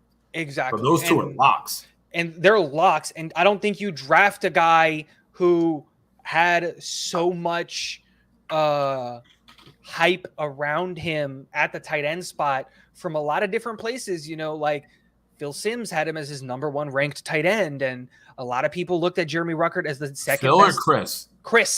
Sorry, Chris. Yeah. His son. The son. I like the son. Chris had him ranked as his number 1 tight end. And you look at a lot of people that I talked to had him ranked as the number 2 tight end in the class. And so. Oh, hey, I missed this. Braden, what's up, man? Thanks for joining us. Go ahead, Tigo. Oh, he was always here. He was just building his sauna, remember? He was just listening to us in the background. Wait, Eminon's in too? Oh, shit. What did I miss when I got up? Oh, what's up, buddy? Thank you, man. Go ahead. It's just one of those things where Bawden, like, because the other question comes in is Let me throw you something real quick. Go ahead. Do you think the addition of Ruckert could bump out Bawden because they could potentially do the same role as that H-back? Nope. No? Bawden is so good at fullback. People underestimate and undervalue what, like, Bawden brought to the team after we brought him in from the Lions. I get it. One of my favorite moments of last year, besides the Corey Davis point touchdown from Wilson, was Bawden knocking the bill on his ass and standing up for like the team and like not taking shit, like starting that brawl.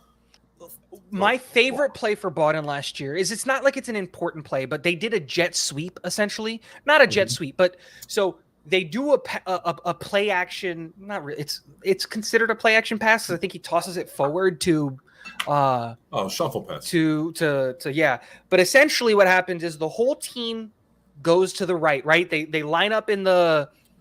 Oh, you have like the wing come back the other way. You do the misdirection, and then what's the? It's not the I formation, but what is it when you set the fullback off? Whatever, yeah, the offset I right to the left. But they pull the play to the right, so Bawden takes 3 steps, hard steps to the right, faking it. But Barrios is coming off of the edge from the right to the left, and so Bawden does it, spins around, and sets that edge so perfectly because the quarterback bit hard, right? And let in, and Barrios comes off of the side, and Bawden just comes in and grabs the corner, dude, and just stands there and holds on to him. The corner didn't move. He was just like, what are you going to do, dude? And like Bawden had so many good plays, and Bawden is in the process of becoming our Kyle Juszczyk. Yeah. I truly, truly think that. I think Ruckert could be that too because Ruckert's going to take Tyler Conklin's job. Really? Yeah. Week 8, week 9, Tyler Conklin is going to be tight end 3 because Ruckert's going to be tight end 2. I think Conklin becomes tight end 1. Like I like Conklin over Uzoma. My problem is Uzoma's a better blocker, and I like him underneath, but I like Conklin running the deeper routes. Like I think Conklin. I agree. Let me finish this. Everyone in the chat, don't jump down my throat. If anyone on our team has the potential to be the George Kittle of our offense, I think it's Conklin. I don't think so. I think Conklin is the guy who can do the catch and run. I think he can run the out routes and the up routes and the in routes. And I think his catch and run ability is good. And I think if you design the system the right way, I think Conklin could be tight end 1. So and let me add one more question to this. Answer both. If the Jets knew they're getting Ruckert, do you think they sign Uzoma and Conklin? If they knew they were going to get Ruckert, do they sign both of those guys? Dude, with how much 12, 22 personnel we want to run? Yeah. Yes, absolutely. We'll run 13 too. Yeah. So like my thing goes, you can also run 13 personnel as well. My thing is you look at this team and you go, Tyler Conklin to me is not the Kittle. I think Ruckert is closer to what Kittle is. Like Ruckert has the potential to become Kittle, in my truthful and honest opinion. He's got that catch and run ability? Oh yeah.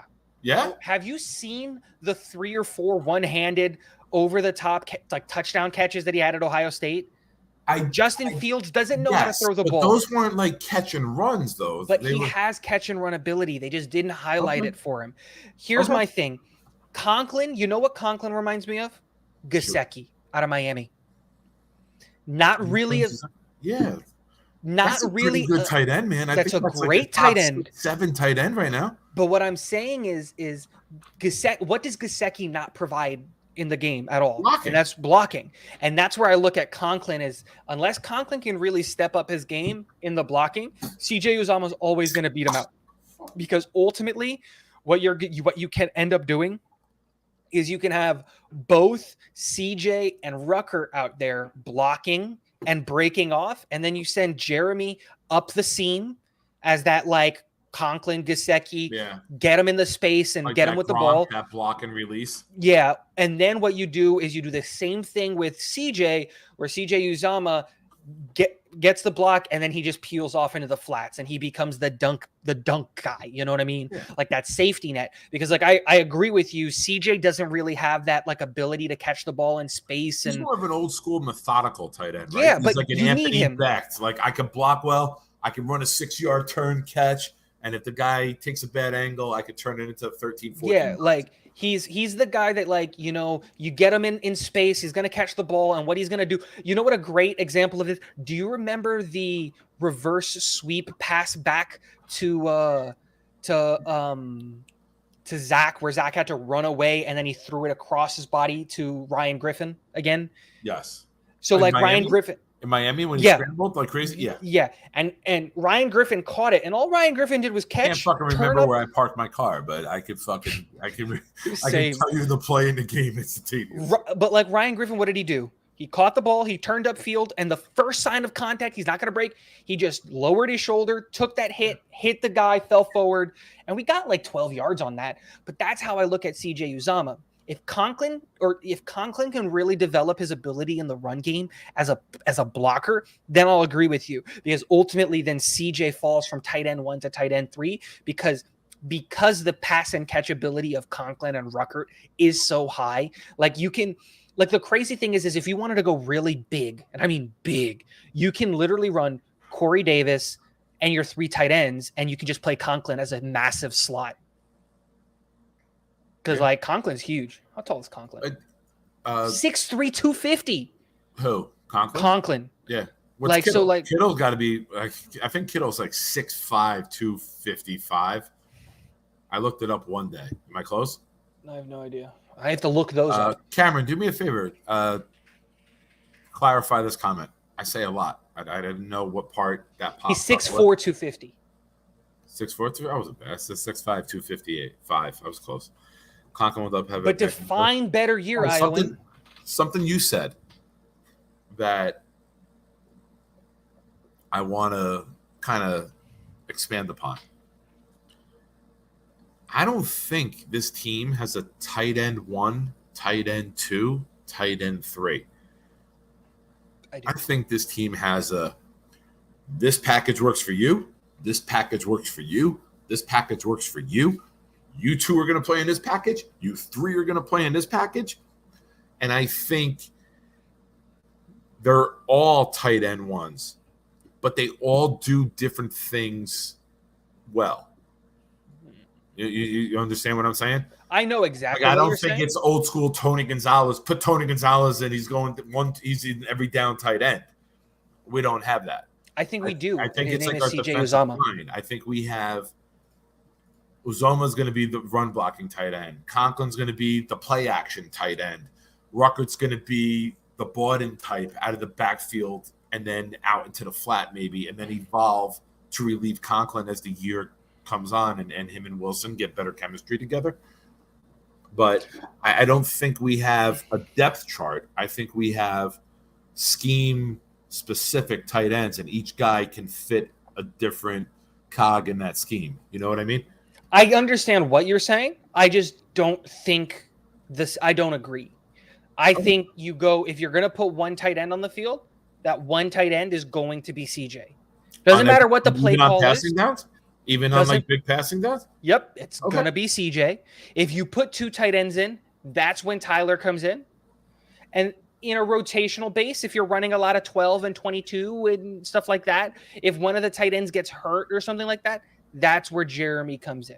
Jeremy's going to have a very limited role this year, but I think ultimately, as the year progresses, Jeremy's going to be able to really, really show up and show what he's got. And that's when you can start seeing more of what you're saying. Because I agree. I think Tyler Conklin is going to take big steps this year. I think he has a lot of potential on him to be a very Gesicki-esque person. And so that's what happens. Okay. I agree. And I think next year is where you look at hands down Ruckert is tight end 1. And then we start having the conversation of like tight end 2 of the 2 guys that we signed. These 2 are competing for the 3rd year of their contract because both of these guys got 3-year contracts that we have outs on after year 2. I think I always use for rookies, like even you look at Elijah Moore last year. What was the demarcation line? Halloween, right? 2 months. That's when Elijah Moore all of a sudden had like a 5-game span where his 5 games, if you took that from the course of 5 games and equated that to the entire season, he put up better numbers than Jamar Chase. If those 5 games were consistent through 7 games and that was his pace for the year, it ended up with like 94 catches, 1,500 yards, 14 touchdowns. So he hit that hot streak come early November. I think Ruckert and Conklin will be – I think Uzomah gets pushed down as the year goes on. I really do. I think his play percentage will drop. Oh, I'm so excited. I just got the notification. The guy remember that channel I was telling you about that they do the simulated full games? Yes. Yes. He just uploaded week 5 for the Jets. So it's Jets versus Miami week 5. It's like, now I know what I'm going to sleep to. 27-20 Jets? I have no idea. I'll tell you tomorrow. Oh, okay. But he like, it's a uploads video. the game and you watch it? Yeah, Send that shit to me. It's great. He does all of the games. I'll send you. It's Vix Simulations is the guy's channel, but I'll send it to you. He just does it, and it's just on Madden. And my thing is like, because I'll forget when we get off. Yeah, no. I'll send it to you. But like, my thing is like, and then I'll just apologize and cry and leave $100 on the table. It's one of those things where I go like, man, it's because watching Madden is so boring. I just go to sleep. And to Braden, to answer your question, neither one of those guys. Wesco gets cut. Yeboah gets put on the practice squad because we're carrying Bawden as the 4th tight end. Yeah. You can either carry 4 running backs or 4 tight ends. I think we only carry 3 running backs. I think we only carry 3 tight ends because the 4th player that would be in that situation is Nick Bawden. Ruckert type, right? Like is Bawden, yeah. Yeah. I think Ruckert's going to get some play in the backfield too, man. He might. Some tight end screens, yes, use him in the backfield as a blocker and then evolve him as weeks go on. You expand the package of plays for him. But you got to look at like percentage of plays. Nick Bawden in the last 6 weeks played 81% of his snaps, of all of his snaps at fullback. And he played over 90%. We were also so injury riddled too. No. But even with that, what I'm saying is we carried Bawden at tight end, and he played 80% of his snaps. Every time he saw the field, 80% of the time, it was as a fullback. The other, you can't do that. The other was special teams. Was special teams. Not that he played some tight end, but like 19%. That's where I think he gets the edge, and he'll get the spot, like you're saying, because of his special teams ability. Yeboah doesn't bring much to special teams, right? He's just a guy. The Dom C line. He's just a guy. Yeah. You know? Braden, you can't because you have to answer that question. Like, you can't carry 4 tight ends and a fullback because where now you lose a roster spot. You cannot take up 1/10 of your team between the tight end fullback position. Yeah, you can't. In a league based heavily on athleticism. Yeah, you can't because like the thing is at most you're going to have like 13 personnel is so rare. And whenever you do run 13 personnel, you know who comes in as the other tight end? Connor McDermott. You're fucking defensive lineman. No, Connor McDermott. Whoever's the backup tackle comes in and plays the 3rd tight end. How many times do you see teams put like the defensive tackle in? Like Aaron Donald has played fullback, right? Like you just eliminated the fullback position, and on short down yards, you bring in a massive dude from the defense. Who's the biggest guy? But on the team? But what I'm saying is now Nathan Nick Shepard. Bawden. I would put Nathan Shepard in the backfield. Like Nick Bawden is too good to not be on the team right now at his position. He grades as one of the better not tight ends. He grades as one of the best fullbacks in football. And like the thing is like, yeah, fullback's isn't a very, very popular position, but look how much people love Kyle Juszczyk in San Francisco. Yeah. Like, and who was the guy in Green Bay for years? I don't know, players on other teams, man. Who was the fullback? Guys in the chat. Who was the fullback on Green Bay that would get the carry for like 1 yard at the goal line or 1 yard on 4th and inches, and the crowd would chant his name? I can't think of his name right now. I'm a little bit intoxicated and may have smoked a little bit. But anybody in the chat, you will get a pat on the back, Barry Horowitz style. Congratulations. If you could tell me who it was. It's like a weird name. Hunt? I have no idea, dude. I know quarterbacks and Jets players, and that's about it. I'll look it up. It had to be a couple years ago. Go ahead, talk about something. Greeny McFullback. I agree with Iowan. That's who it is. But yeah, no, that's it, man. I looked at that situation and I go with that kind of Kuhn. Yes. Greg Kuhn? I don't know. Yeah. But there it is. And then he would get good. He'd get like that. Dude, whenever somebody has the ooh in their name, it's such a great chant. Whenever, so like for the like, I'm a Maple Leafs fan, right? And one of my favorite things is like whenever our goalkeeper makes a save, because his last name is Campbell, so his nickname is Soup. So whenever he makes like a save or something, you just hear everyone go Soup, and I just love it so much. Nice. It's a. You know, one of the competitions this year for the Jets that I'm most excited to see, and I shouldn't be, but I really, really, really am excited to see it. The kicker competition. Like, who's going to win the kicker job? I think Zerline. Easy. You think like Zerline was so bad last year? He was also recovering from an injury. Yeah. I don't think you can give it to Eddie. You can't give it to Pinheiro. Eddie doesn't kick it high enough. Exactly. Like, I get shit scared that everyone's going to get blocked. I do too. Like, it's barely so clears. low. Like, if you put Connor McDermott out there to block it, he could probably block. Yeah. Dude, my thing is like how and McDermott there. My thing is you have one of your like linebackers or whatever, like just have a sneaker so there's no studs on the bottom of it, and you just have a linebacker line up against like the nose tackle, and you just have the guy run up and step on his foot, and you'll just launch him up into the air, and he'll block it every time because Pinheiro can't get it over. I'm so scared of Pinheiro, but like my thing is like, I don't know, man. I kind of don't want Greg Zerline or Pinheiro to get it. I want there to be like this third, like go get like, there has to be an undrafted free agent or some young kid or something that we can go get it, that we can go get that's going to be able to fill that role, because I don't know. I'm just scared of both of those guys. Like, yeah, it's Greg the leg, but he's old. Pinheiro doesn't kick it up high enough. You can't give it to Amendola. The kicker next year in the second round, like we did Mike Nugent years ago. No. My God, we didn't have a first round pick that year, and this is when it used to do rounds 1, 2, and 3 on day one. And I waited all day for the pick. It was a Saturday, and I used to work 11:30 to 8.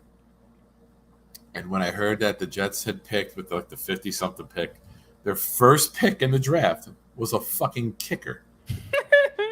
Now, I know you're young. It's such a back in our day, we used to have house phones, and house phones. Like, I had a house phone, and when it rang, the internet went down. Yeah, and it would be like mounted on the wall. Like I went to my buddy's apartment. I called there and I left a legend. We used to play a poker league every Saturday night, one Saturday night a month.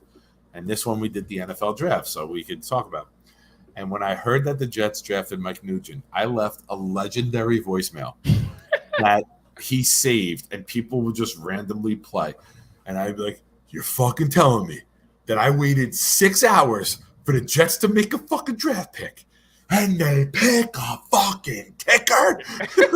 And I just went on a minute and a half rant, and he just saved it. And it was fantastic. And I wish to God we still had that. Like, if that was a YouTube thing, that would be like a viral video. That's too good. Was it 2004, I think, after Doug Bryan debacle? I know, but he almost hit the fucking center in the back of the head. Dude, I get it. They haven't been blocked yet. But he can have a game where he gets like 4 blocked because it's so. Like, what the hell was that? What are you doing? I didn't do anything. Stop breaking it, dude. The mouse was over on the chat comments. I don't move it off of there with show hide. And all of a sudden, like, that was weird. That was very weird. I don't know, man. That was like Wayne's World, another movie from before you were born. I've seen Wayne's World. Close up. What the fuck? Your hands were up. My hands were up. You saw it. StreamYard is freaking out.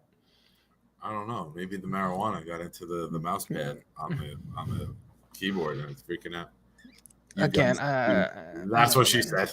I'm just worried about it. That's one of the things I am concerned about is the kicking competition. And it's just like, because the 3 guys that we have on the roster that can compete for it, I'm not a fan of any of them.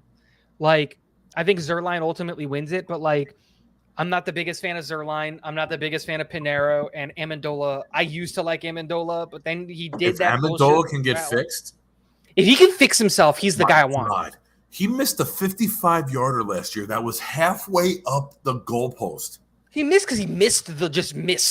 But Yes, he's got such a good leg. Exactly. If he can be fixed. If he can fix his I'll accuracy, pull for him. Amendola's the guy I want if he can get fixed. Oh, Iowa, I still do it. If It's a lost somebody's start. mailbox, it is. If somebody's mailbox isn't full, I will leave the message that makes it full. And to go on Iowa with Go to Pinheiro Cameron's here. comment. We couldn't pay Jason Myers walking away is one of the. could not pay a kicker $3.5-4 million. Yes, you can. No, we couldn't because of our fucking awful contracts we had all over. I don't care. Pay the salary cap tax or whatever. You couldn't because you were paying. Dude, the Johnsons have enough money. They just came up with a vaccine. But for McCagnon was the GM at the time. Fire McCagnon. We did, but we had to clear up the cap first. If we had a kicker as good as Myers right now, he gets that contract locked, sealed, done. Easy. I love that Myers, Shell, and Adams all went to Seattle, and now it's absolutely atrocious. That's West. It's just Jets fans, but with Amendola, you can't teach leg strength. You can teach technique, and if you get you can. It's called squatting. Still, if you don't have the ability to kick, like that's just a God-given. But if you can't teach the technique, I'll go to another thing before you were born. Tony Meola, the U.S. soccer goalie, tried out. This was before you were born, right? What year were you born? 95. Oh, it was right when you were born. No. It was before I was born because I was born in November. Okay. If he tried out, it would have been. I don't know. The beginning. Was it 95? I was born in 95. I have no idea. No, I don't remember the exact year. Maybe 96. Because I think the women's won in 98. That was the one where Brandy Chastain ripped her shirt off in 98. So 96 had to be the men's. But Tony Meola, who had a strong leg, tried out to be the Jet kicker. And they had him for the training camp. They had him for the preseason games. And he couldn't kick a field goal. He could kick a kickoff through the back of the end zone. Back before they moved it up, so every kick went out of the end zone, but he had no accuracy for shit. So you're born with the strength, but the accuracy can be taught. And if Amendola can be a Mike Vanderjagt, a Morton Anderson, a Vinatieri with that leg, you're looking at Justin Tucker, in my opinion. I'm November 3rd, Cameron. And I have no idea if I'm a Scorpio or not. You tell me. But you know what? Amendola just needs to take a Xanax before every game. Yeah, that's it. Yeah. That's it. Is he? Can he get a prescription for Xanax and just take it? One of these, man. You're in New Jersey. NFL don't test for it. Instead of him kicking into the Odell Beckham Jr. abuse victim kicking net, I'd rather see him on the sideline. Game-winning drive. What are we doing? Just it's not even. You know what he needs? Yeah, I should do it. He needs a like. The Jets need to hire like 2 or 3 girls to just be like his posse to just give him like big dick confidence. You know what I mean? So that like because like the kid for I want his dick confidence to look like his quad confidence. Exactly. No, like what's the kid for Cincinnati? What's his name? McPherson. Remember when McPherson walked on the field to take out there too? But remember when he walked out onto the field, he said like they go to kick and he looks at his coach, looks like we're going to the championship game, and then the very next week he goes, looks like we're going to the Super Bowl, and he punts the kick right through and he just like if Amendola could just get like every day he walks in, like just pay these girls a full 6 figures, full benefits. All you are is his girlfriends. That's it. Make him feel like the biggest dick in the locker room. All of that, like just so that he has the confidence. That guy will never miss a field goal ever. I'm not even going there. I want the whole conversation to be here's nothing but a thing before you were born. You know what we're gonna do? We're gonna do things from before Iowa was a state. Florida was a state first.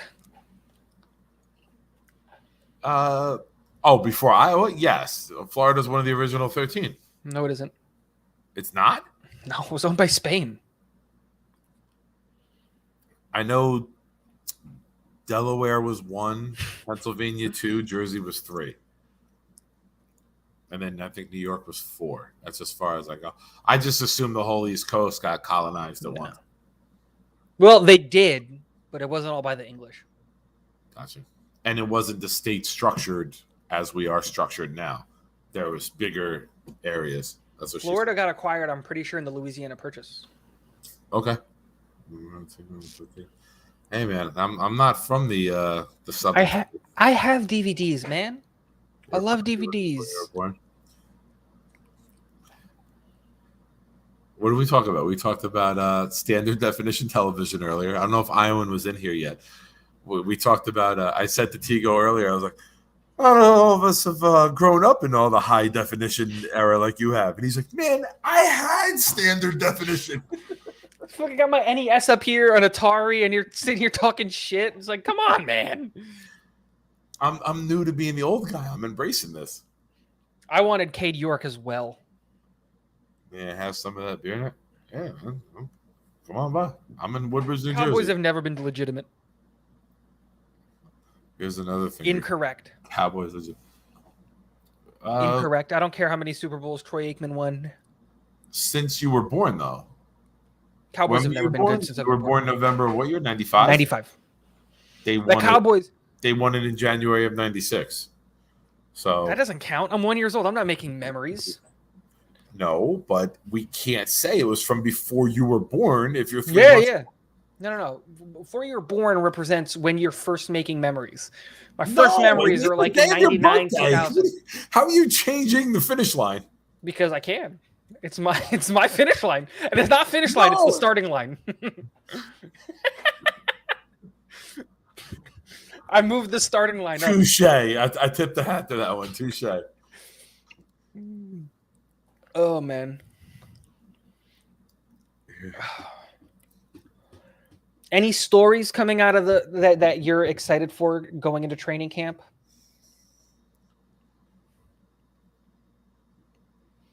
I want to hear, like last year we heard every day from all of the media. It wasn't being blown up. It wasn't being manifested. It was legit. Elijah Moore was the best player on the field every day he was out there. If Garrett Wilson can match that this year. And not get hurt. That is my number one story because the way Elijah Moore played, if Garrett Wilson brings that same, if not better, with 2 inches on him. That's what she said. I have to say it just to say it. I tried to keep it football, but I couldn't. But if you're adding that to this, holy shit. His footwork was always a problem, Jets Fan United. And yes, I am going to be 27, Cameron. But I don't think his footwork's a problem. I think his footwork is unique. It's not traditional wide receiver plants and cuts. He's got some hitches and quirks in it. Yeah, you know what I mean? Yeah, but it's not good for the NFL. I mean, if it gets you open, right? But I don't think it's going to get him open in the NFL. Like Gronk, whenever Gronk catches a pass, he looks like he's laboring to run. Because he is. He's destroyed. His whole body's broken. The motherfucker's always open. It doesn't matter how you get open. And I think Garrett Wilson can be, I don't know if next level is the right words to use, but I think he can be unique in his ability to dip low and cut. And as long as him and Zach are in rhythm together, that's all that matters, right? As long as Zach knows where Wilson's going to be and when he's going to be there, that's the most important part of all this. The thing that ultimately is going to decide Garrett Wilson's Garrett Wilson needs to be able to get open in spite of his in spite of his footwork. He needs to be able to like just get open because of speed.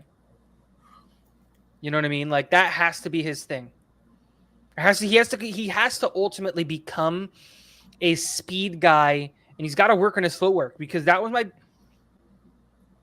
for me, it's a reason why I wanted Drake London and why Drake London got taken first. Can you do me a favor right now? What? Don't move. Just do not move. Everyone in the chat, look at Tigo. Look at his chair behind him, and then look at the Jet jersey. Doesn't it look like the chair is hugging him? The chair is hugging me. No, you moved. You moved. No, look. Yes, the white of the chair matches the white of the Jet jersey coming forward, and it either looks like Predator or a hug. I'm sorry, I'm high. But yeah. That's what it looked like to me, and I thought that was pretty cool. It's almost like your chair is taking on a moniker of its own. Yeah, it literally looks like you have like a little person hanging on your shoulders. I love this chair. It hugs me, keeps me my thing. I always thought Garrett Wilson was wide receiver 4. Really? Who's the top 3? You're going Berrios, more Mims? Yeah. No, not Mims. Davis. I'm Davis. I'm sorry. It goes more Davis Berrios than Wilson. Really? Yeah. Moore is wide receiver 1 to me right now. Oh, Moore is 100% 1. Yeah. I Davis goes 2, and Berrios was too good at the end of the year for him not to be wide receiver 3 right now. But Berrios was doing what Moore's role was. Berrios, to me, is Moore's backup. Berrios could step in and be a poor man's Moore. Berrios was on the field with Moore at the end of the year and doing things. They were on the field at the same time, doing some crazy things together. But that's because Davis and Crowder were out. So Moore just by attrition. I agree. I thought Berrios was Crowder's replacement. Yeah. Well, and now that Crowder's gone, he steps into wide receiver 3. Step up. Smith was dropping balls. Davis was hurt. Crowder was hurt. Berrios was like wide receiver 5-6, stepping up, and he did well in the role. But I would be shocked if come opening week Wilson plays less snaps than Berrios.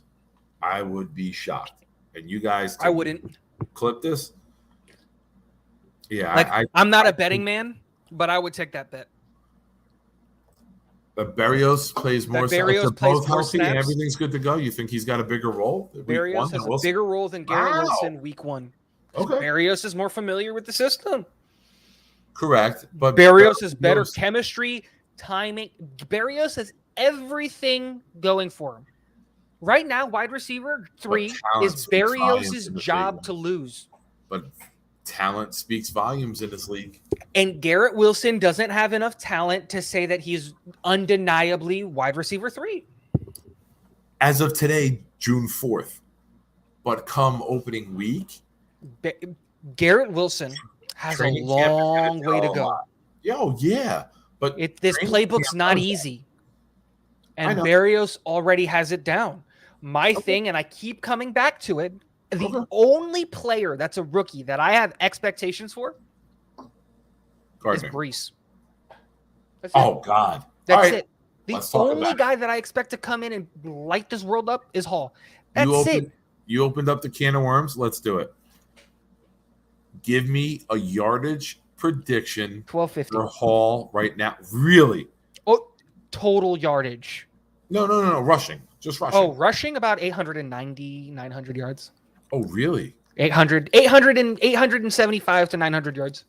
Oh, I'm 1180 rushing. I don't think he's not going to get that many snaps. I think our line is that good, and I think that he's got great ability. Are you too? I just think Michael Carter is going to have 600, 700 yards as well. I don't see why they can't. No, but that's what I'm saying. What the system is. This system, in last year, we were down so much that we didn't get the running game going.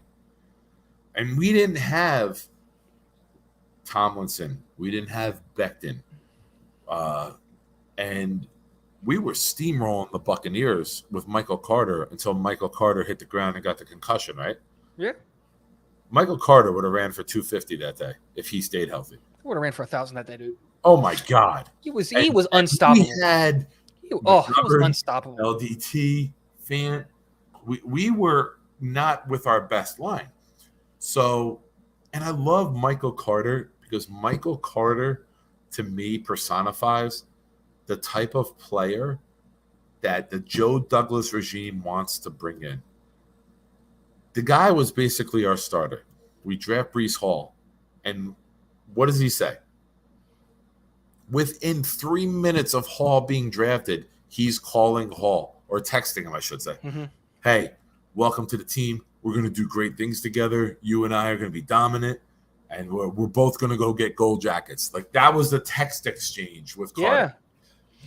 Carter is way more comfortable in a running back tandem. That's what he was doing at North Carolina and all that stuff. It's great. He feels comfortable in a running back tandem. That's awesome. Hall needs to learn that. But my thing is I think we're really, truly going to run a running back tandem. And my thing is even though I have Hall projecting 800, 900 rushing yards. Oh, no, man. I also look at Michael Carter. If Michael Carter doesn't get hurt, he's going to have 600, 700 rushing yards. Yeah. And I just don't see where you're going to get more. Like, Tevin Coleman is going to get snaps as much as we don't want him to. He might end up with like 200 or 300 rushing yards by the end of the year. And so, my thing we run for 2,500. Like, easy. I agree. But games, easy. So if you're given 1,000, let's go low end of it. My prediction: 1,000 for Hall, 600 for Carter, 200 for Coleman. I think it has to be higher than that. I think he's closer to 3 than he is to 2. Hall and Carter are the guys. Coleman is the injury, got to be number 2 guy. Let's throw Zach in for 250. All right, I think that's good, right? So now you got 1,000, 600. Bawden's gonna get 100. 18. Oh, I don't think he gets 100. I think he's got like 35. Bawden gets 100. I think Bawden is the Kuhn, the Jursic. You're gonna see fullback dives. He's gonna walk away with 10 to 15 yards a game. Watch. I think you add that up. I think 10 would be miraculous. You add that up across 17 games. I'm just saying, if you look at it, I heavily disagree. I think day one Breece Hall is 17 to 22 carries based on the game. I think Carter is 7 to 10 carries. I think Coleman is 2 to 4. And I think it could vary based on, passing game is different. I think carries, we're putting the ball on the ground 30 times a game, ideally. 35 to 40 would 17 to 20 carries for Hall to me is ridiculous. I think Hall 15 is that dude from day one. I agree. Man. 15. I get you. You got to remember, we're going to Michael Carter's going to eat, dude. He's going to get 10 carries. Yes. And he's going to get 10 carries. At least 5 carries. And I think Hall's going to live around 18 to 20. Because I think Hall is going to be – I think Hall is a real deal, man. Look, I'm not disagreeing that Breece Hall's not the dude. Okay? I said it. I started this topic by saying that Breece Hall is the guy that I have expectations for from this draft class. I started by saying that. I love Breece Hall. That being said, they're not going to get Michael Carter out of here. I saw that. I didn't. I look at you when you talk, and then I go catch up with the chat. Like, I'm not good at the producer host. I can read and get my point through at the same time. So I keep up with the chat. I just look at it and I go, it's again, Jets Fan United. The other thing is like we're in shorts and t-shirts. I'm not worried about who's taking snaps where. But I agree. I expect Michael Carter to see 45% of the snaps. And you know who else I expect to see 45% of the snaps. But you know who else I expect to see 45% of the snaps? Breece Hall. Yeah. They're going to be splitting it relatively even. Carter could be pass protection. He could be the running back stepping up. He could be the one getting on the flat. Michael Carter is going to have 35 to 45%. I think Hall is going to be a Jonathan Taylor type. And I think he's going to do so well in the run that they can't take him off the field until he needs a break. I think Hall with this offensive line, and it's a shame because I would think the same thing of Carter. With this offensive line, I think Carter would do the same exact thing. I just look, I agree. I just don't think you're going to see that much production out of him, not because of anything other than the fact that Michael Carter is going to get his snaps. We're going to see Chris Ivory, Bilal Powell. Like it's one of those things where Breece Hall, as much as good as he is, he's still going to have to learn the game, and Michael Carter's still here. We're not going to just take away snaps from Michael Carter for no reason. And my thing is like if we have 60 snaps, you're going to see 25 snaps. Like let's say we have 60 running snaps. We're not passing the ball at all. Yeah. Which is unheard of. You're going to see, but just for easy math, you're going to see 25 snaps going to Michael Carter, 25 snaps going to Breece Hall, and then the other 10 snaps are going to go to literally, it's probably going to be Zach Wilson just rushing the other 10 times, you know? And so for me, I look at it and I go, that's just it. That's how it is. And that's the way that it goes. And as much as I like Hall, and I expect him to way overly outproduce Michael Carter based purely on talent alone, because I think Breece Hall is better than Michael Carter as a running back. Early on, Michael Carter is going to get the runs and he's going to get the snaps because he's earned it. He has to lose that running back one job. And I think those guys are so close coming into it that there's no point in doing it. But there has been an argument going on in the chat that I want to get my opinion on the whole Garrett Wilson being Justin Jefferson. Yeah, go ahead. I brought this comment up. I was waiting for you to finish to hit this one. I disagree. I see Hall being Thomas Jones, and I see Carter being Leon Washington. And Leon Washington had really good numbers. Leon Washington caught passes out of the backfield. Leon Washington had good runs, but we all knew Thomas Jones was the meat, right? He was the meat and the potatoes, and Leon Washington was the gravy. He would be the change of pace back. He would be the do-it-all. He would step up and hit a screen pass with him. Carter will have a very significant role, but I think Hall ends up with about 17 games, right? I think Hall ends up with about 280 carries this year. Like if I had to bet an over-under on Hall, if he stays healthy, whatever 280 averages out through 17 games, I think that would be where he lives, which is about 18 carries a game, right? If I'm doing the math the right way. Yeah. All right. What do you want me to bring up? I see we got some. So they've been having this discussion on Garrett Wilson being Justin Jefferson and Jamar Chase-esque. And I could not, Cameron, you know that I love you, my guy. But I think this is one of the hotter takes out there. Garrett Wilson, as much as I like the guy and the prospect, he is not in the same conversation as those guys, like at all. I'm not trying to say that Garrett Wilson is a slouch or that he's not going to be, but I think Jets Fan United is taking it a little bit too far in the criticism of Garrett Wilson personally. But Garrett Wilson is not Jamar Chase, Justin Jefferson. Like, I'm sorry, he's not even Jerry Jeudy or like the guys that we had like that came out in that draft. Really? In that 2020 draft, like Garrett Wilson doesn't get taken in the first round in that draft. Like, remember the wide receivers that got taken in that draft: Henry Ruggs, Jerry Jeudy, CeeDee Lamb, Jalen Reagor, and Justin Jefferson, Brandon Ayuk. Well, let's not forget, got the Justin Reagor pick was the equivalent of Cole Strange. Yes, that was the worst. That was what the fuck is that guy doing getting picked there? Like the Minnesota, that you've seen the video, I'm sure. Minnesota, they took Reagor. Yeah, put it in Jefferson. Go like 3 seconds into the clock. Them taking Reagor was stupid. Reagor should never have been. But even if you push that up, those guys are incredibly good, and like you're looking at like him being a second round pick in that draft.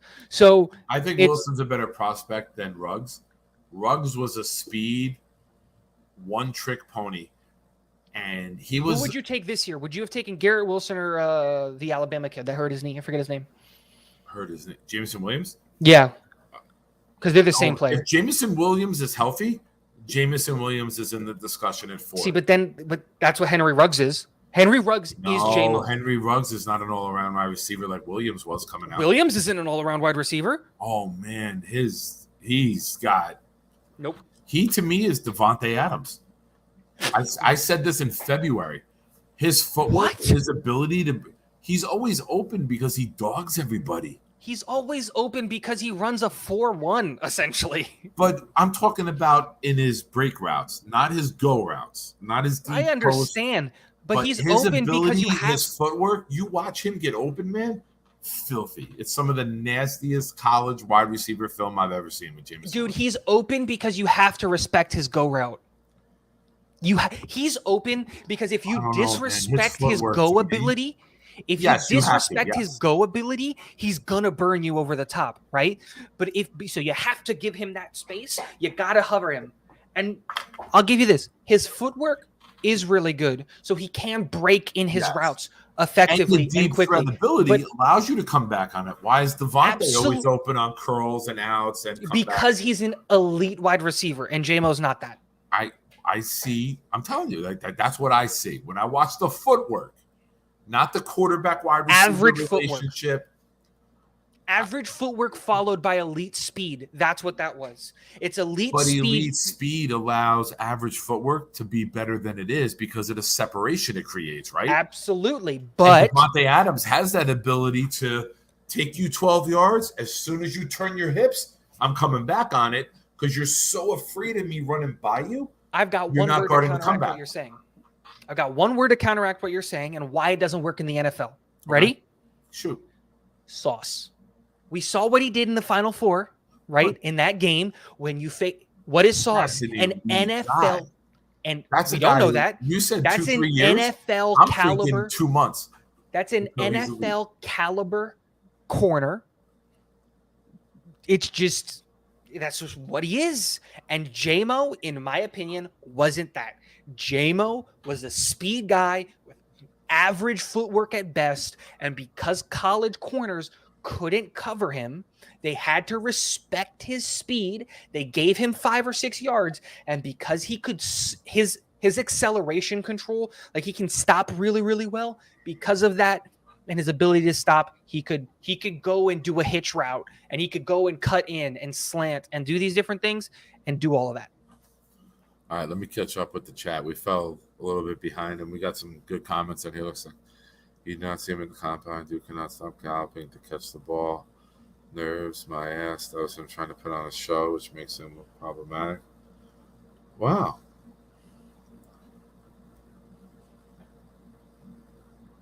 Okay.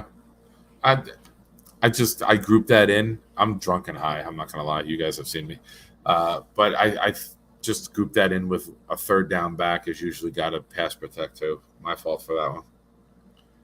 And he would say that himself. Breece Hall will start with 35% of the carries. Oh, I think he's above. I think that's a little low. Yeah, but I can see it. He's above that. I think he is the bell cow week 1. I really, really do.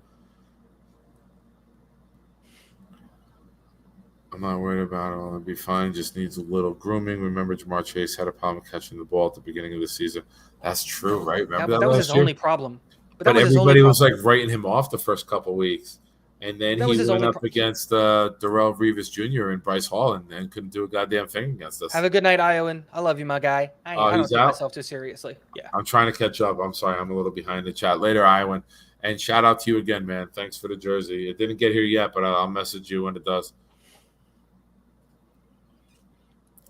Just his vertical speed with his movement quickness is sloppy, which makes his footwork ugly where he's tripping over himself in shorts. I didn't see him trip over himself. That's the second. If you watch his running, if you watch his route running, he has this problem whenever he catches the ball. He doesn't have very good body control. So whenever what Jets Fan United is talking about is like if he's running across the field and he catches the ball, he rotates not just his upper body, right? Because what you should do when you're catching the ball is keep your lower half this way, and you should rotate your body to catch the ball so that your legs stay like this, right? He doesn't have that hip control. So what happens is when he goes to catch the ball, his hips come in just a little bit. So when he lands, this is what he's talking about. He does a little gallop, and that's what it is. Okay. I haven't seen that yet. If either of you guys have video of that, just go look up his when he does the. I didn't know if there was a breakdown video of it. Oh no! Just go watch his the combine when he does I forget what it's called, the drill where you catch it on one side, you turn around, you catch it, and then you run and you catch it on either side. You'll see that gallop that he does.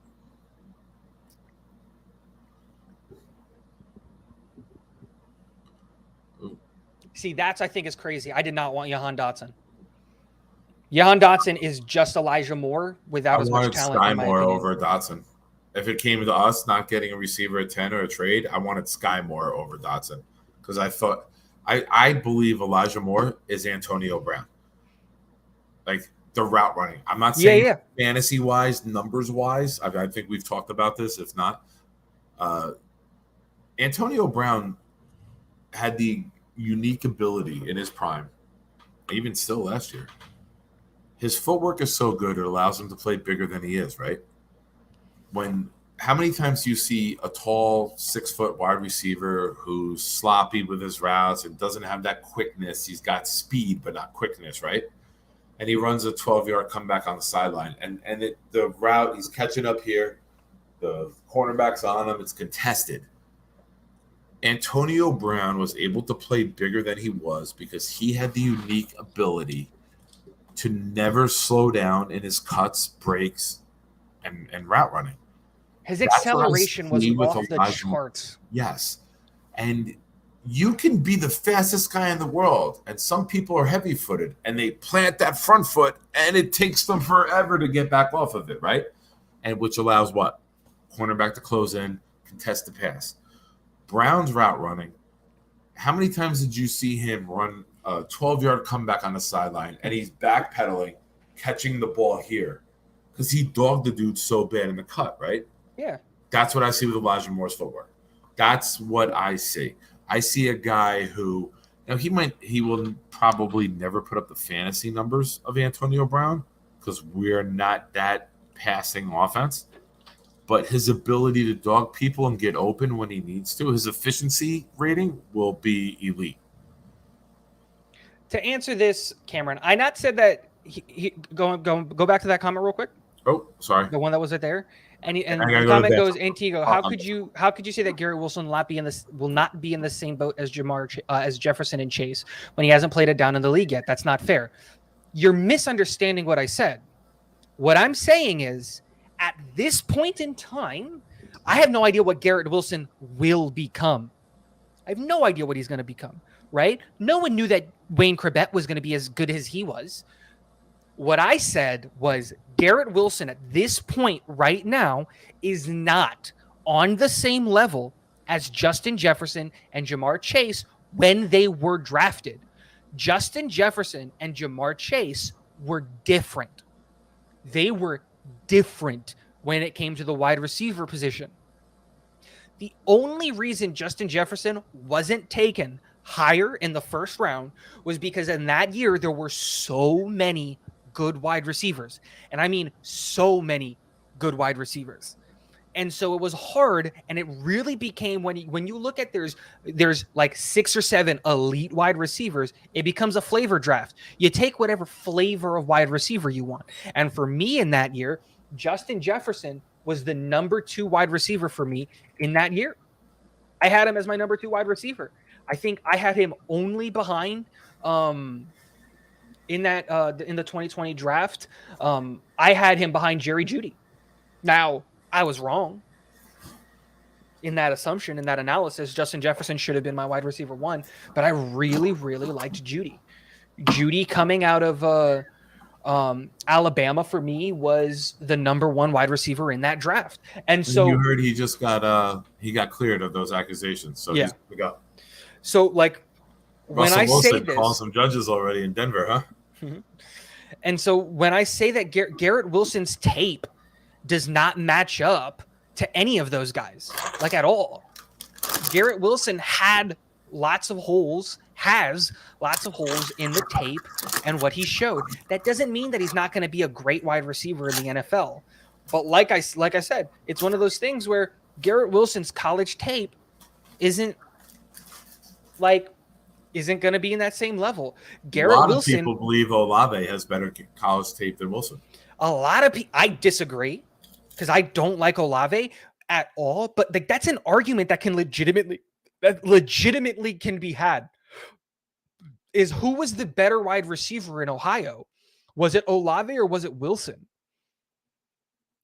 You're muted. Hey, you're muted. I can't hear you at all.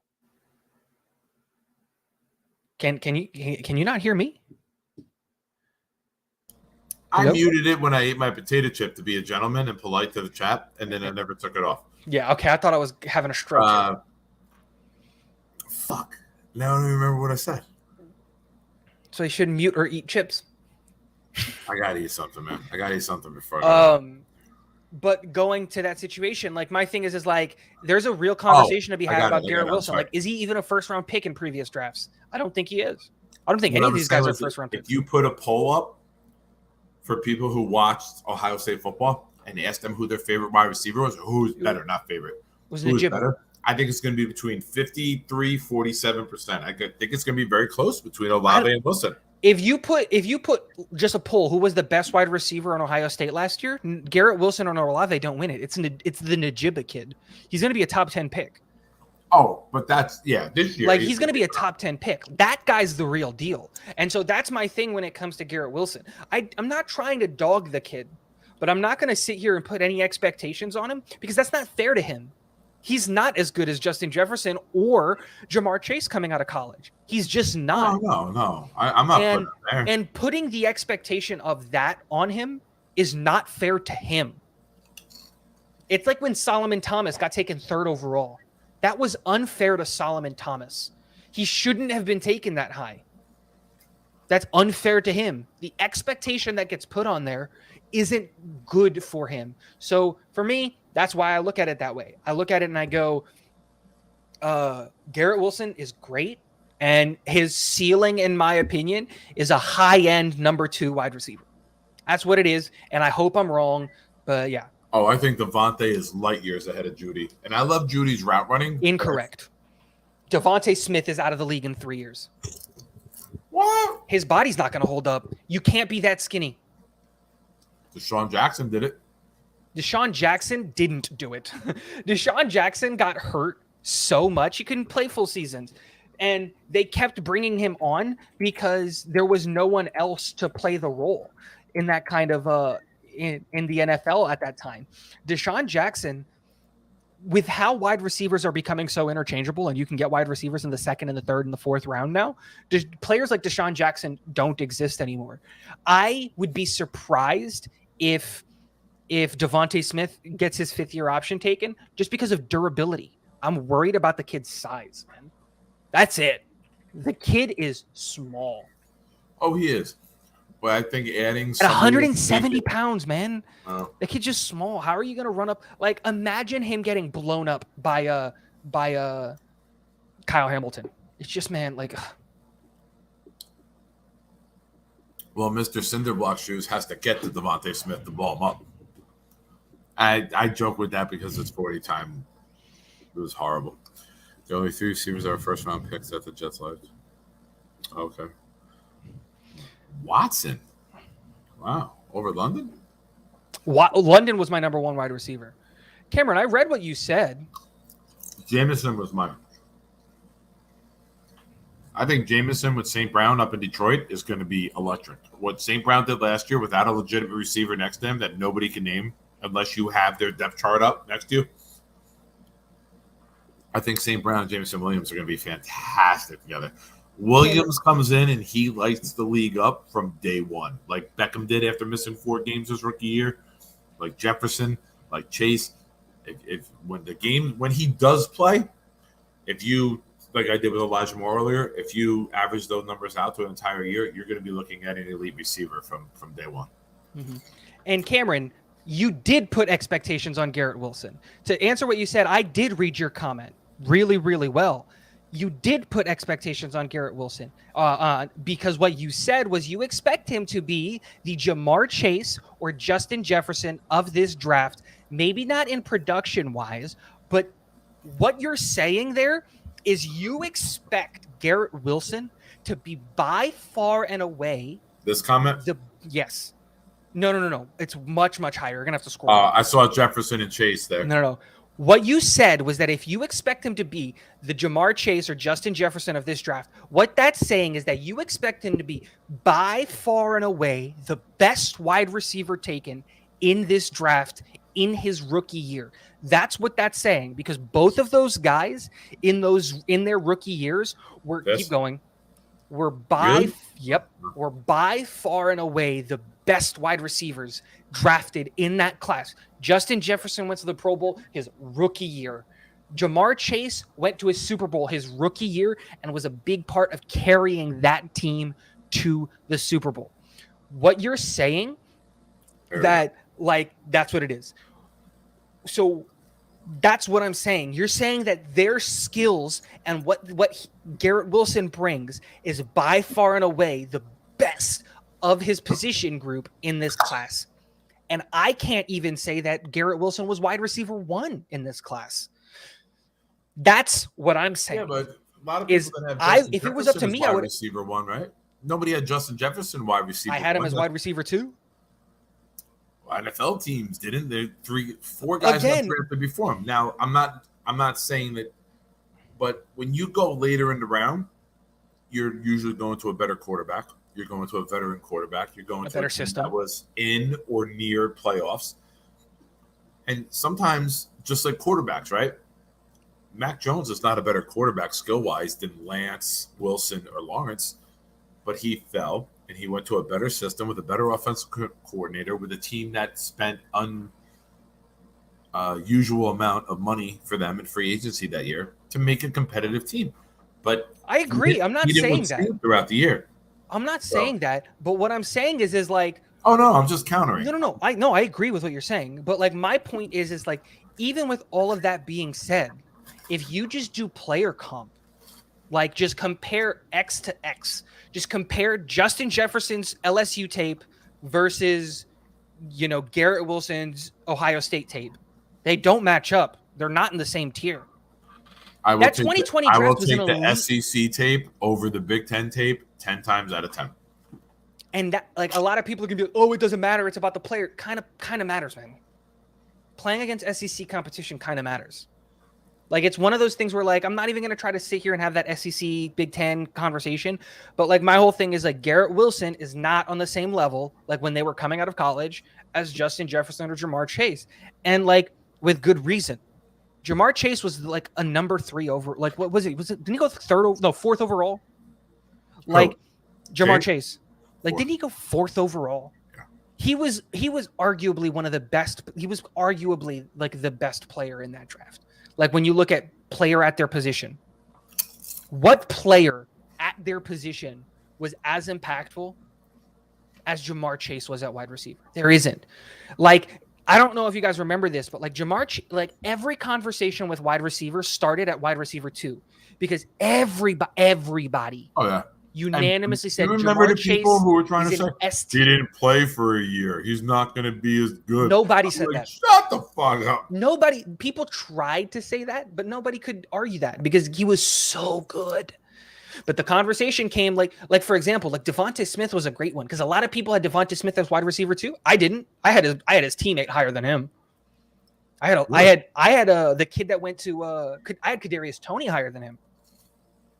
Ooh. I liked Toney more than Smith. But again, I just don't like Smith because of his size. That's really it. 170 pounds scares the shit out of me. Yeah. But why can't it be a Santana Moss, Deshaun Jackson type? They were very frail and small, and they had good ball careers. We don't have that anymore. Finding receivers isn't that hard anymore. Alec Pierce going in the 3rd or the 4th round, like, you just draft an Alec Pierce. There's your replacement. The kid out of UCLA, there's a replacement for Devonta Smith. Fast, small, quick guy. Phillips. Yeah, so that's my thing. Phillips was big. No, dude. No, not the. Oh, the Watts is big. I get my white wide receivers confused. I'm sorry. So it's one of those things when I said like it's just one of those things where I look at it and I go, I had Jamar Chase to Cincy locked in after day 1. But Cameron, but now what's happening is you're backpedaling your original comment to get down to the expectation of because that's right. Garrett Wilson will not be asked to be those players because he's not those players. But that's he's also the thing. not in that scheme. It doesn't matter about he's in a scheme. run-first scheme. It doesn't matter about scheme because so is Cincy. Cincy's a run-first scheme. When you have Joe Mixon, I had Joe Mixon on my fantasy team last year. They're a run-first team too. They run a very, very, very similar scheme. I don't think they're a run-first team. I think they run enough plays where it's well-balanced. They are a run team to develop the pass. They're a well-balanced run to play offense action. that can put together drive after drive after drive. So when you look at the numbers, he got 24 carries. Burrow also threw it 37 times in a game. You know what I mean? So, but that's a regular. That's about what you do. You run the ball about 40% of the time. That's what we did last year in a run first. That's not run first scheme. But that's what. But we didn't run the ball more than 50% of the. We ran the ball about 40-something% of the time. Yeah, because we were down so much. But what I'm saying is look at San Francisco. San Francisco didn't run the ball that much, and they're a run first team. You can be a run first team and still throw the ball a lot. It's a throwing and a passing league. That's what you do. Each week to bring a different game plan though together. I agree. Absolutely. Sometimes you use the pass to lead to the run. Some weeks you use the run to lead to the pass. There's really only one team in the league that runs first. That's Baltimore, right? They're the only team that really runs first. But I wouldn't want that quarterback throwing it. Absolutely. And that's what I was going to say. But that's my thing is the expectation or the assumption. This is why we win week 1. Oh, 100%. Dude, I swear, I think we come out. I think we sweep. I think we sweep the AFC North. Am I crazy to think that, man? Am I? Should I be more scared of Jacoby Brissett? Based off of what the Jets have been, yes, you're crazy to say it. But anybody like us, look at the roster, watching the team going forward. I'm just saying, man. I don't think it's crazy to project it. I just look at it and I go, man, we can do it if he gets 2 years. If he gets 2 years and Brissett walks out week 2, I'm getting excited, man. Because I think we can beat the Ravens. And my thing was with Cincy. Cincy's the better team. But it's our track record. We're so good against Cincinnati. Have you looked at our last couple of our last few years? We're so good against Cincy. Right, I don't know, man. I'm gonna cap this at 5 hours. He didn't play. Of course, Devontae Smith won the Heisman because of course they did in Alabama. If Jamar Chase played at LSU, first of all, Jamar Chase not playing at LSU was the best decision for him because LSU was a horrible, horrible team. Yeah. But if you put Jamar he went out Chase on top, right? National title, Burrow, massive year. Oh, Justin Jefferson, you're going pro? All right. Let them watch my film. I'm gonna sit out and work out for a year. Peace. And I could use that same argument, Cameron, with what I wasn't even gonna go there, but Nick said it perfectly.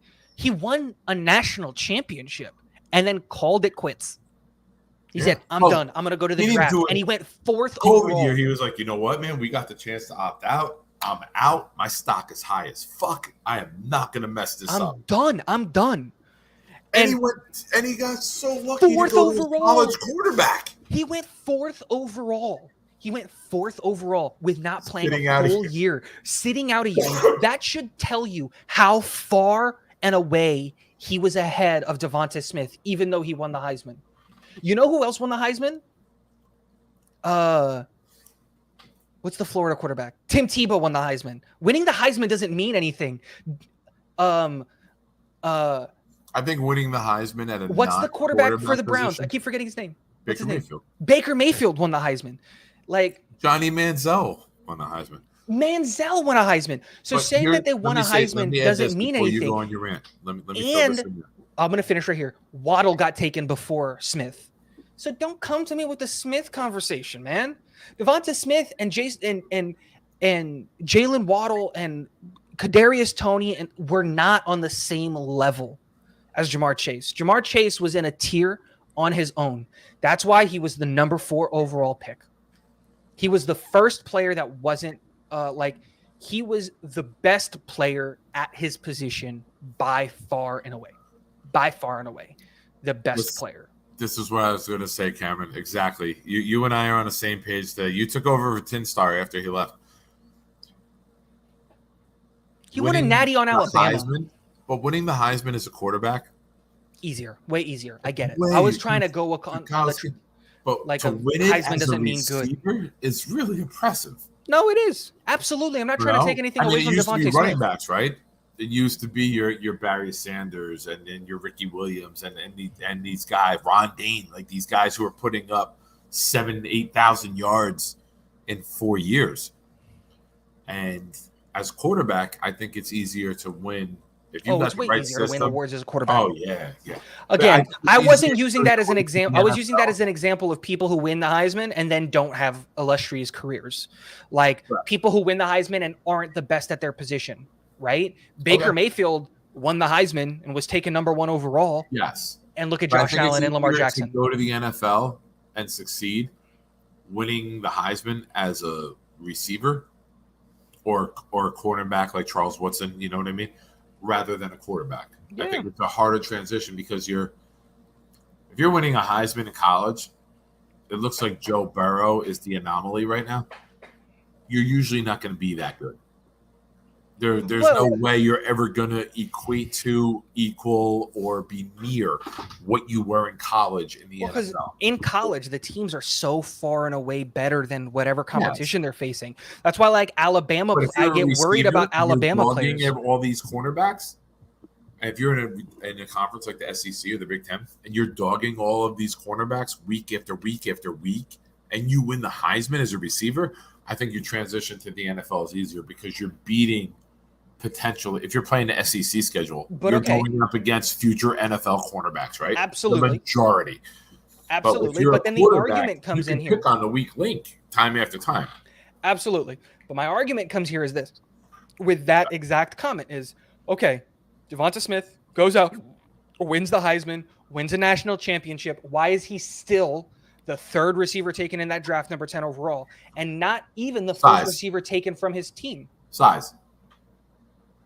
I think size is the biggest. I think it's talent. I think Jalen Waddle is a better wide receiver than Devonta Smith. I think that objectively. I really like Waddle. I love Waddle. I hate that he's on Miami. It hurts me that he's on Miami because I want to root for Waddle. And Tyreek Hill is going to make Waddle even better than he was because now the safeties can't drop down to cover Waddle going underneath. And Tua with the noodle arm is going to look to Waddle because he's already got that familiarity with him, right? So I think Waddle gets even better this year. I think Waddle could be an Antonio Brown type. I agree. I really do. I think Waddle and Moore are on par with one another. Mm-hmm. And Cameron, to counteract that comment, I disagree. I think Jamar Chase, let's say San Francisco doesn't trade up to 3 to go get Trey Lance. Miami takes Jamar Chase at 3. Wait, what? Wasn't Miami at 3 that year? Who'd they take at 3? No, San Francisco traded up to 3. Remember? Oh, they trade up for Trey Lance. Yes. Yeah. But what I'm saying is because we went quarterback 1, 2, and 3. Gotcha. And then Atlanta went Kyle Pitts. I was reading Cameron's comment as you started talking, so I missed it. And so, like, my thing is like Jamar Chase gets taken no matter what. If Cincinnati went Penei Sewell to try to protect Burrow, which I thought was a mistake. They shouldn't have taken Penei Sewell. They made the right move in taking Jamar Chase. You think Miami wouldn't have taken Jamar Chase? Of course they would have. Jamar Chase was by far and away the best player at wide receiver. Oh, the only argument that you could have was that if you transition Kyle Pitts to wide receiver, then I would take. Argue that Miami took Sewell. Oh shit! You could have argued that too. I mean, that was the projection. When Miami was 3, Sewell was the pick for them to take them ahead of Cincinnati. Yeah, absolutely, because they needed the offensive lineman. But I'm just saying, like Jamar Chase was. You can look at anybody, dude. Devonta Smith was not ranked the number 1 wide receiver on any of the boards that I looked at that I care about. Wasn't there. Maybe there's some off board by some guy who's an Alabama homer who put Jalen Waddle and Devonta Smith higher because they played or whatever, right? And I get that. I understand that. But just Jamar Chase was so much better than that. I agree. And I think that Devontae Smith's size. But it's not preference, though, here. I have a friend who's a Houston Texans fan, and you know what he said? Why the Texans took Stingley over Sauce is because Sauce is going to be good immediately, and Stingley's going to need time because of his injuries. Now that he's finally fixed his injuries, Houston's not trying to be good immediately. This is coming from a guy who only listens to Houston media, and he said they took Stingley because they think by the end of their careers, Stingley and Sauce will be very similar players, but Stingley isn't going to hit the ground running. Stingley is going to have a ramp-up period, while Sauce is going to hit the ground running because Sauce has played for 3 years. So they took Stingley not because of anything other than the fact that Stingley's going to take time to get going, and they want to be a bad team because they want to take a quarterback next year. So it's not taking a player that's better. It's taking a player that fits what your team is trying to do in the long run. It's a different scenario in its entirety. It's not taking a player because they think it's better. It's taking a player because they think the scheme fit or what they're trying to do long-term is better. Everybody had Sauce as the best corner in the draft. I think everybody did. But you take Stingley because Stingley's going to have a ramp-up period and because you want to be bad next year. And that's what happened there. All right, man. I'm going to talk for a couple seconds. Let us hit the 5-hour mark. Oh, I was about to say I got to call it. Huh? I was about to say it. Like I'm going to have to call it. Oh, no. I said it like 20 minutes ago. We'll call it at 5. But thank you, everyone in the chat. Guys who've still been here. Jet Fan United, Cameron, you guys have been here from very early on. I know we got somebody else in the chat who's still here, and I'm missing it right now. I don't know who you are. But thank you. Guys, I love this shit. I know I've had some awful shit going on in life, and it's held me back a little bit. But, man, I love sitting down, talking Jets, talking football with my buddies here. Interacting with you guys in the chat. It's good shit. Tigo, I know we don't have a lot of people here, and I'm pretty sure everybody here follows you already. If you want to throw it in the comments when we're done, where to follow you for those who I may have that you don't have, feel free. But awesome show. You got anything to say? Nah, man, it's always fun doing this stuff. And especially on the weekends, it's a good time because we don't got to worry about anything or anything like that. So I love talking this stuff, love having the discussions and everything like that. It's some of my favorite parts of the week is when I can just talk Jets and relax and hang out. Absolutely, right? So much fun. I got something for you. I am going with a double Jet 2010 birthday prediction for the little man. I'm going with 0624. Sanchez, Revis, 24th being the birthday. Well, that's his due date. Is the 24th. Yep. Is it? Oh, I didn't even know that. That is his due date. And he's not allowed to be born on that week in the 20s. Or that early in the 20s. Because my niece, his cousin, was born on the 23rd. We don't want the birthdays to be that close. So he can either come as of today all the way up until the 20th. I'll go 0619, Sanchez and Keyshawn. There's that I can. That's acceptable. Even better. 0617, Garrett Wilson. There we go. Again, acceptable because it's 2 weeks away from her birthday, and we don't want to just deal with that. Awesome. Thank you so much, man. I love talking football with you. You're one of my favorite people to discuss the Jets with. And then if the kid comes earlier, I look forward to the random text, the picture, and be like, the newest Jet fan. Absolutely. Oh, and Cameron, this was a blast. You didn't hurt I hope I didn't hurt your feelings. Having discussions about the Jets is what I live for. This is why I started a channel. This is what I did it. I still love you, dude. Like, it's great when you have different opinions because that's what makes you get and learn new things and develop new things and all of that stuff. So you didn't hurt my feelings. I wasn't trying to, and I hope I didn't hurt your feelings or anything like that. I love this stuff. And just like you said, man, I live for this stuff too. I love talking Jets. It's my favorite thing in the world. There's things you and I don't agree with on, and I think I maybe have opened your eyes to different aspects, and I know you have certainly opened up mine to different aspects. There's never disrespect with Never. it, and I hope nobody ever takes it that way. Yeah, because it's not supposed to be. I mean, if It's you're not supposed to getting be personal, constructive. right? Like if you're not getting personal, Yeah, if I'm not yeah, exactly. like you're a fucking idiot. No, that's not. too much. It's I see this with the team. Okay, I respect that. I see this with the team.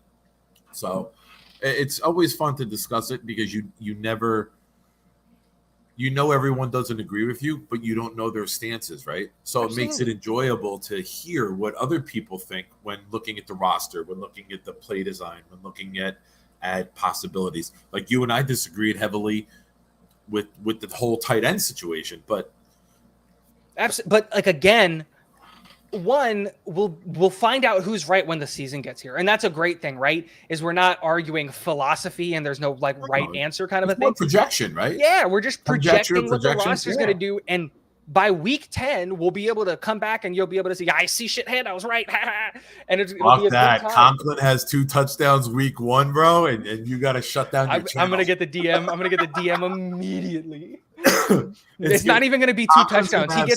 He gets one reception for 22 yards. You're going to be like, fucking told you. Yeah. It was almost backseat, bitch. It's not even going to be told you. He's going to, you see that? Yes, you like that? You like that? No, it's just going to be a text of the middle finger and me like doing like a smirk next to it. But that's just 83 yards, 2 touchdowns, Conklin week 1. Conklin is the best tight end on the field that day with Mark Andrews because Bryce Hall's covering him. Write it down. All right, I'm going to hop out of here, man. That might be the marijuana. All right, everybody. Thank you so much, guys. Love you guys. Be good. Thank you for joining us, and we'll see you again soon. Be good, everybody. Go Jets.